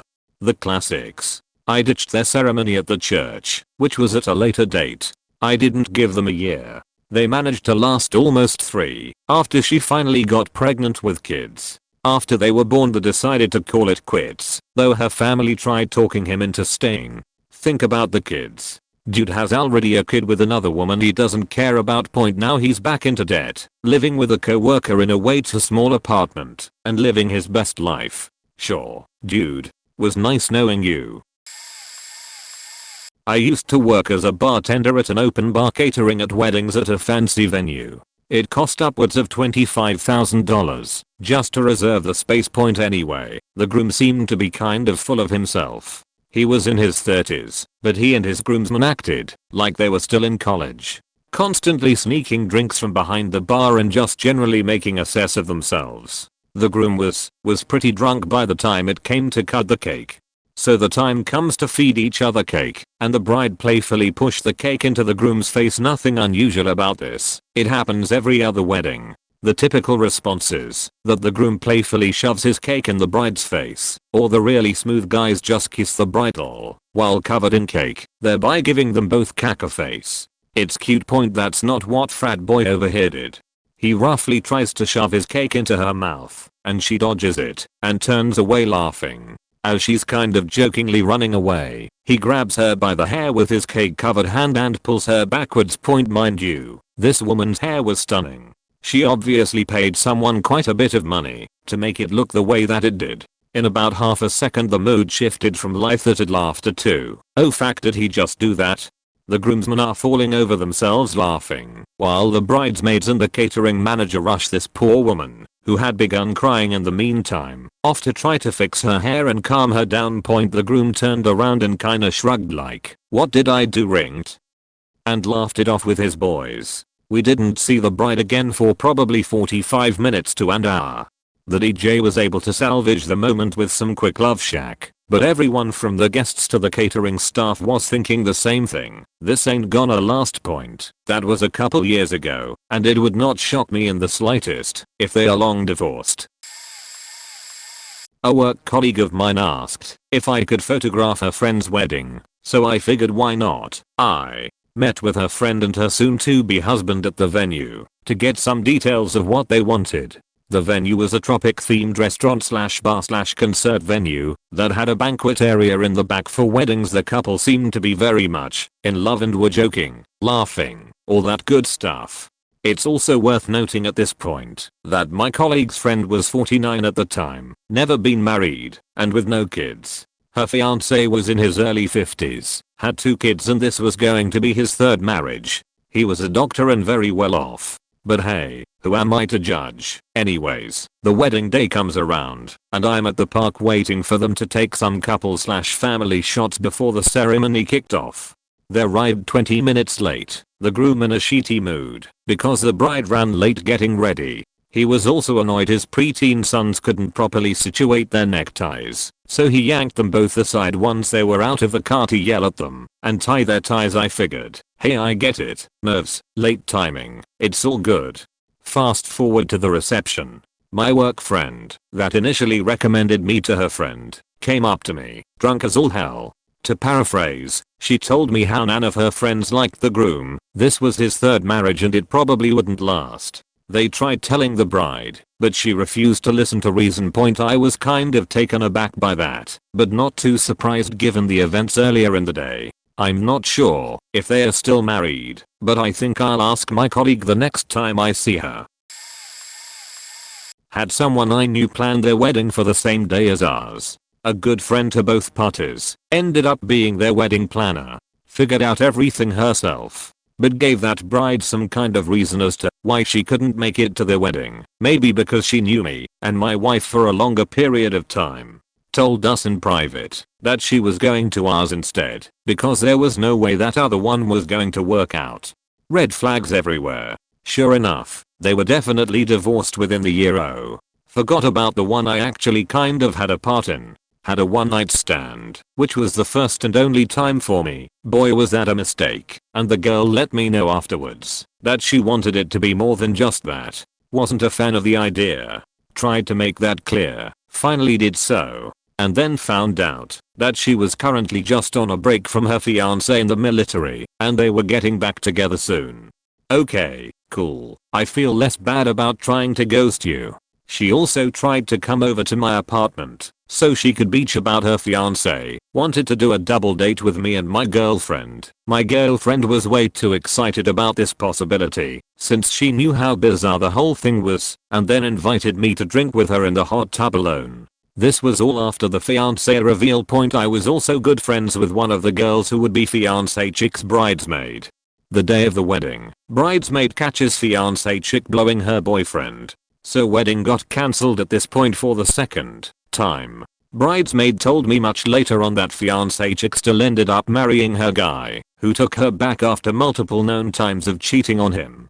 I did not think that he was the best looking guy, so I'm assuming it had something to do with not wanting to lose someone who he knows is somewhat interested in him. A little mean, but I couldn't figure out why the hell he would still marry her after all the shit she did.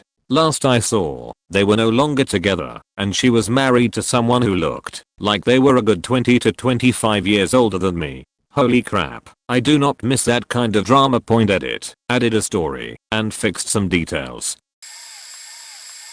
Red flags were pretty constant leading up to the wedding, but the 24H highlights up to the wedding is sad/funny/embarrassing enough. Yes, this is 100% true. Bride-to-be got caught lying about having boys on the side, showed up drunk to the walkthrough, then insisted everyone leave the rehearsal dinner the groom's family had catered to go to her favorite bar. At the bar, bride started a one-sided fist fight with groom on the dance floor after he brought up said side pieces.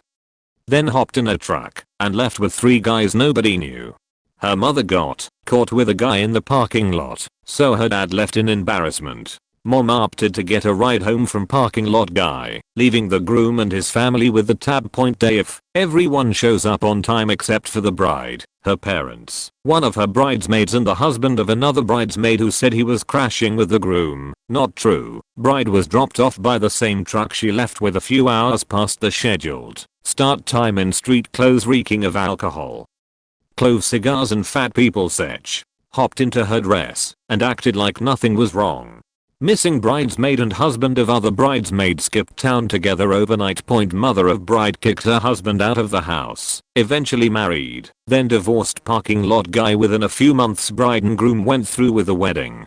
Bride, unemployed, but involved in shady shit, flipped out and insisted he quit his solid engineering job and they move across country on a whim. Very limited contact with anyone since. Lots of gaslighting, etc. No clue what's going on a few years later, but I can guess it's still completely one-sided and abusive. I was called/texted by a guy I used to work with 2 Fridays before his wedding. All he told me was I'm in a bind. My brother refuses to be my best man. I'm so heartbroken. I reluctantly agreed to be a groomsman, but not the best man. Got my tuxedo rental. Got my beard trimmed and haircut. Night before the wedding he's barking out orders over text about what time to pick him up, how early we needed to get started, eco-friendly wedding which is pretty much short for cheap handmade decorations that looked awful cause there was no effort put into it. Putting up the decor and setting up chairs, all of which I had no clue we had to do ourselves as I was not told before that very moment. Show up to the guy's apartment and he's passed out. Door unlocked so we walked in, and he's just a drooling mess on the couch. We were shaking him for a good minute before he came to. You could light his breath on fire, it reeked of alcohol. Watched him stumble into a pair of sweatpants and tennis shoes then swallow his PTSD meds with a swig from his flask full of Jameson whiskey. Once we get him back to life we load up 2 cars and make our way to the remote location of the wedding. The entire time drunk he was barking at us to do shit correctly, stop dicking around, telling us that, when we see his bride, to not stare at her tigs, accusing the only other guy he conned into being a groomsman of wanting to be with his girl, stumble through a story about how he chased a bobcat through the location we were setting up for the wedding, occasionally burping while still swigging from his flask, all while he was chilling in his lawn chair.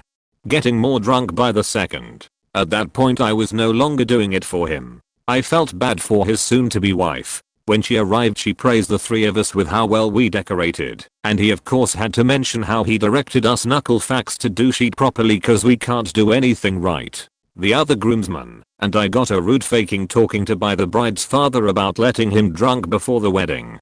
Like buddy I'm on a hair trigger to stomp the fuck out right now so back the fuck up before I push you into one of these decorations made of hay. Groom was a sip away from totally falling over, but he stumbled his way through the ceremony and slurred during his rehearsed vows and poor bride had to pretend for him about how nervous he must be. But she knew. Once the ceremony was over the biggest weight was lifted from my shoulders. I'd made it, and he was no longer my responsibility. The marriage lasted 1.5 years. I have a 180 degrees on this subject. The wedding I expected to fail is still going well, which is a happy surprise. They were already close friends, practically living in one another's back pocket anyways. And since the tax thing is pretty much a myth, unless you have a kid or 2, it wasn't to really save money on taxes. I remember her telling me that they had discussed marriage before, and that it helped both of them feel more secure in life. Both are the only child of their family. Her parents are deceased. Is live in Washington state, and they never interact. So they feel more secure, especially about medical stuff which I get. Nobody changed or hyphenated their names. They have a really freaking nice house that they remodel sections often. They learned a lot of DIY stuff, but still know when to call professionals, so they are saving money on that while increasing value of their house. They have separate bedrooms. Children will never be in the cards. I know for sure he doesn't feel any sort of sexual attraction or arousal. And not 100% sure on her, but confident enough to push some money on the line. If it were a bet point, their house is one of my favorite places we hang out at. The atmosphere is awesome and really hard to put into words. And I know they are slowly acquiring land around their house. I know she's always wanted a big space, so she can have a place for dogs in need of rehoming, and a safe environment. I'm fairly sure I'll be helping with the fencing, haha.